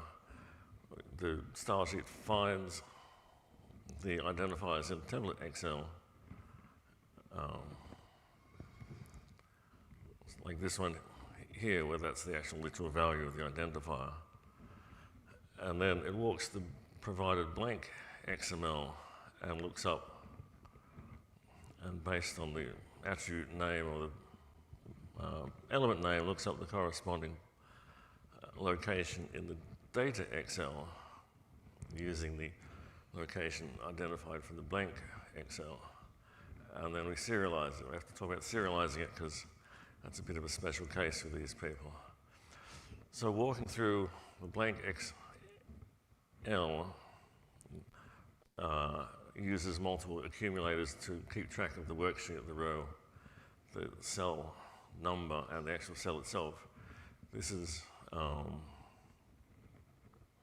in contrast to the previous XSLT2 mechanism. We just set up the accumulators, wrong way, accumulators for what we want, if we can just find it. And for each row, we reset the accumulator for the cell number. Each cell, we just increment it or use the index attribute. We don't need to recursively find the next adjacent cell for this. For the cell data, it's slightly more complicated, of course.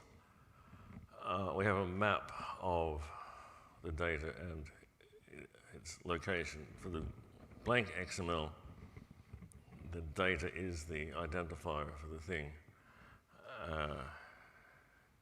We have accumulators for the worksheet name, the row, etc. And then we put in a map the field name and then its location in the blank XL. We get the field name by looking up, by processing the template document. All we ever do with the template document is process the elements, throw away the text, and then use the accumulator value at the end. That's all that happens. Walking the blank XML document is fairly simple. We just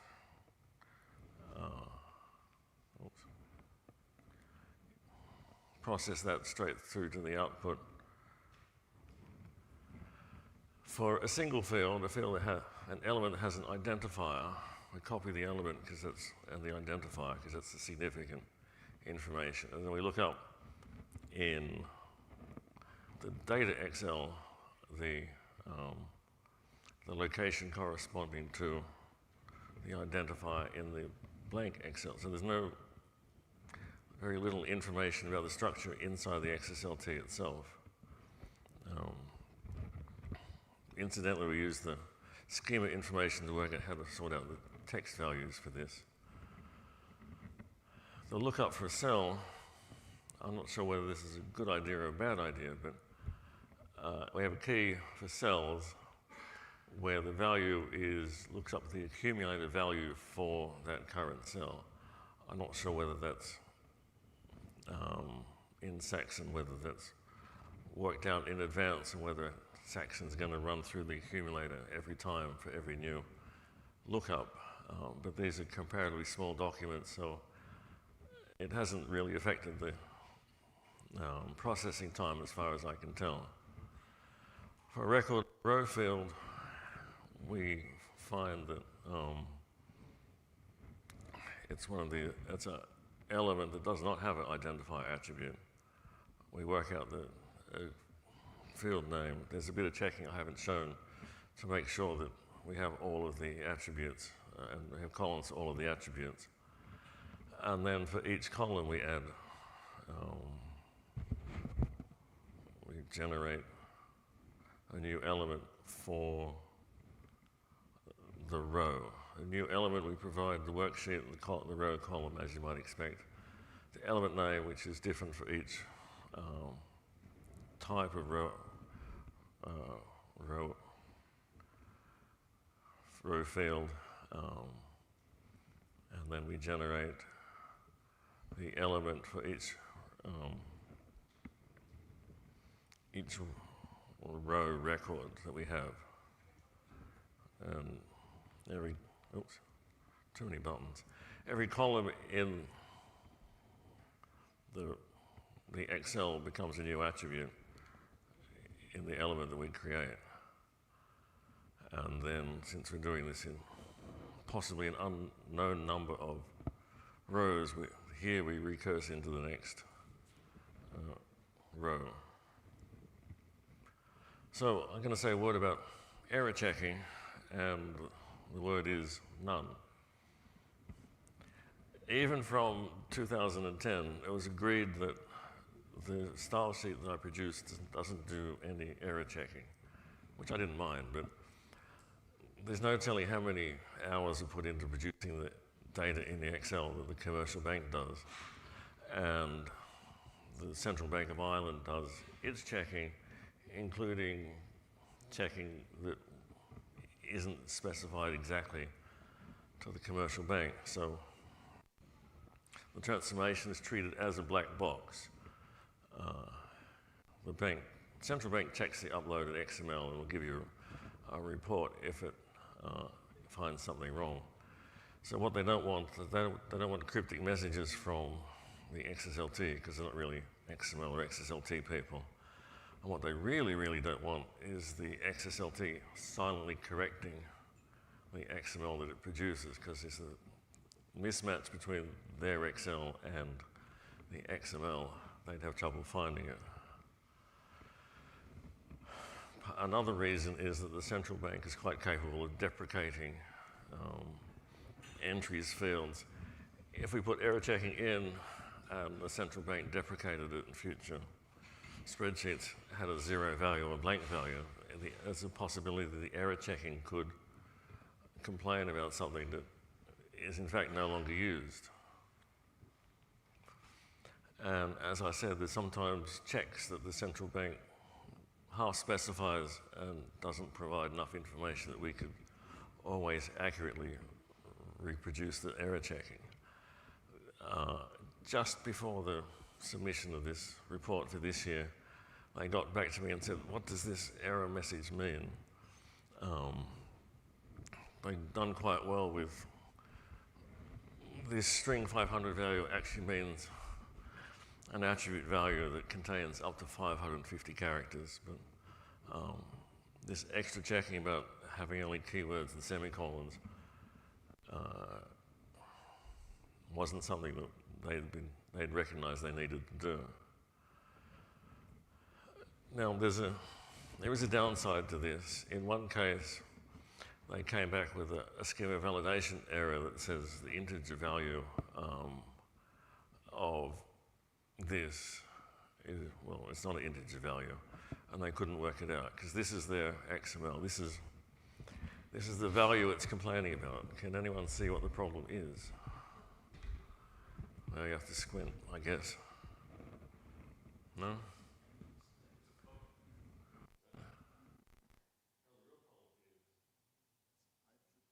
Oh, I can't hear myself. The actual value is 0.025. For reasons I don't know, that's a percentage value.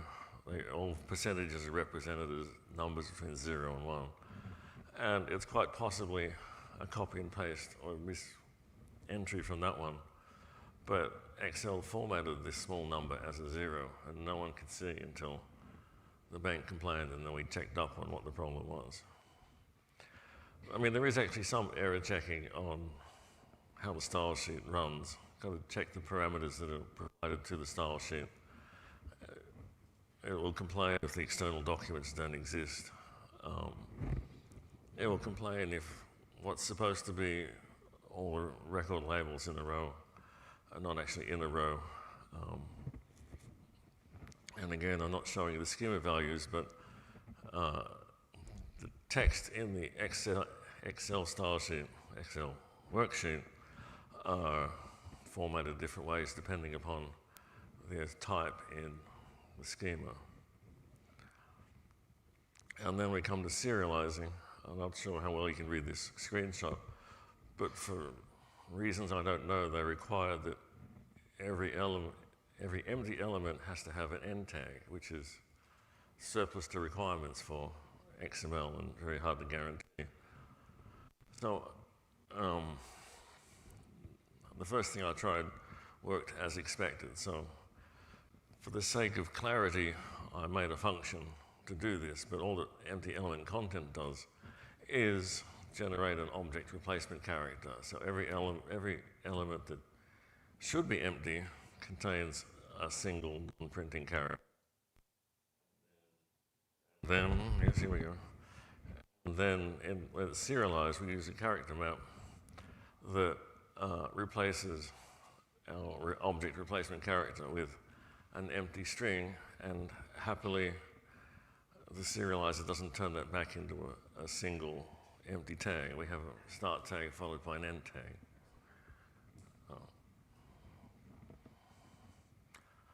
I am ahead of myself. So what I've shown you so far today is we're using the data XL as the source document. We walk through the template XL to find the locations of the data we're interested in.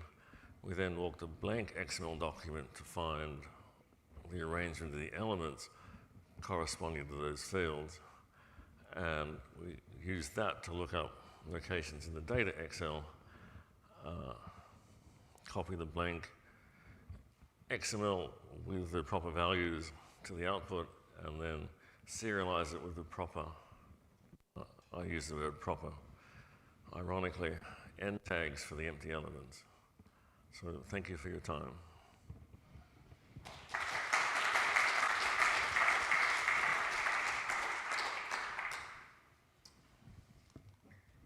Thank you. So we have plenty of time for question. Anyone? Yep. Someone over there. Yeah, two. It's okay. I saw you this time.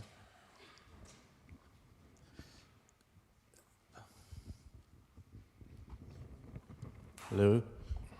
I know this is bank data, but did you try any LLM on it? Like one of the local modules in an isolated environment? As other people point out at various times, they want accuracy in their result. So something completely deterministic is what they want. I mean,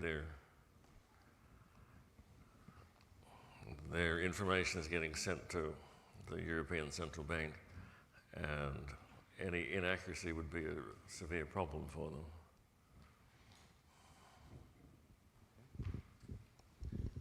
Thank you. I'll appreciate the effort that you put in that, and I think you will also benefit from the upcoming round function update in the version 4 specifications, as we learned. I think that will also help the IEEE 754 error that you've shown. Well, no. Nothing that I did generated the error message, and nothing in the style sheet is supposed to change any values, so we're not rounding any values for anybody.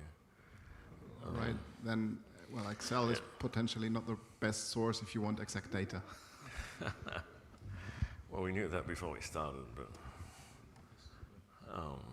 yeah. Yeah, hi. Some time ago, I was faced with a very similar problem. I had to import a lot of Excel data into our program.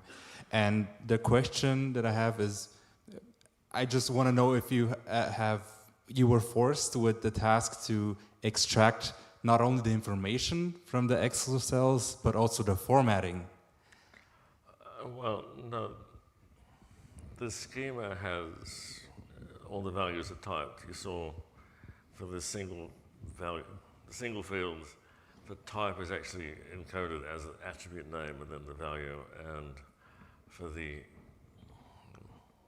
record as a row fields, it's in the schema, the different identifiers map to patterns in the schema. So I almost don't care about what's in the Excel. I have to take what's in the Excel and format things as dates. And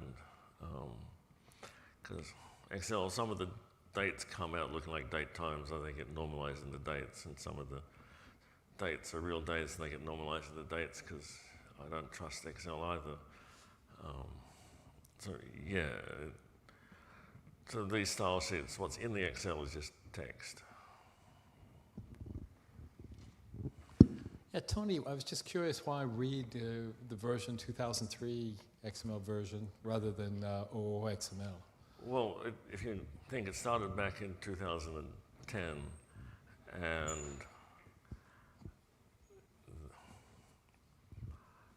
for budget reasons, it was quicker to do it. They wanted it done quickly.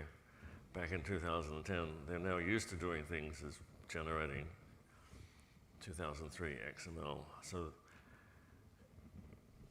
to minimize the disruption, it basically works the same way every time since. They make the XL 2003, they run a batch file, they get an XML result, and they upload it on a good day. They get a positive report.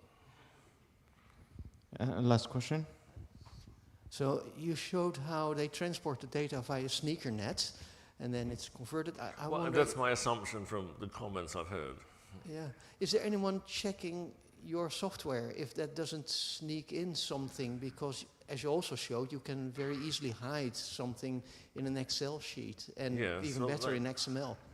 Well, I believe they can get back a copy of what they've uploaded to the central bank, and they can compare, and they could quite possibly compare the XML and the fields in their Excel. But also the XSLT, that part is simple enough. They could, well, not so much this one, they couldn't follow that quite so easily. They could see that there's no malicious code, no references to external websites. But again, they don't trust the processor enough to let it onto their system because they're very locked down. The first time I went there in 2010, the only time I've been there, I came with a USB stick and had great trouble getting it onto their system. That was 2010. I'm sure they're even more locked down now. Okay, thank you very much.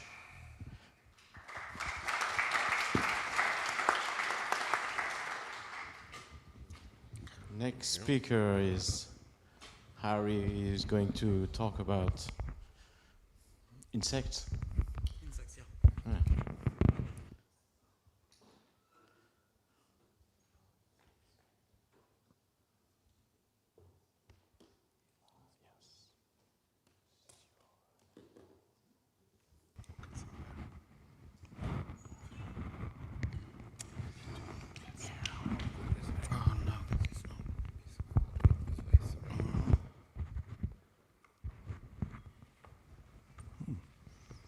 If I do that, maybe put your batch off, it will be better because it can screenshot the t-shirt. Oh, come on now. It's beautiful. Ah, we made a mistake. Amateurs. Right, hang on.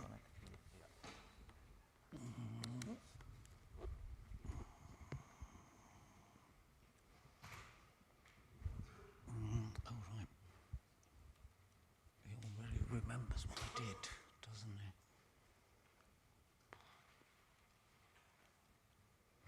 So, okay.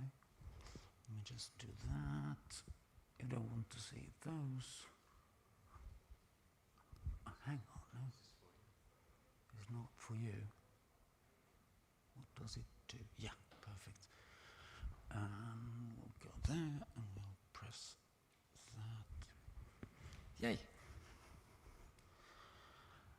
All right, I'm going to talk to you about insects and hills. No, seriously, I had a client a couple months back. They relied very heavily on ant scripts. They had this ant that, you know, essentially what they did in those ants, they moved stuff around, they talked to a SQL database, and they ran loads and loads and loads of XSLT, actually even streaming, but that's not the focus of this one. Anyway, but they orchestrated all of it in using Ant. 10,000 lines plus of Ant. And of course, that Ant would also link to dozens of other files, not maybe as big, but quite big. And so the full repository I was looking at was gigabytes in size. So the question arose, how do I even get to understand what this thing does? By the way, I looked up complexity on Wikimedia Commons and I found that one, so just had to use it. But how do you do that? Well, I like trees. XML, that's all trees. Ant files, those are obviously trees, and so that's what I wanted to do. But before we go there, let me just speak a little bit about Ant. Don't know how many of you use Ant. Probably a fair number, yeah? I'll just go through this a bit quickly. So essentially they've got a bunch of targets, they call them. It's an XML-based language. It was used to build stuff, programs and stuff originally, but these days it's a kitchen sink. They use it for everything. I use it for everything, actually. So from echo world to for each loops, using regexes to replace something in a file, running executables.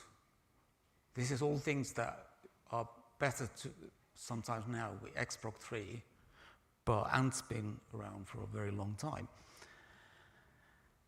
And what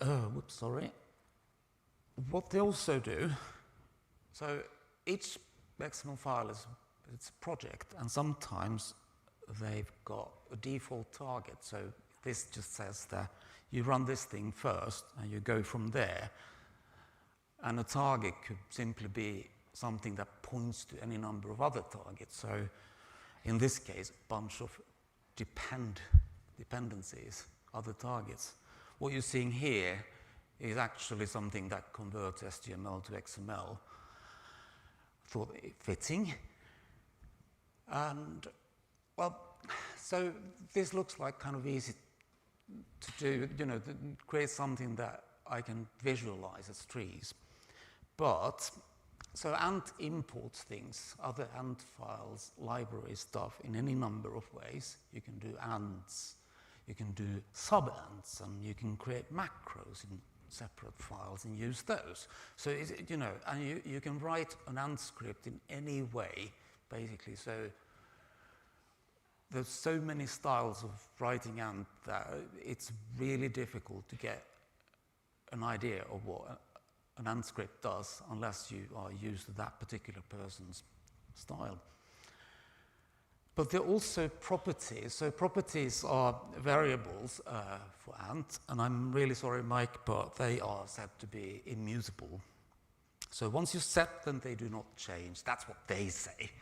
So, and I take note of what you said earlier. There are several ways to set them. So there's the standard way. This is just a property element, setting a name and a value. And you can reference an earlier set property in another property, and so on and so forth. And what's really nice is, I like this a lot actually, there's an XML-centric way of doing properties, which is you define this properties file, and you name elements after, an implied structure for your property. So for instance, this one, hope you can see this. So the top one, you just read the axis, your repo.dir, and you read the location attribute in this case, and you get your repo.dir property. Repo.sub, you get your other property there. That one references the first one, repo.dir. And it's possible to do any number of XML properties like this. It's really useful if you think carefully about how you name things. So this one, for instance, is from that said HTML to XML project. And you can express things like this. And so if you read your Ant file and you see this, you can sort of understand what they do. That's the whole idea with the semantic properties. But what you also then do, remember how I said they're immutable. You set them, and that's what they stay as. And so you can define your properties any number of times in any different context you like. So for instance, this is a very common pattern I use, where I've got an XML property, it references a property's local file. So if I have a local file, I have now set my local properties. If I don't, this is what gets read instead. But with this whole import thing, an ant imports something else, that imports something else, and it gets very messy. And if you have properties, XML properties, or otherwise referenced by those other files, it just gets so difficult to see what's going on, what gets actually set, and where, and why. Which is why I thought about doing a visualizer. At first, I thought about mind maps. I love mind maps. This one is an open source program called FreePlane. And, well, it's pretty simple to understand. And what's really nice is that the underlying format is XML. There's loads of formatting stuff in there because you can make these mind maps really pretty. You can annotate them, I'll show you in a bit. But essentially, it's really just XML. And so how hard can it be, right? Yeah, you just read your targets and you define some XSLT. This one is really ugly, but you get the point.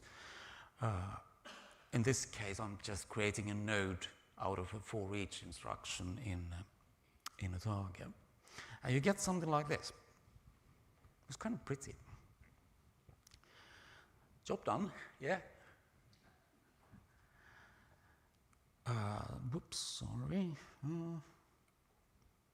Well, not quite, because the properties I mentioned, they're all over the ant, usually.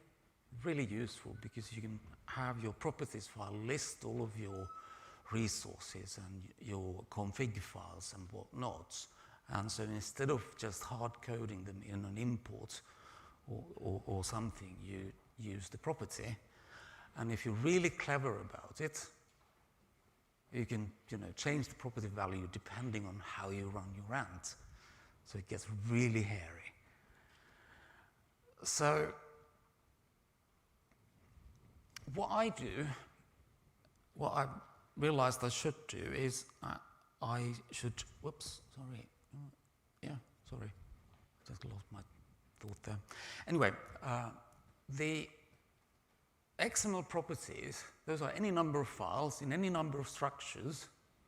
Those I focused on, plus the easy property name value pairs, because those are also easy to parse. There's more to it, but that's where I started. I don't need that structure, I just need the implied path. So repos.dir, that's started out as a semantic path in my XML. I just flatten those and I get this list of properties. So this is the one that gets set. But what I also do is when I go through an XML properties file, there are probably properties used by other properties in the values. So I have to do a recursive thing, and I'm just using this attribute done equals true or done equals false,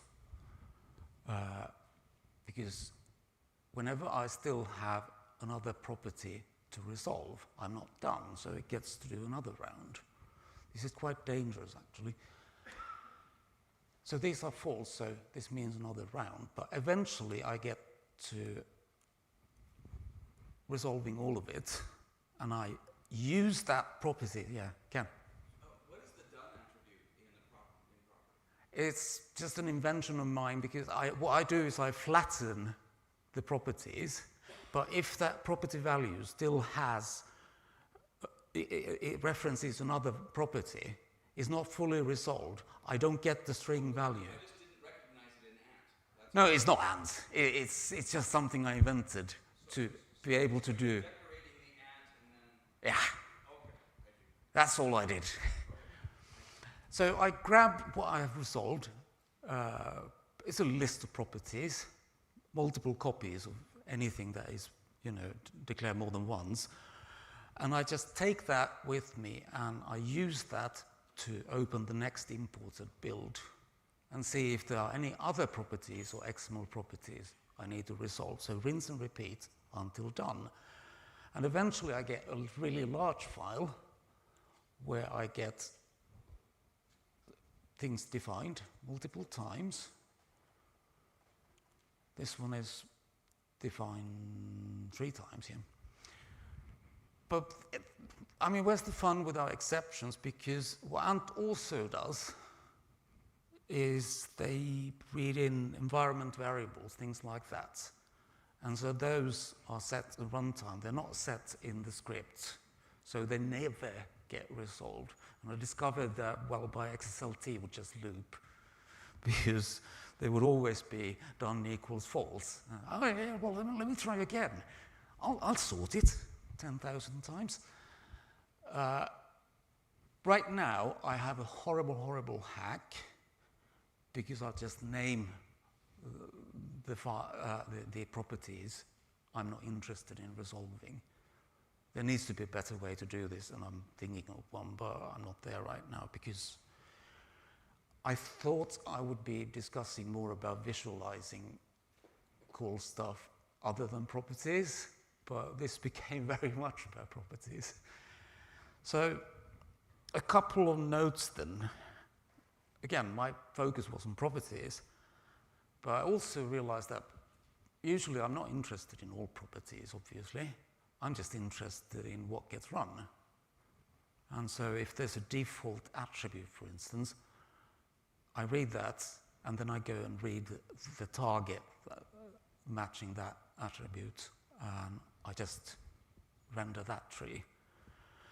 I can also do all, which means that I literally go through every single target in the entire thing, regardless of whether they're used or not. Or I can do a name target. So let me just do a demo then. This should be interesting. I'm going to... Oh, I just lost my mouse pointer there for a while. Let me see. Can you see this properly? Hopefully. So the visualizer itself is just some XSLT. Mainly, it does 2 things. There's the first part, which normalizes properties, all those recursive things, again and again. It takes what it has resolved and feeds it as input to the next imported file until fully done.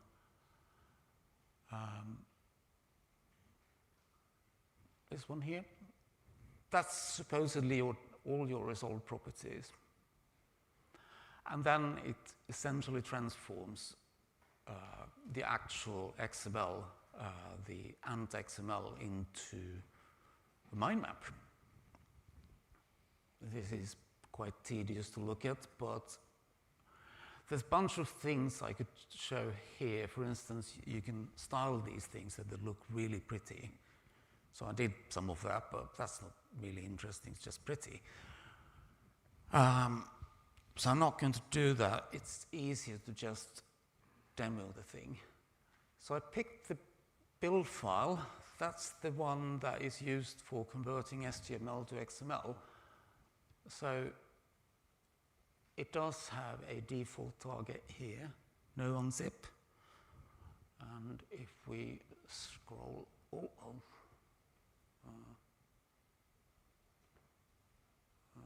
it's a bit too...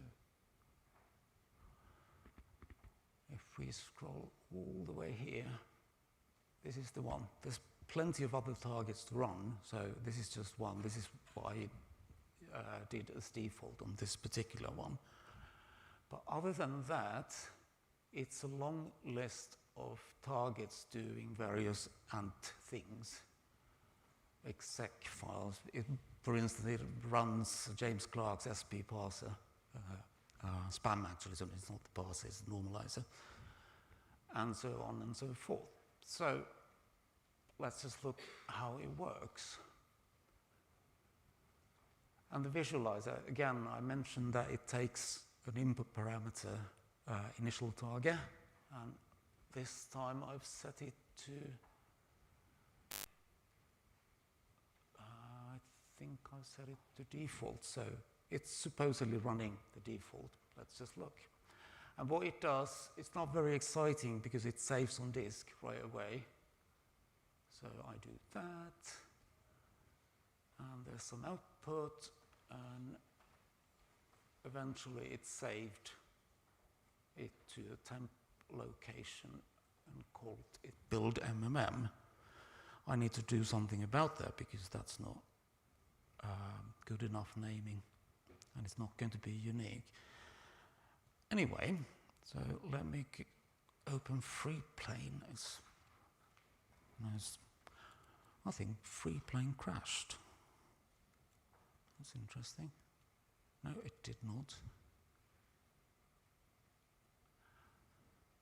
This is the downside also of having a laptop with high def. I have a 4K screen, so the mouse pointer becomes tiny.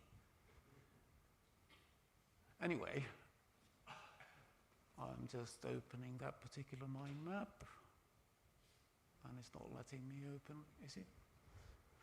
Oh, it's on the other screen. Of course it is. And then we've got this peculiarity because FreePlane complains about it not being an authentic mind map. I've literally no idea why it does that, but it's fine. And so what I get this, so I visualize the task steps, that's macros and stuff. Importantly, I got the XML properties in it. So you can annotate your nodes, and this is just some XHTML that is attached to the node. And in this case, it just lists the properties set by that file. So they're not resolved. And if you go over here, this is all of them, and these are all resolved. And if you go here, you can then, whoops, it's very sensitive. And essentially it just displays the targets, and for those targets, there's a for each, and that for each calls another target, and there's not really a lot there right now because I've not made any effort to visualize the non-traversal property things right now. But this is the kind of thing it does. So, going back,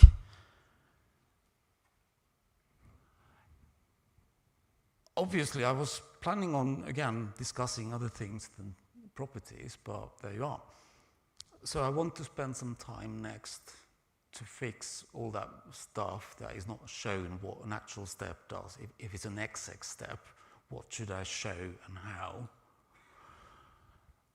Macros, the things you declare somewhere else, you define them somewhere else, and then you import those, and you use those in your target, so they need to be represented as nodes, but that's really dangerous because you can call them whatever you want, and so there's going to be a problem with naming and stuff.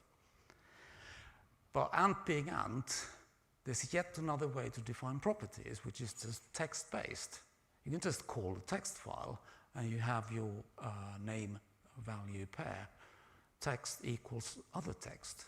I need to handle those. I've not bothered, not yet.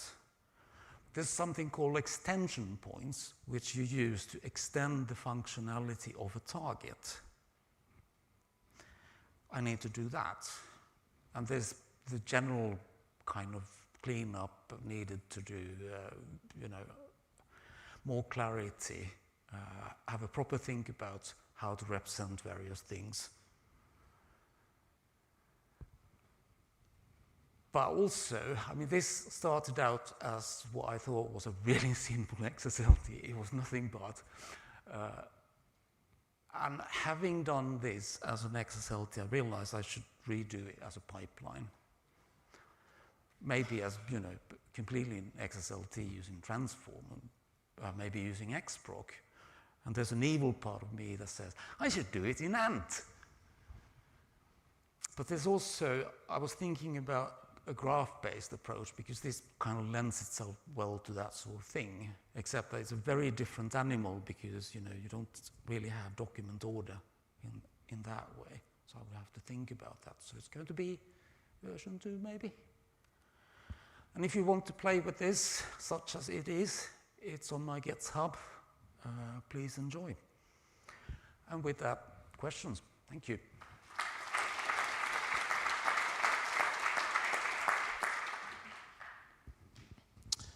Thank you. Question over there.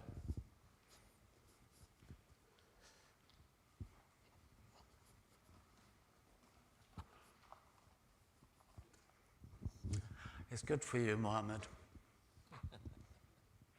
Well, thank you, Ari. Firstly, I think your error message is because you're generating a version number for a different version than your current executable version. Nope. No, hadn't got rid of that same error message at some point. Have you looked at local properties? How would you represent those? In your file, well, basically you just read your build file. As soon as you encounter a property, you read it in. So that's what gets read first. If you find an XML property and need to read something else, you read that. So it just replicates what ANT does anyway. Yeah, but within a target, you can say a property name is local, and then you can redefine it within that target anytime you like. No, there's a target or task called local, which will make the property local within that scope. Yeah. And lastly, a long time ago, I used dot, or someone else used dot to make a graph of how the ANT targets interrelate. Thank you. Okay. Any other question? Oh, there were some hands. Oh, okay.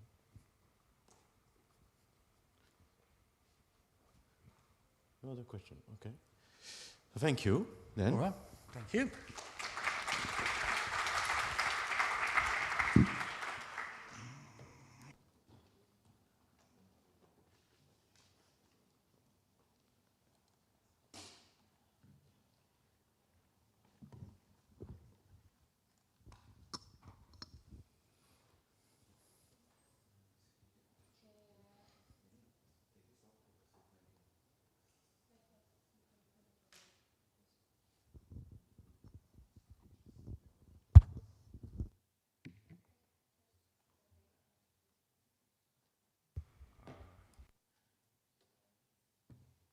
Yeah, hello? Yeah, it's okay. Okay, perfect.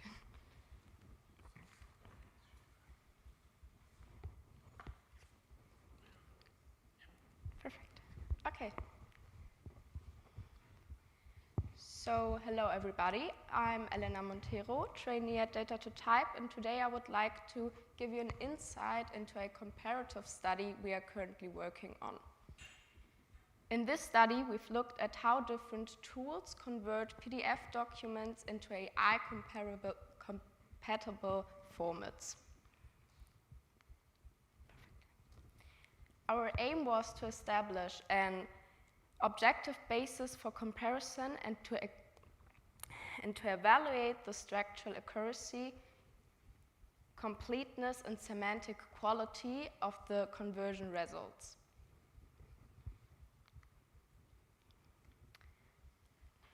As AI tools require cleanly structured data to be able to provide good answers, we strongly focus on how well these tools perform. So how did we proceed? First, we created a 40-page test document containing typical elements like headings, tables, images, lists, footnotes, etc.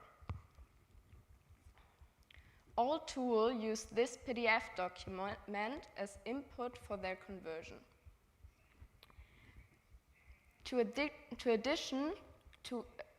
In addition, for the AI-powered tools, we also provided a prompt that was very consistent.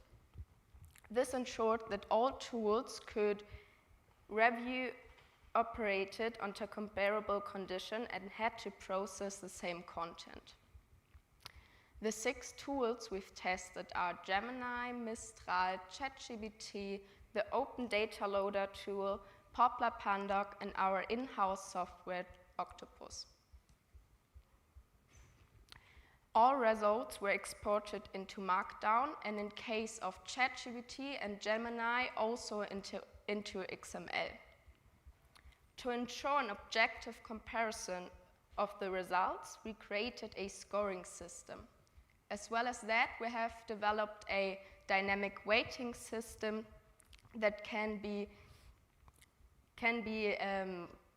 adapted depending on the use case. Based on the weighted ratings, we have created an overall ranking of the performance of the conversion tool examined.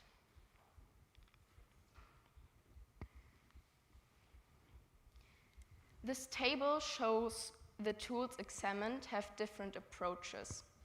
While some of them use the traditional methods, others are LLM-based, and some of them also used OCR recognition.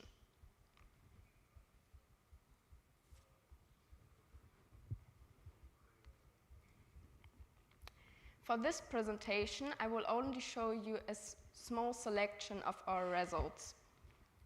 This example of the 2 tables with merged cells shows clearly the strengths and weaknesses of the tools we have tested.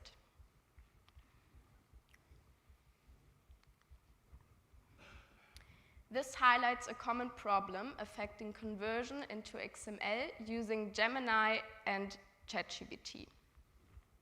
Many chapters were converted only partly or not even at all. Here you can see that in Gemini XML, the subchapter containing the 2 tables with merged cells is completely missing.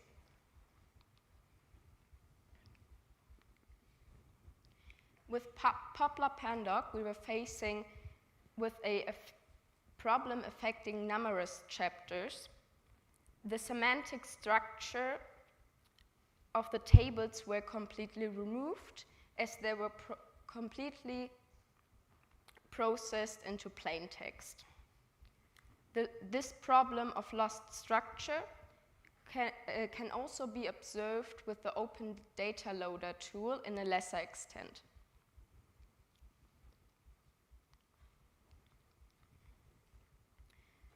Octopus and ChatGPT in the Markdown version solved this problem perfectly. All content was captured correctly, and the cell spans were correctly transferred.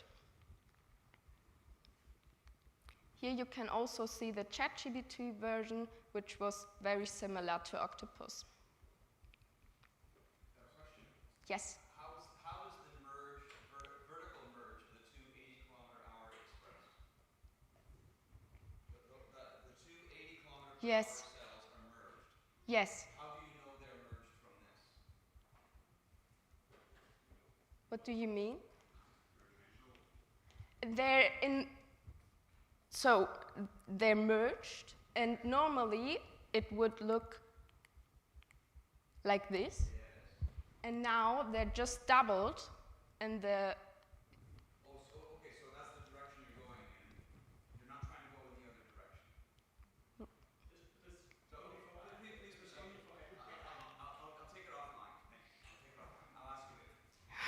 Okay. Yes, we were now here.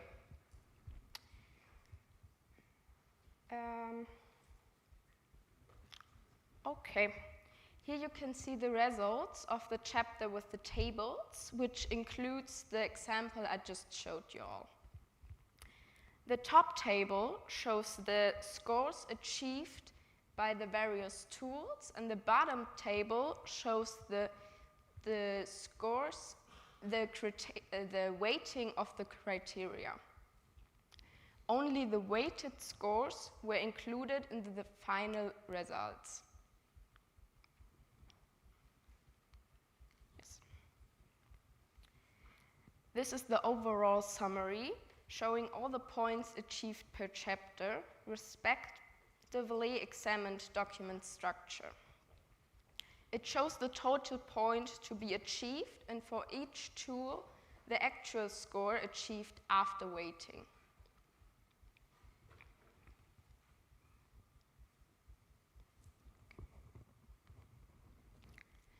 So this is the final ranking. ChatGPT in the Markdown version achieved the best results. Our Octopus came in second place, and Gemini Markdown took the bronze medal. So in summary, it can be said, AI-based methods can deliver impressive results when it comes to semantic interpretation of documents. But traditional extraction methods are faster, the results are reproducible and more pretendable, but often lose structure information. So therefore, the choice of the most suitable tool depends heavily on the requirements of the specific use case.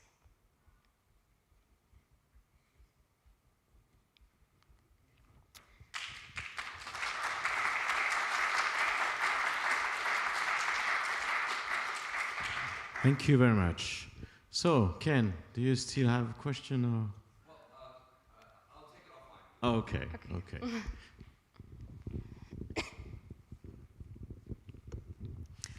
Danke sehr. Mein Deutsch ist einfach schlecht. Ich muss in Englisch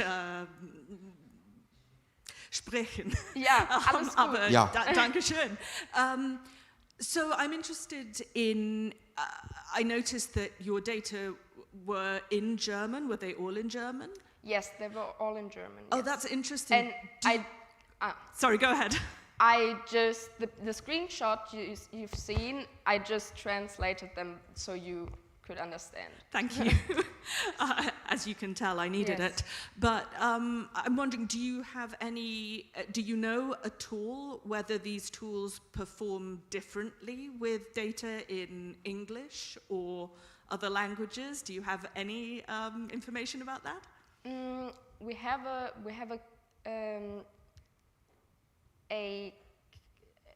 we have tested in different languages also, but not the whole thing. So Okay. it's just a small block of text, just plain text, and this text was translated into English, Greek, and various other languages, and all tools did that actually very good. But it's just plain text, not any tables or stuff like this. But I don't think that it's a big problem. Okay, thank you very much.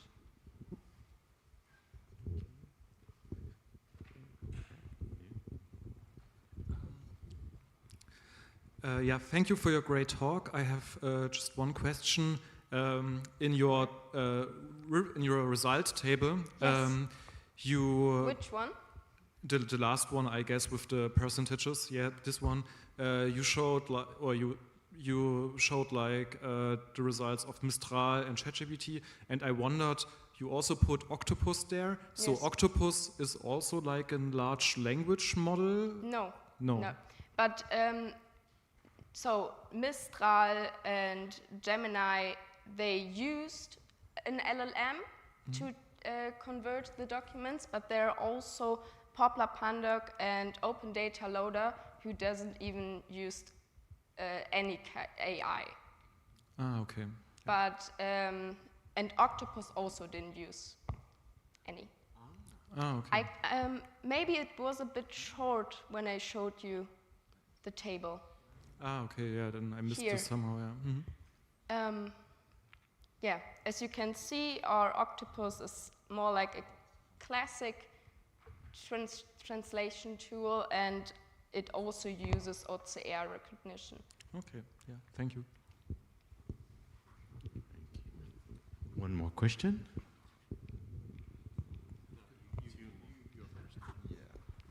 Well, I have a question and I have an answer about the languages. So Yes. I've been working with PDF for a while now in Arabic, and the OCR and Google Chrome by itself, if you load the PDF in Google Chrome, you can copy from it, but the text is bit run.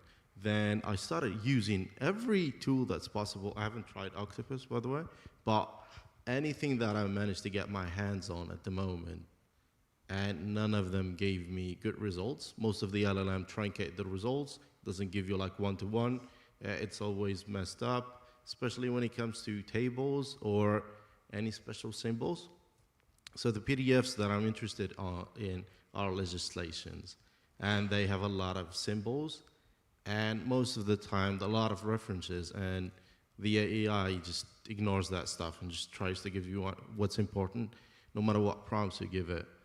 So did you manage to get like one-to-one result with confirmed like person like confirming it?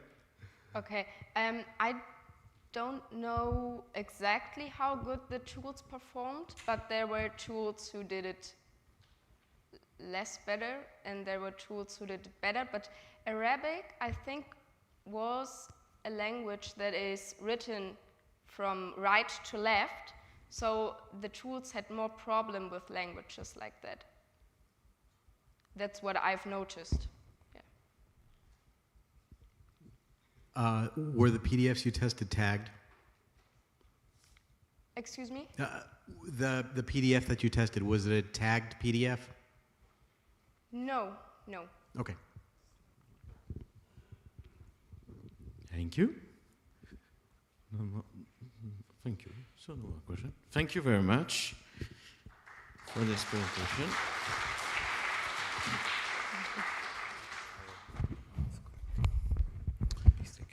So, perfect. And Ema, yeah. You have, you're the last before the dinner.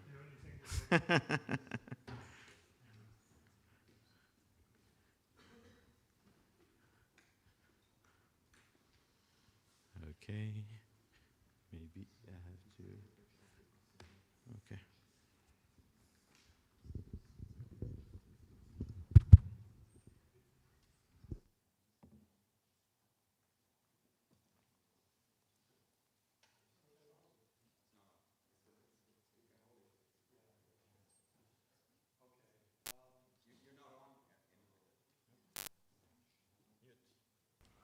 Try to say something now? I was speaking? Oh, sorry. Okay, no problem at all. Before I start, I'm just going to draw attention to the previous speaker, who was excellent, but unfortunately the only woman on the program. We got to do better. You know, it's 20 years ago since I was here last, and it feels the same. So.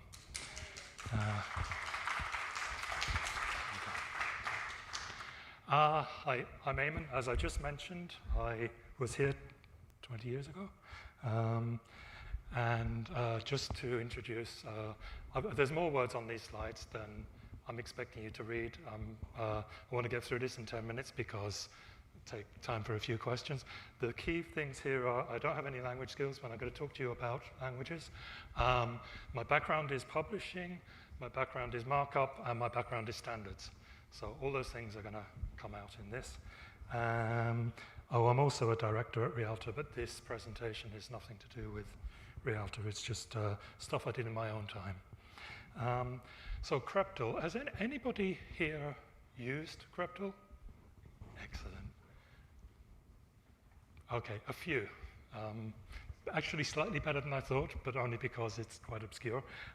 So CREPTL is part 7 of the wonderful family of schema validation languages that was given onto us in, well, kind of the early 2000s. I was thinking, I woke up this morning and I was thinking I was actually at dinner with my family in 2001 in Florida when James Clark and Murata Makoto were talking at a table very close by, having a very intense conversation. And I like to think, it might not be true, but I like to think that's where they agreed to merge Trek and Relax to create Relax NG.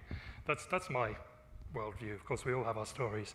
But the CREPTL is the work, I've realized I'm not in presentation mode, but that's okay. CREPTL is the work of the man on the next slide, Murata Makoto Murata-san.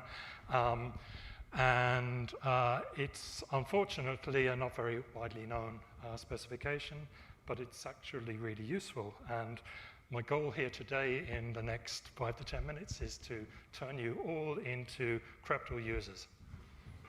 See how that goes.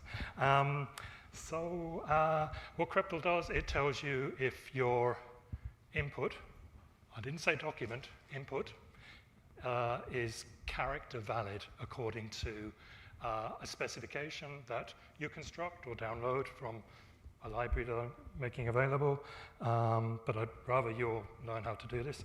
Unfortunately, there's Murata-san, slight fan worship here. So here's an example of CREPTL. What you might notice, I think the key thing is that the XML is kind of trivial. It's not difficult, it's quite simple. Okay, all right, yeah. It's not going to make a whole load of difference, but I will do that.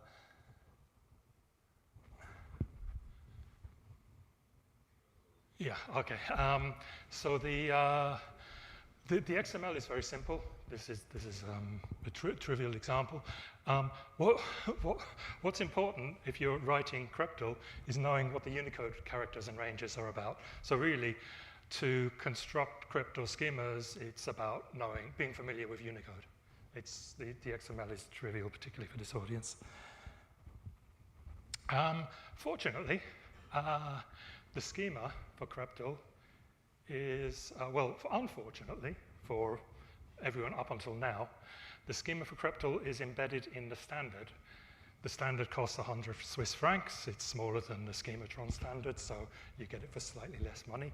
But you don't need to buy it because within the standard is this text. And the key part of this text is once you have access to the schema, you can use it, you can distribute it. The license is in there. It's just that in order to know this, you have to have access to a copy of the specification. So what do you have? This is slightly off the bottom, but it doesn't matter. These are just notes at the bottom here. What do you get for your $100? Well, you get some definitions.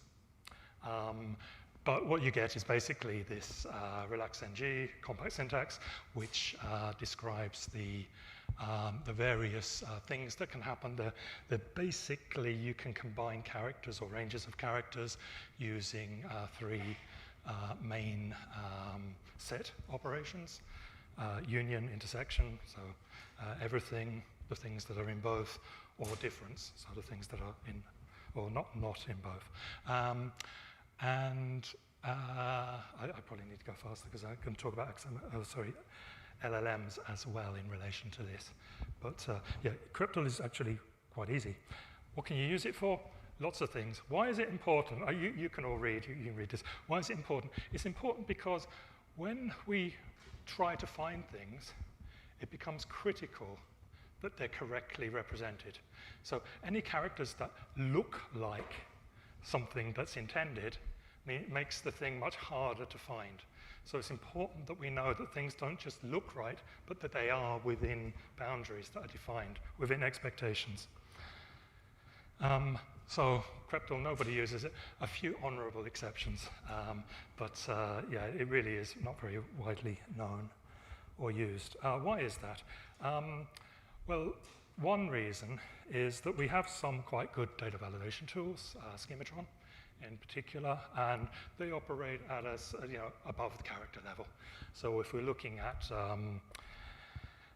date and time, for instance, we're not focused on whether there are digits in there. We're focused on, does this conform to our expectation of what a date is like. But of course that means that an awful lot of things don't get checked because they don't fall into any particular expectation of how they should be represented. And the other big problem is tooling. So Murata-san has provided open source tooling, but you need to be able to compile F#, which, unless you are a Microsoft software user, is fairly unlikely. I did it years ago and then realized I didn't know enough about Creptal to write any schemas. So I had working software, but I didn't know how to write the schemas. And that's where LLMs come in. So if I had more time, I'd probably criticize LLMs. I will do in the next few slides. But as an accelerator, somebody mentioned, Octavian, I think, mentioned accelerators earlier on. As an accelerator, this allowed me to do something that I wouldn't have been able to do otherwise. I just wouldn't have found the time. I used Claude Sonnet. I just decided to see what was possible, what could be achieved. And I started off on the 9th of March with these two simple prompts. They were not particularly well thought out. I didn't specify a language to use, so the initial thing that came back was written in JavaScript. And I realized that that wasn't really sitting well with my skills and understanding, so I immediately went back and said, can you do this in Java and do it in such a way that I need to build it and deploy it? And that caused some accidental benefits that I didn't realize at the time to come out. So 9th of March, by the end of March, I had something working that I felt I could submit a paper to this conference. And by the beginning of May, it was like, okay, this is actually happening. I need to prepare my presentation. Something happened in between those two dates, which I'm going to mention because it talks to the accelerator thing. So I became incapacitated for 3 weeks. I have a bulging disc in my back, which caused me to not be able to move for 3 weeks. So I lost 3 weeks.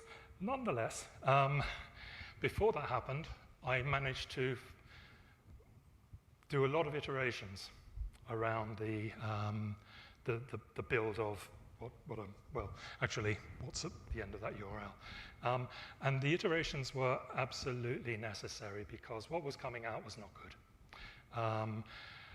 Claude, which I used, was making up all sorts of stuff. The most memorable thing, the thing that really got me, and I intentionally did not provide any document input because I didn't realize that I could have provided the schema. Didn't realize this till later on when I'm testing it. I could have provided the schema at the beginning of the prompt because I was licensed to be able to do so. I didn't realize this. So Claude was making things up. It was making up the namespaces. It made up a namespace and it used the namespace from an earlier version of the Creptal specification, the 2009 version, I think, rather than the 2020 version. So there was a lot of iterations. It helped that I asked it to use Java because of the typing in the Java build. That actually helped me find a lot of problems in what the code was doing. So there were a lot of compile time problems, which were actually really helpful in pointing it in the right direction. What I would say generally about LLMs is they're good to get you started, but you need to understand the code and read the code. There's no excuse for understanding the code. This is what the tool that is generated looks like. I do need to point out that basically it comes with a default schema, but you can paste your own in there. You need to press the button, and then there's another button just here, which allows you to then validate the text that you have, and there are three views. The middle tab there, annotated preview, shows your text and highlights the characters that are not valid. There's actually 3 states in Creptal. There's in range, out of range, and unsure. because of the Krepel model. It's not a binary in or out. There's a third state that can occur. Ken? Are diacritic characters considered as well formed? If I have E with following a diacritic, diacritic and then E, is that considered equivalent to a fully formed E with an accent? If it's correctly expressed as a Unicode character. Okay, yeah. Yes, so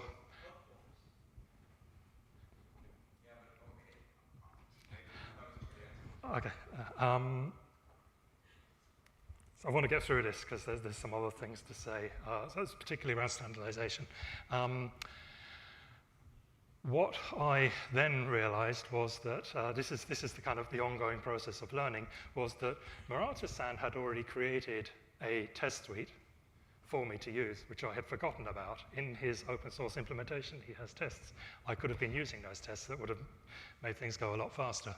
But as mentioned earlier, the schema was in the standard and a license to use it, which is really critical and something that should happen more often. And so, I didn't want to present it in the I did this, then this happened, because that would take forever. But this is the library. So this is something that the LLM was quite good at, was creating, going, which characters are valid in different languages, and then creating cryptal expressions. So that's also up on the website that people can use. I got some good feedback from Murata-san. The idea, I'm just going to go back for a second. This is completely different to Murata-san's. This is a web-hosted thing for people to come along, use, play with. And if all of you try it, then you can all be Kreptal users by the end of the day. I'm not recording who's using this. I'm not taking any metrics. The only way I find out that it's being used is people give me feedback. I've also made the source code available on GitHub. And if somebody just wants to take that and build something separate on it, that's fine. I'm not... This is a side project, not a thing in itself. So what I'm trying to do is promote the use of Kreptal rather than the use of LLMs. Open issues. So these are things that occurred yesterday in the Schematron user group meeting when I presented the relationship between this work and Schematron. And I realized I hadn't said anything about licensing. Somebody mentioned Apache 2.0 yesterday. I've looked at it. It looks pretty good for what I had intended, so I think I'll stick that on there.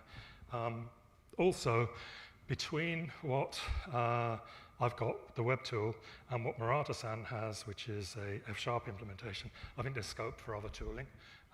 In particular, Andrew Sales suggested yesterday that there might be a function.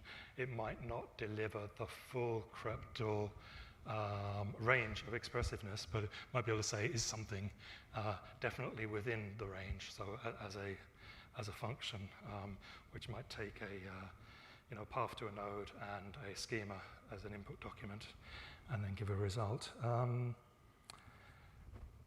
I'm probably, yeah, okay, I have 2 minutes. So standardization. So what's really interesting to me about this is that there are lots of standards written, and there are other standards in the same family of languages, so the namespace validation dispatch language. There are other DSDL standards, but also many, many other specifications that never get implemented, let alone get implemented before they're published. And so I think the really key thing here is this can be an enabler to developers of standards, particularly those who don't have some of the skills that exist in this room, to be able to say, is my specification clear enough to be able to produce an implementation that does what I think it should do? So I think being able to quickly, and this comes back to a phrase that somebody used earlier today, I can't, it might have been Mike, somebody said something about good specifications being vitally important to the quality of the work that comes subsequently. And the Kreptal specification is excellent, as you would expect, given where it's come from. But the ecosystem for distributing these things is still extremely primitive. Standards bodies still think in terms of producing PDF documents. They don't have mechanisms for producing other artifacts, more semantically useful artifacts that we need in order to be able to use those standards. So I think the LLMs can accelerate the ability to prototype and to actually check that what you're specifying and how it would be interpreted is what you're intending. And that this is something that the standards bodies themselves could also encourage. I know within the formal standardization, ISO and that, there isn't the concept of a reference implementation, but maybe there should be. Oh yeah, and I also created another tool, which you can link from the paper, which will take fonts and tell you which characters you can express with those fonts. So rather than just going, oh, well, I want these things, does this font allow me to render all the characters that I need? You can, this actually stores the metrics, so somebody's already uploaded a font and it gathers metrics about it, then you can go and see what the characteristics of different fonts are. So this is all extractable from the font files themselves. Again, nothing's stored here, just the metrics.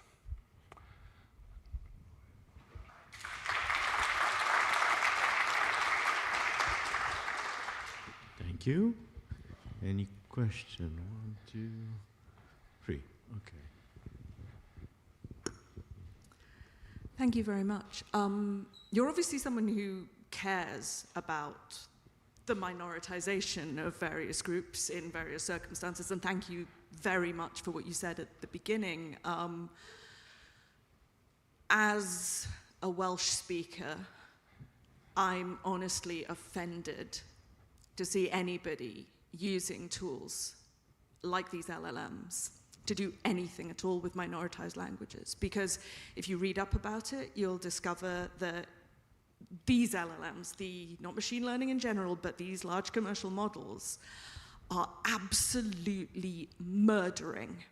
Yeah. If I can finish, please. Minoritized languages in the digital realm. And as I said, you're obviously someone who cares. And I would like you to do better, please. So I'll just react briefly to that. Yes, this is true. A lot of what's happening with the use of LLMs is that what's been recorded and studied in the past is becoming normalized. So if you look at how language is spoken in different areas in Ireland, there's been very little recording. There's very little speech recognition of many Irish dialects because there was never any interest in gathering the information to do so. So I think exposing these problems is a valid activity. But I also think, that the work so people are taking these large language models and nobody's talking about how to create them, how to train them, how to do better, how to make large language models that actually support communities that are underrepresented. So these things are going to exist. Resist. What I would also say is that I recently downloaded Quen to run locally, and it wouldn't have been able to do this because it started off by questioning whether Creptal was really a standard, and it's trying to push me towards the standards that it was aware of. Now it's obviously trained on different data, much smaller, but it very much showed a bias towards its training data. Perfect, perfect segue. I'm completely ignorant of Creptal, and I have a background which will become clear quite from my question. Does Creptal understand the UniHan properties, so the extended Unicode properties that are part of the UniHan database? Can Creptal deal with these as well? Yeah, just looking at the time, we slightly run over.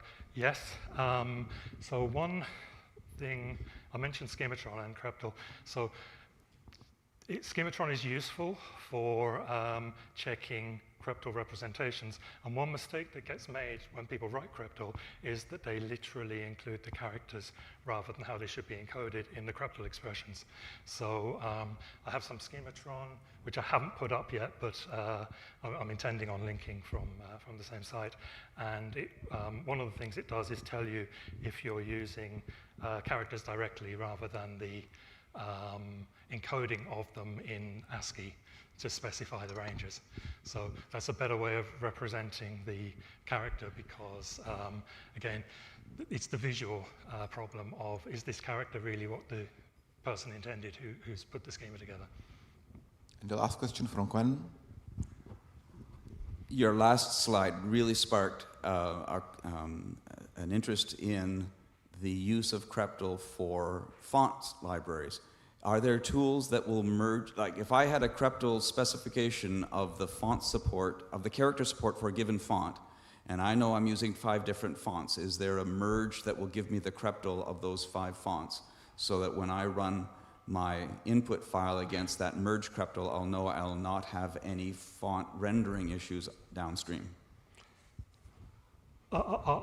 Is there a tool to do that at the moment? No. Well, yes and no. The Creptal spec itself allows you to do that because it allows these set operations. So you can take multiple Creptal, and you can also reference other Creptal specifications from within a Creptal specification. Yeah. Thank you.